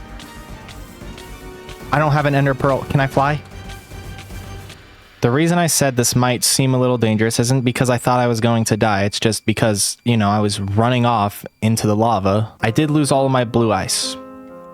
Are you kidding me? Those are mine. I lost my elytra. Oh, awesome. Oh, wow. Losing the elytra isn't like too huge. I planned for this to kind of happen like hundreds of days ago, so I got extra elytra after the skeleton shot me down. Okay, we're not talking about that. This is what I was trying to do. This may seem dangerous because there's all that lava down there and I'm just gonna run off. But on Bedrock Edition, if you get a running head start and hold down, you can do this and it will not end until your blocks run out. What I didn't account for is the fact that I was placing ice blocks, and ice makes you slip, so I was running just a touch faster than what I'd usually be running, meaning that didn't actually work. And yeah, and I tried to fly. I launched multiple rockets. I heard the sound go off. I just couldn't fly out of the lava. I didn't have ender pearls. I didn't have a golden apple. Maybe I could have put my chest plate on and tried to swim out, but overall I lost maybe 10 stacks of glass panes and 10 stacks of blue ice. Where's gas tiers 2? I'm glad I noticed this now, otherwise I may have lost you. Gas tiers 2 is literally dead. I have 4 extra elytra. Getting mending and unbreaking 3 will be no issue at all. Right now I just don't have the XP to put it on the elytra. I need to sit AFK for 1, maybe 2 days. That way I can get enough XP to put these 2 books on my elytra, and I need to heal all my tools. I had a small little lunch break. Yeah, there's 11 days left, and the first thing I need to do is put mending and unbreaking 3 on this new set of elytra. With that done, I just need to heal them up a bit, and since there's no way I'm flying all the way back to do that, I will just trade with the villagers. I also lost 2 shulker boxes, which isn't too bad because I do have some more shells, and it's not like they have sentimental value like all I have. I'll be back in a couple days when I have a good amount of blue ice. I did not start one of these fights. I'm hoping 9 stacks of blue ice is enough. This is everything I'm bringing with me to the nether. As you can see, I'm much more equipped to survive the lava. Let's continue. I've made it to the Guardian farm. If I head back into this portal, I'll exit right here, and that leads me down this way where I take this ladder to get to the ice highway we have in the Nether. And the reason it turns right there is because spawn is that direction. So whenever I want to go to spawn, I go down this path, go straight that way, and then it's going to have another turn going that direction to spawn, which I will build in a second. But first, I can't make a boat with this wood. Well, I guess I can't show how fast this is right now, but it goes all the way back this direction to our original portal, and it's pretty safe all around. There's no way any monsters are going to be able to spawn here, and I also blocked off the spots like this where monsters would be able to walk up, so the only mob that could get here is a ghast. And as far as ghasts go, as long as I'm on a boat, I'll be going so fast they won't even notice I'm there. I've officially ran out of blue ice and glass panes. The turnoff point is right there, and I actually made it pretty far. I get a couple hundred blocks this direction before I run out of the ice, and I ran out of the glass panes way earlier, which does make sense because I need 2 times as many panes as I do ice. Yeah, I no longer need to fly home from where I'm at now. I can just take the highway with this boat. Let's hurry up and get it down, and here we go. This is incredibly fast, and I believe this is the fastest you can possibly go in Minecraft. Now, unfortunately, that path does not make its way to the snowy desert, which is where I need to go to get more ice and more sand. There's only 3 days left before day 800. What I'm gonna do now is mine ice until my silk touch pickaxe is done for, or pretty much done for. Just over 4 stacks of blue ice. Now let's fill a shulker box with sand. The final day will be spent at the Guardian farm healing my tools. Building this highway is definitely going to be worth it. It's been like 4 minutes and I still can't get this thing to work. I know a lot of Guardian farms use like campfires. I may see if I'm able to switch to something like that, because for whatever reason, this trident killer is not efficient. You know what? I will worry about healing my gear in the next video because things are just not going well right now with that. This has been 800 days in Minecraft Bedrock Edition. I did AFK for the first time in this series in this video. I probably went maybe 30 days, which 30 out of 200 really isn't that much. One thing I do want to check before I say goodbye is how much iron I got in the iron farm. I spent a lot of time around here building. I mean, I spent probably around 50 days in this area, so the fact that I don't even have a full chest is a little... It feels like forever ago when I built that. And I also got these 2 builds done, which are some of my favorite in this world. We're on day 800, and I'll begin today's journey in the Nether. I want to know exactly how many blocks each of my portals are away from each other. That way I can collect the exact amount of blue ice I need for the Nether highway. To get to spawn, I'll have to gather 280 more blue ice, and to get to the snowy desert, I'll need another 650. It takes 9 packed ice to craft 1 blue ice, so I have to mine 8,370 packed ice blocks, or 131 stacks. You know, almost 4 inventories of just packed ice. Just so I don't have to continuously revive Ghast tiers 2, I'll finally put the emeralds I've been trading for to use and trade for the enchantments necessary to continue. I can't actually do anything with these books right now as I need to level up. It only took around 5 minutes to get this to work again. I really hope someone has a solution for me. I'm definitely going to need to be a higher level than 29 to use all these books, but so I don't have to keep traveling back and forth, I can bring an anvil with me, as well as 2 diamond picks. 53 levels later, I have these 2 picks ready to go. I just want to give them each their own name, and when I go to do so, 16 levels. This happened 200 days ago and it's happening again. Why does it cost me 16 levels to change the name of my tool? Am I gonna wait to hit level 16 twice? Yes. Yes, I am. I now have icicle and 32 because it took me 32 levels. While I'm here collecting ice, I'll also be smelting the sand I gathered late last episode. 3 days go by as I mine away at this packed ice. It's day 810 and I finally have enough glass and blue ice to finish the highway. I can go over this quickly because I showed a lot of this somewhat recently. I dig out a 3x3 tunnel. This bottom middle layer will be filled with blue ice. Both sides of the walls will be glass panes, and the ceiling on the inside of the tunnel will have some sea lanterns. For parts that are out in the open like this, I will do the exact same, except instead instead of the sea lanterns, I go with torches like this. As I was building this tunnel, I did come across another bastion. Right above me is the nether portal to spawn. I accidentally didn't notice this and was going a bit further than I should have. I have reached the surface and my portal should be right around here. Oh, my portal's up there. Okay, perfect. I will come back soon and make all these entrances look much better. It took me 15 to 20 minutes to get back home last time I died and spawned here. Let's see how long it takes me now. As we all expected, this was much faster.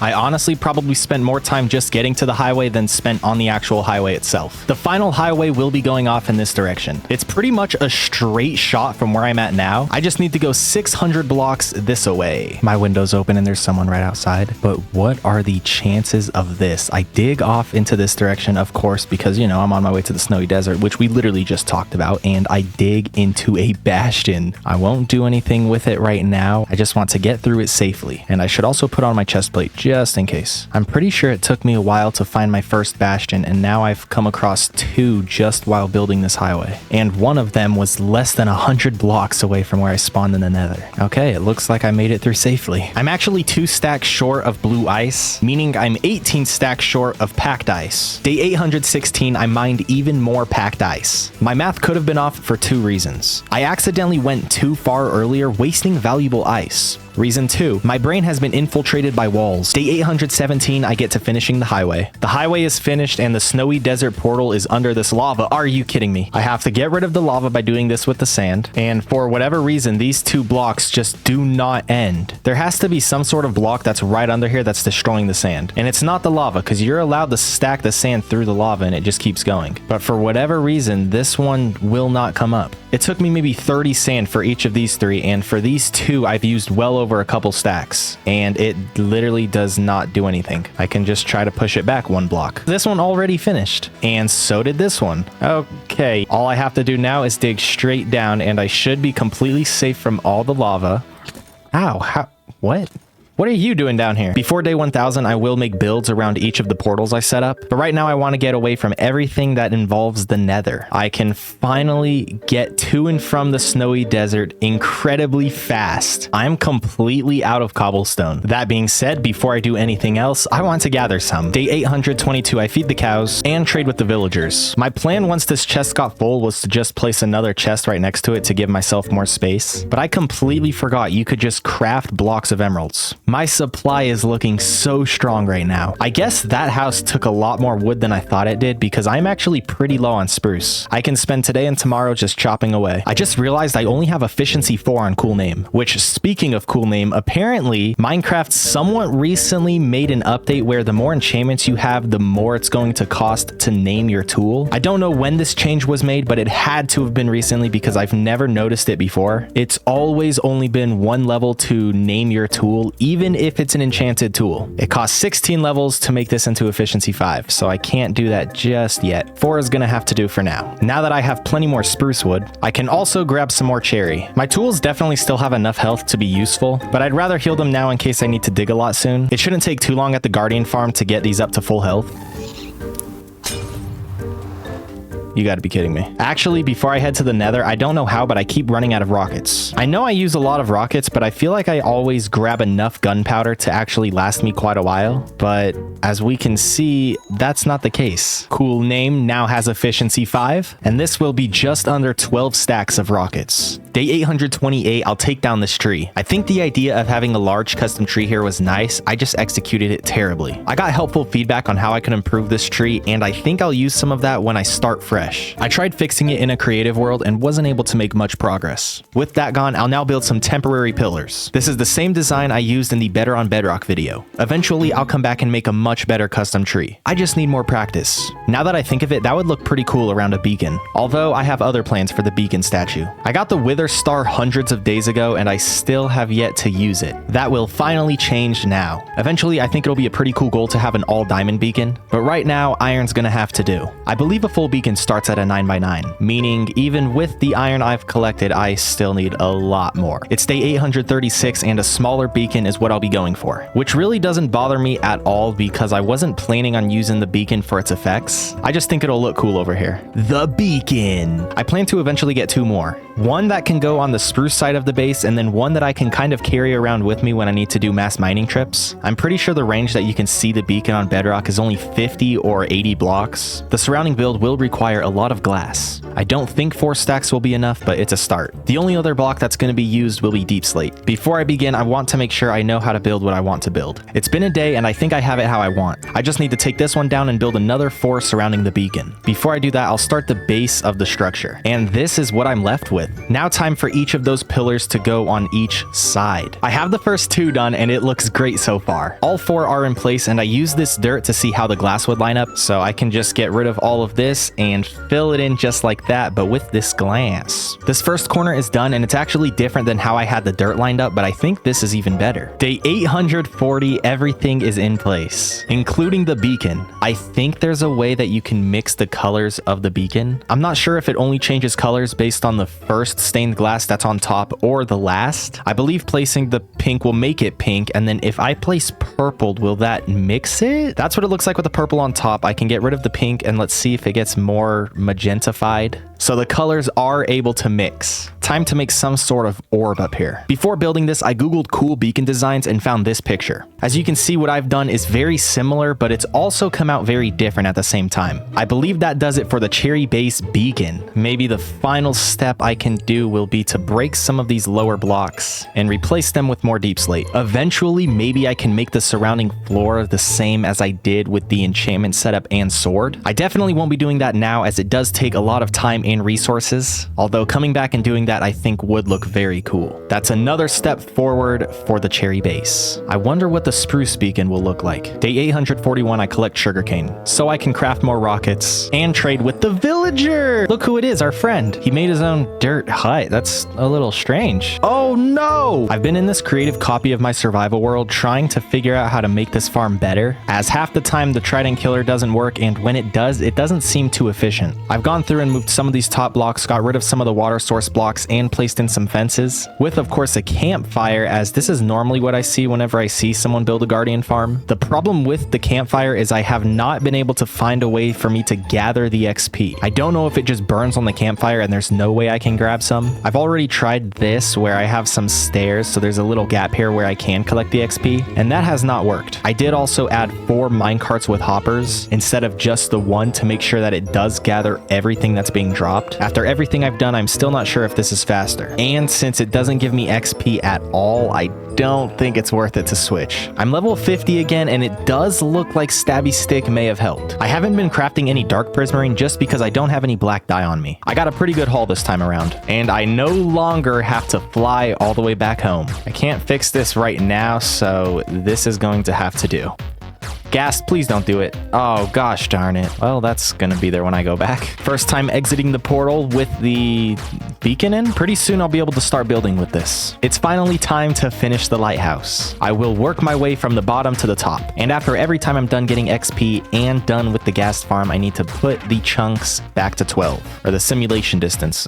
That way most of the base is still active even while I'm working over here. I don't know if there's a sweet spot I'm supposed to stand at to make this farm work better, because I really don't think it's been that efficient. First things first, let's get working on this base. I think I should begin with adding a layer of cobblestone throughout this inside part. Now the reason I'm doing this is that way when I break out certain spots to place in some blocks, there's not like a little crease there's not a little opening. When I built this base like I built that, the plan was to do something similar, and that still is the plan. I can place in these upside down stairs on all sides, and since I do want some spruce wood in the mix, I can do a little something like this. These 4 middle blocks will be replaced with slabs up top, and the 2 blocks above them will be cobblestone walls. 2 fence gates and 3 fences will be right above that. Day 854, the exterior base has been finished. finished. On to the interior. The flooring in here will be all spruce wood. For the staircase going up, I think I can do one of two things. Either start it going up probably somewhere on this side, just because this is where I get my iron from, or I can start it with a ladder and then turn it into a staircase. Because there's not a lot of space on this first floor, so maybe this is where a ladder can start, and then a staircase made of slabs can spiral up, starting right there. Because I have access to a lot of iron, I can actually use lanterns instead of torches. I also crafted probably too many chains. As the slab staircase spirals up, what I'm going to be doing at each straightaway part is adding some cobblestone slabs as well as some spruce logs. Just to make it seem as this goes up, we have a little support. In fact, I can even add a fence. The staircase will stop here with a ladder leading up to the top. I am going through and destroying certain spots and will replace some of those with trapdoors. With that, the staircase on day 856 has been finished. Certain spots on each of the corners.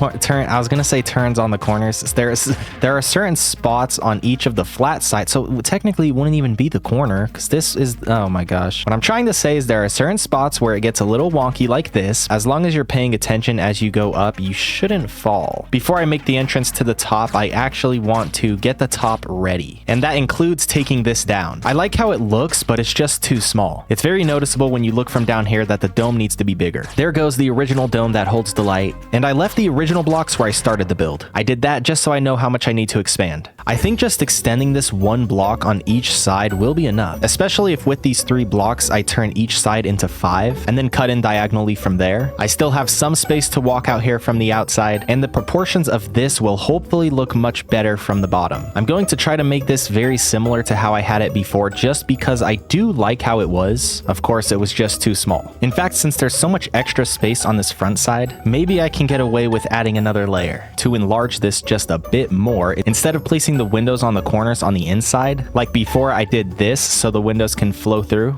I'm going to be placing these blocks on the outside. On top of expanding this by 1 block, I also went 1 or 2 blocks higher with the windows. And instead of going for a full block on top of the glass, I went with some cobblestone walls, which will be followed by spruce stairs. The surrounding structure of the lamp has been finished. I like how this one came out much more than the last. I make my way in with stairs, then go straight up with stripped spruce, then go back to stairs, and from the bottom, the lighthouse has been improved so much. There's going to be the 4 doorways, and I can finally finish this ladder. It's not centered, and I'm not sure if I want to extend this and build it out to the center, although at the same time, it's like, why wouldn't I do that? So I guess I can do that. There we go. The ladder now extends to the center, and we have a way to get up top. For the light inside, originally I just placed a couple glowstone blocks, but I intended to do a little more with it. This time around, I won't be using glowstone at all. The light in a lighthouse is always circulating, and that's what I want to do here. With the light bulbs, I don't know what the block is called. You take the redstone, it can turn on and off. I never use redstone, so I will need to watch a tutorial for this. That being said, the tutorial will be down in the description, and Live Combos MC is going to have to leave. Goodbye now.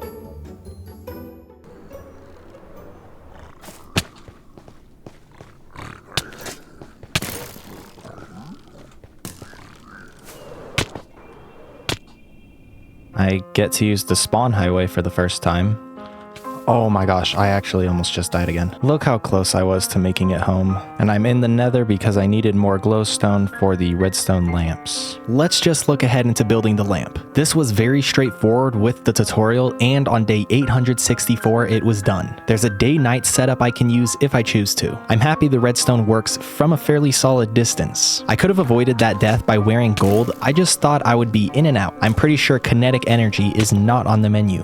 I'm off to the snowy desert to fill a shulker box with sand. I then smelt that into glass and begin to dig underneath the beacon. I was going to wait longer to do this, but then I thought, why not just do it now? Day 869, I have this bottom section all cleared out. I gather 19 lava buckets from the nether and begin the effect build. 4 days go by as I just get the opening layer of lava and glass in. Day 874, I can place down the first pink stained glass. 13 stacks later, and I'm still not quite done. I'll gather sugarcane to trade so I can cure Boo the shovel. Back at the snowy desert, I need to gather roughly 55 more stacks of glass to have enough for the beacon floor. after placing 8 stacks of coal in these furnaces, I need to cook up some more as I think I'll need more. Yeah, this is gonna take a while. It's day 880 and I finally finished. Coming in from a distance, it's exactly what I wanted. It may be just a touch too square, and to fix that, all I gotta do is get rid of some of this grass, as even under these grass blocks, I even have the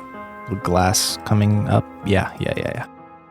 We now have even more ocean monument blocks. Day 895, I'm a farmer. The next thing I'll be building will be a hot air balloon. I think the perfect spot for this will be right around there. I also have a little lore for this build. Thank you, Carry On Young Crozier, for the suggestion. The blocks I'll be using for this will be the wool from the wool farm. Now, right now, I have about 2 stacks of wool in...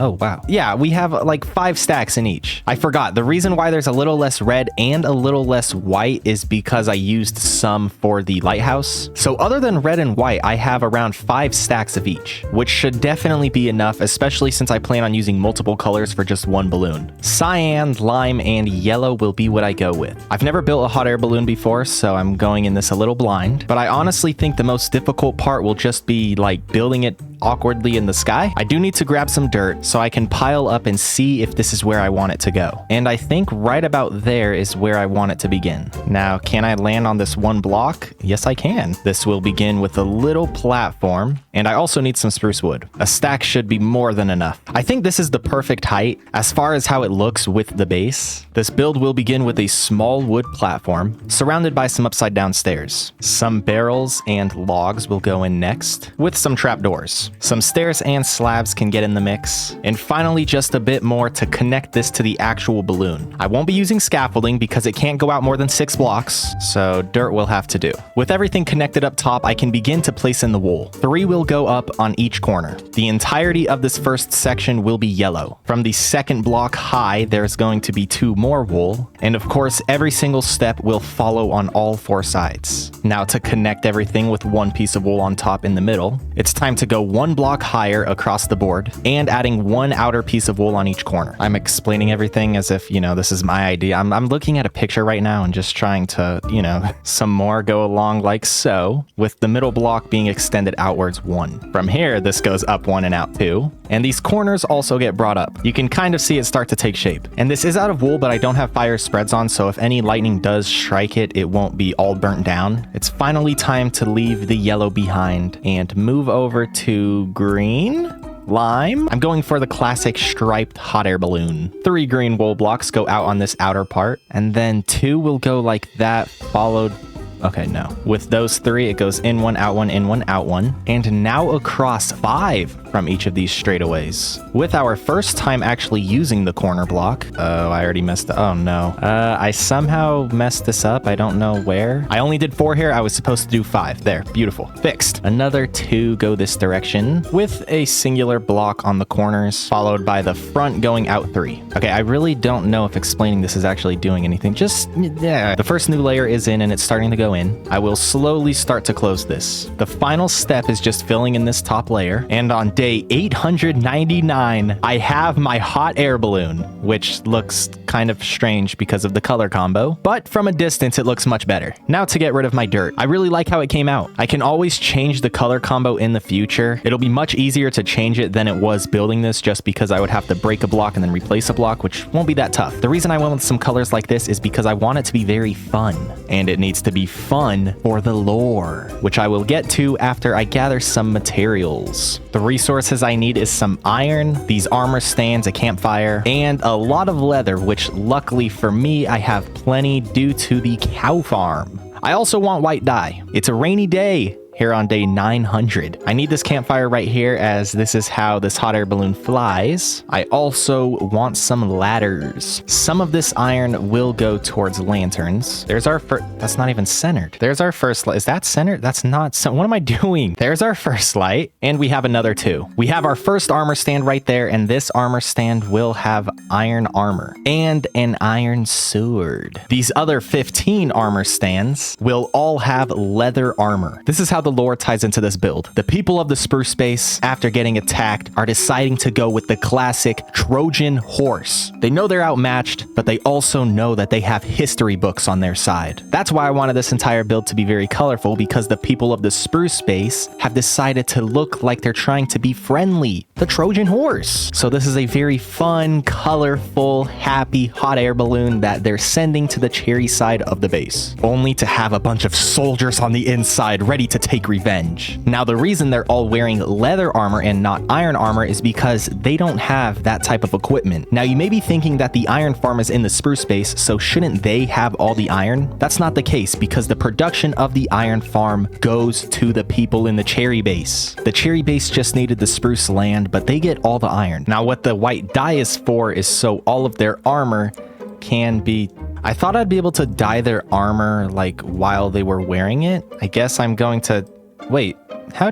What? I just searched up how to dye leather armor, and this is what the tutorial did, and it's not working. I found another tutorial, and all they did was use a cauldron, and they dyed the cauldron, then just did that. Okay, that works. I'm just going to have to do that with every single soldier. Oh, and apparently the water does run out, which does make sense, but I didn't think that would be the case, so I will have to make an infinite water source up there. Just like that, they all now have a full set of white leather armor, and the reason I'm giving them this armor is because it looks similar to iron, and when they go into battle, they don't want the people of the cherry base thinking they're in leather armor, so they will be more scary with this. Of course, only the general has iron armor, as the spruce base does not have enough iron to go around. Every single one of them now has a weapon and are in their own pose. Some have gold swords, as they've made efforts to conquer the nether and they've gotten the swords that way. Others have bows, a few with some stone swords, and there are 2 with hoes, as some of the farmers have joined this war. The people of the spruce base do not have a strong military. They may not have the best armor, they may not have the best weapons, but they hope the surprise attack is going to make the difference. That hot air balloon really fits in perfectly with this base. In my last video, I accidentally crafted a bunch of minecarts with chests. Rixie18 could be wrong, but also could be right. I hope this works, because I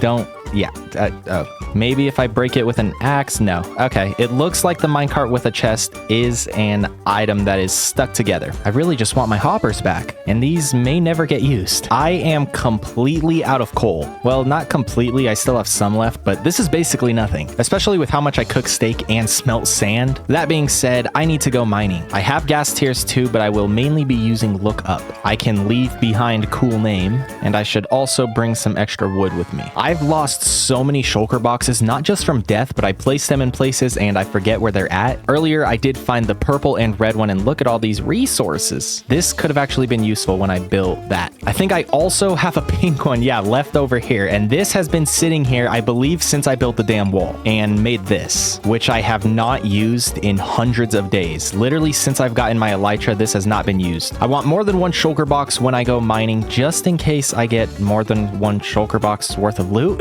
I'm off to the snowy desert because that's where I want to mine. I've mined at a lot of nearby caves already, so I figured going somewhere very far away will give me a bunch of new caves to check out. Well, not really figure it, I mean it literally will. I could also at some point go back to spawn and mine, or literally anywhere else. I believe I have more than enough to make this trip successful. Think of your predictions right now. How much coal, iron, and diamonds will I get? I somehow got exactly 12 stacks of iron and just 1 extra piece of coal, along with just over 2 stacks of gold plus 46 diamonds. I'd say that was a pretty successful trip. I'm now off to the snowy desert. The reason I'm here is so I can make a surrounding build for this portal. I believe I brought everything I'm going to need to make this work. This will be like an extension of the spruce base, so I'm using the same blocks. The first thing I'm going to do will be digging up the entirety of this first layer of grass. Next up, I'll surround this area with torches to get rid of the snow. I now want to use the grass I've gathered to expand the land up top. I can't just pick an area that's already flat, because this is where my portal is and this is where the base needs to go. This should be plenty of space for what I want to build. I can begin with the cobblestone base. This is 11 by 22. The build itself will be somewhat similar to the cactus farm. It's obviously smaller and the roofs will be rotated. The outer corners will go up 4 blocks, while the ones on the inside will be up 8. I can get started on the floor now, which will be spruce planks. that's what you get. The walls will be a bit more expensive as they'll be stripped logs. With that in place, I can move on to the roof, which begins with a cobblestone outline on 2 different levels. Pretty soon I'll be taking on the warden. I just feel the need to get these builds done first. Following the outline will be the spruce stairs. I can finish up by getting these windows in place and adding in some detail. On day 914, I finished the snowy desert outpost. I can get rid of all these torches, and when it snows again, it'll look much better out here. Heading on inside, we have quite the cozy build. I used paintings for the very first time in this world. There's something that obviously I don't use often that I want to start using more and more. I also placed down a lot of bookshelves as well as carpet. As this world expands, maybe more and more builds can be built out here. Heading into the nether, there's not a lot I want to do to this room. I just want to make it somewhat presentable. It really isn't anything much, just a little something to keep me safe from the skeletons that keep spawning around here. Off to the Guardian farm. Before I get there, I will have to hop off my boat so I can place in this glass that a ghast destroyed, and there's some more glass I need to replace. Now really quick, I want to branch out just a bit to give myself a little safe area from the ghasts. So when I first come down this ladder, I don't need to be in a rush so I can avoid the ghast, as this very pleasant to look at wall will protect me. On a serious note, later on I can come back and fix this, or make it look presentable. I just want to get to the ocean. This is a very good spot for me to start using the blocks I've gathered from the farm, but that won't be what I'm doing. I want to save those ocean monument blocks for a part near the base. Since I won't be spending too much time at this outpost, I don't want to use the very expensive blocks building out here. Instead, I will go with the theme of the cherry base. The spruce expanded out to the snowy desert, the cherry got this ocean.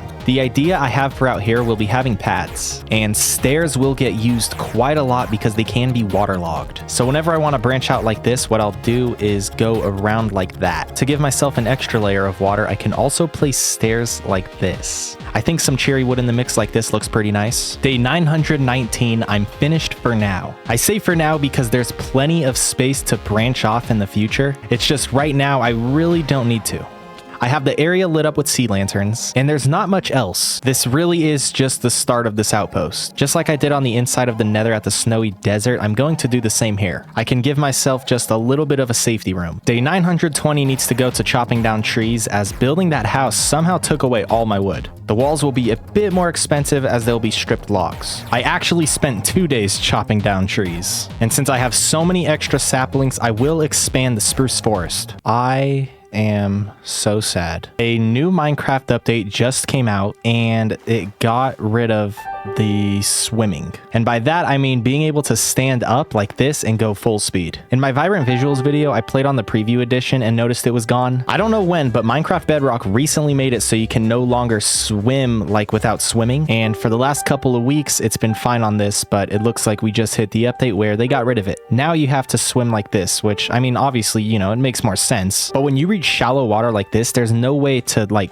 sprint. Unless you go to a deeper spot and swim normally, then swim like this. Obviously, it's not a big deal right here because if I go across like this, I'm pretty much already at the other side. But sometimes there are smaller lakes that aren't deep at all. What happened here? As long as Bedrock doesn't get rid of this, I will be okay. You can barely see the balloon off in the distance. Right now I'm gathering sugarcane because I want to trade for more emeralds to heal up. Cool name. It's finally time to take on the warden. I don't think the warden actually drops any loot, and I'm also 99% sure more than one warden can spawn. I will definitely need Bo's MC, and I think it's time I finally use a totem. Since like the 1.19, 1.20 update, there's been a bunch of new mobs that I've never done anything with. I can make a little graphic to kind of show what mobs I've never really dealt with, because I feel like most of the new mobs I've never touched. I know I can use wool to cover up the warden's spawn pads, and I've only ever fought the warden one time. It was like 30 days into a hardcore world like a year ago, and I died. The only knowledge I gained from that fight was the warden has a ranged attack, so fighting the warden like you fight an iron golem will not help. We have the deep dark biome right here. I've never actually explored any of this, but I'm pretty sure it's going to like go further into the warden's home base and not just end like this. This thing going off and a warden not spawning means I'm not near a spawner. What kind of deep dark biome is this? I dug behind this wall hoping there'd be the biome, and there's not. It also doesn't look like there's anything over here. I just looked up how to find a deep dark biome, and I click on the first video I see, and the very top comment, the very first one I see is just lost my Fortune 3 efficiency 5 pick fighting that absolute unit. You gotta be kidding me. After some high level research, I learned that the deep dark biome spawns more frequently under high mountain peaks. This is the closest one, so I start to dig straight down. I wasn't expecting to go 1 for 1, but I heard this. It's hard to hear even with the audio boosted, but it sounded something like this. This is my first time seeing a baby goat. I placed a bucket of water at the very bottom, and I brought hopefully enough ladders to get me to the top. I'm doing this because if I die and lose my elytra, I still want to be able to get up and down. I didn't have enough wood, and I don't have my axe. Back to day 1. This might sound crazy, especially coming from me, but I think I can defeat the warden without dying. Or, you know, maybe with using the totem up once, but that's not dying. I believe my running speed is faster. I also have a bow which has more range than the warden's, like, ranged attack. I can also fly if needed. My chest plate will sit in my hotbar in case I need to quickly switch to my elytra to fly away. Or my elytra will sit in my hotbar in case I need... Yeah. I don't know if the golden apples will help much because I'm pretty sure the warden will be too close to me for me to use these efficiently. Unlike the wither and the ender dragon where you get a little break in between the fight, I don't think you get that against the warden unless you literally fly away. I don't know where the deep dark is. I just hear the little... Oh. Don't tell me this isn't the actual deep dark. The process to finding the warden's spawner and then finding the right spot where I want to do this battle was very messy. You gotta be kidding me. I don't know if these little patches only spawn near the actual biome. There are 3 sensors and 1 of the spawners. How am I supposed to... Uh-oh. I should be able to go across with carpet like this and not make a single sound. That signaled it? No.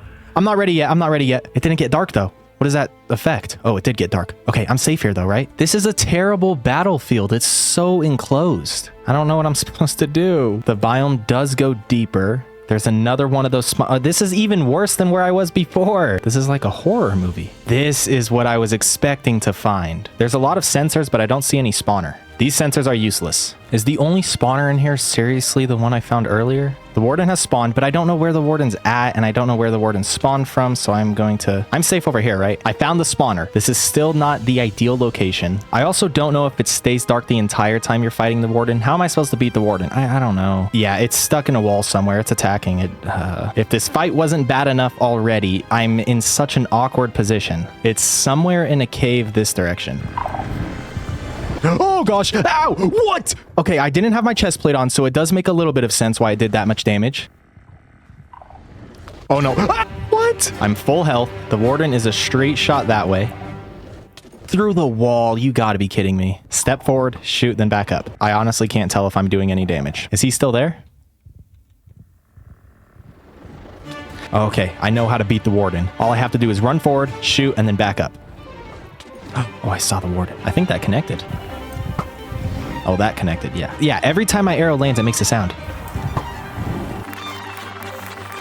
Wait, did I kill it? I think I beat it. I hear something walking. Maybe I didn't beat it. Is that what the warden drops when you kill it? It dropped a Skulk Catalyst, which I already had 1. That's why there's 2. I don't know what they drop. They might not drop anything. Oh, no! Oh, this is actually working. Every one of those shots connected. Ah! What? How did that happen? I know it has its ranged attack, but I was like way out of its... Before I do anything, I need to go down and get my loot. But I can't go down the way I originally went just because I'd have to go through that big mess. I do have the coordinates of where I need to go, so... Can the warden break blocks? Because if the warden can't, then that means I killed it because that block was not there originally. And I was shooting arrows and connecting for quite a while, so there's a chance I killed one and another spawned. This is roughly right where I died. They should have despawned by now, so I'm not worried about that. I just looked up a video and the warden does drop this thingy when he's killed. Meaning Why is it so dark up here? That's it for the warden fight. I shot a bunch of arrows and I was for sure doing damage, and the Sculpt Catalyst was not there before, and the warden drops this when it dies. Now, there was another warden that killed me because they just keep spawning. I will put this one in as that is the warden, and this can go somewhere else. That being said, 928 days in, and I have defeated every single boss in Minecraft. This is something else that I've never done before.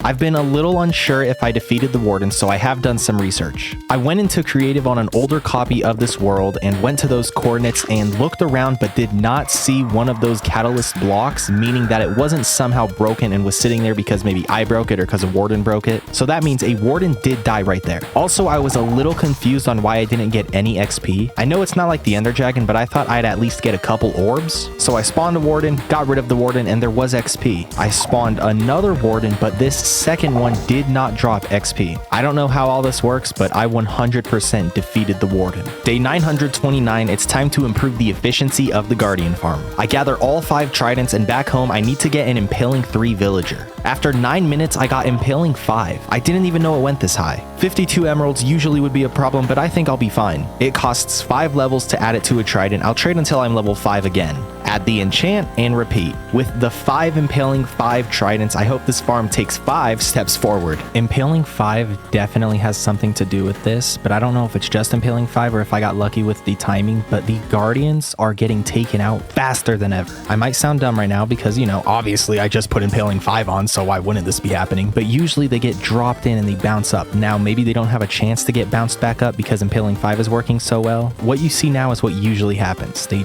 just sit at the top and they don't get knocked in. So you know what? Maybe I'm not as dumb as I thought I was. Okay. Day 944, and I'm almost ready to start building with these blocks. As of now, what I think I'm going to use them for is for this third part of the base, but I'm still not 100% sure. Potions can be a pretty key feature in Minecraft that I just never use. Let's change that. I think the perfect spot for a potion build will be right in this area. I will need to take down these trees and terraform the land just a bit. Wall. Day 945, I now have some space for this build. I may end up moving where I store my lava, or I can just bring the pathway down this direction. As you can tell, I haven't really been on top of collecting it. Surprise, surprise, I've never built a potion room before, and I think the best first step will be to gather everything I need for the potions. Well, it turns out there's a lot more materials than I thought, and most of what I don't have comes from the nether. I have this potion of fire resistance that I probably got from a shipwreck. I'm holding my totem, and I can always switch to my chest plate, so there should be no shot I die in here. I need glowstone dust, so I'll mine this without silk touch. I don't think fortune helps, but it's worth a shot. I'm in the nether fortress because I need nether warts. Oh, I also need blaze rods. I don't need a lot of nether warts because I can start a farm, which is definitely what I'm going to do. I need brown mushrooms as well. I wonder if you can bone meal these in Bedrock.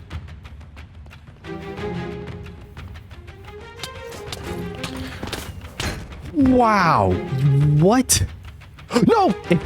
If I would have died there. Oh my gosh. Oh, there are more mushrooms. I've already explored this fortress. It's just been probably 2 months of real life time since I've actually been here, so I don't remember where the spawner was that I used. Well, now that I say I don't remember, I find the exact one. I need to take out quite a lot of blazes because I need blaze rods as well as the blaze powder. I have just over a stack of blaze rods. That should be enough. The last thing I need from the nether is magma cream, and I believe magma spawn more commonly in this biome. Bom, bom, bom. I don't think it'll take me too long to get up to a stack. I definitely should have brought Bose MC with me. All right, I think that makes it a stack. Yeah, it's nighttime and I can't go to sleep because something else I need is phantom membrane. So yeah, we'll have to wait on that. I need to build 3 different farms, starting with a nether wart farm. I think a good spot for the nether wart farm can be right here. Now, this is not the actual build. I am going to make an actual building for this very soon. I just want to get all 3 farms built before I begin making the actual build. Farm number 2 will be something I probably should have started a while ago, and that's a melon farm. And I need to grow these because I need glistering melons. Remember, I'm getting every single possible ingredient for potion creation. I think this is a good spot for the seeds. As for the 3rd and final farm I need to make, it's something I've never done before. And if you remember that graphic I showed up earlier with new mobs that I've done nothing with, this mob mob will definitely be on there. In fact, in order to build this, I need to look up a tutorial. In order to build this, I need to find a beach that turtles spawn at. And unfortunately, there isn't one that's too close. I found one turtle, but it's definitely going to take more than one. I don't even know if it's worth it to keep this one enclosed. Oh, there's two. I now have 3 turtles. Time to watch this tutorial. I think I need shears to collect these. Silk touch won't cut it. What?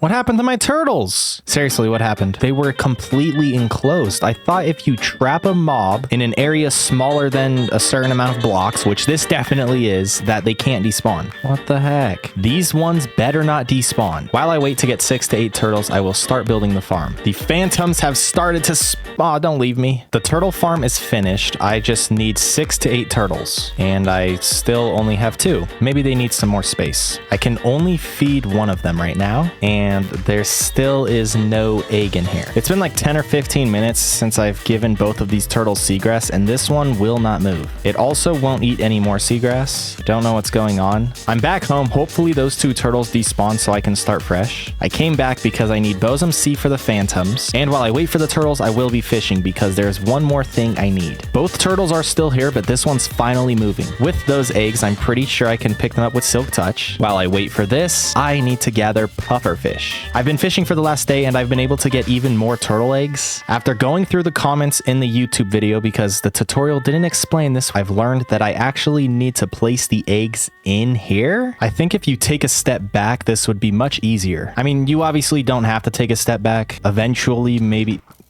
If you're willing to trade with me, you could shoot the phantom and I can help you here. I mean, I got a clear line of sight. How many arrows do you have? That's not an enchanted bow with infinity. You must... Ow! No! My turtle eggs are still safe. I went away for just 5 minutes and I come back to this. No turtle eggs and rotten flesh. How did they get... When I first built this, I made myself a little staircase to...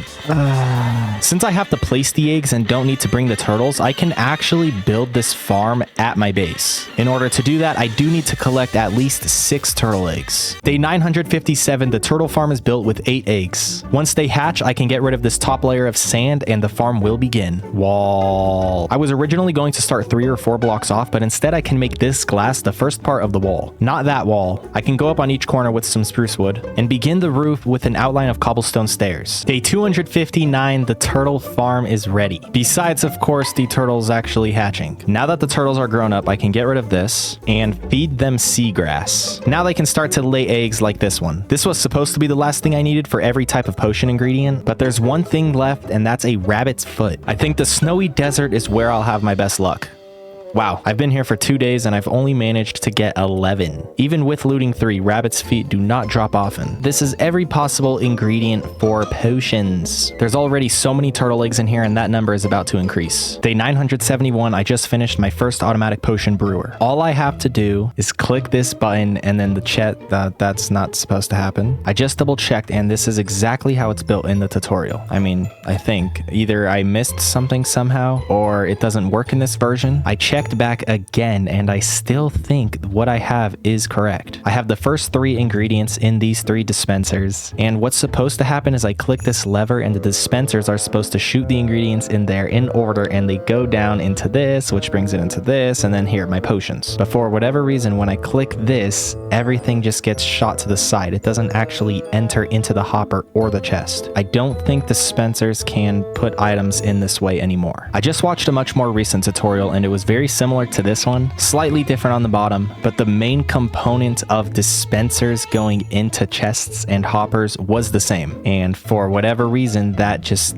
doesn't work. That being said, I think I need to push off the automation of this for now. I can at least make the building for this. A 3-block high base will be how I start this build, following the theme of the wool farm and the lighthouse. In fact, I can even bring out the entrance a couple blocks. Spruce logs will go on the corners with spruce planks in between. I do think it's at a good height right now. Stone brick is used for the base and the trim. The roof is on and I went with a longer second layer. I think I've said this before, but I really like adding second parts of the roofs. Time for the windows. I went with something that I'll probably start doing even more, and that's adding in some stairs on the top and bottom of the windows. The detailing will be very similar to the wool farm. The exterior build is complete. Of course, I can't really make much progress on the inside until I figure out how to get these machines going, because I'm gonna have to use a different design and I don't know how large it's going to be, so there's nothing done on the interior just yet. It of course is a very fitting build with the spruce space. Day 977, I'll gather sugarcane for the 100th time. Next up, it's time to build the netherwort farm and the pumpkin farm. This is a pretty small build and it doesn't hold much netherwort. If there comes a time, just like the cactus farm, where I need a lot more netherwort, I can always build an underground section. Here we go. I went with purple glass just like I did with that building over there, and I really like it. I also planted most of the netherwort right in front of the windows. I believe this is the first build on the cherry side that has seed lanterns. On to the melon farm. This begins with the destruction of the seeds. I was going to do a build similar to that for the melon farm, but I decided to do something more natural. I don't see myself needing a lot of melons. I believe this will be more than enough. I really like that hot air balloon. Let's build another one. The people of the cherry base didn't want the only hot air balloon to be owned by the spruce, so they decided to build their own. In fact, they make it go even higher to show their superiority.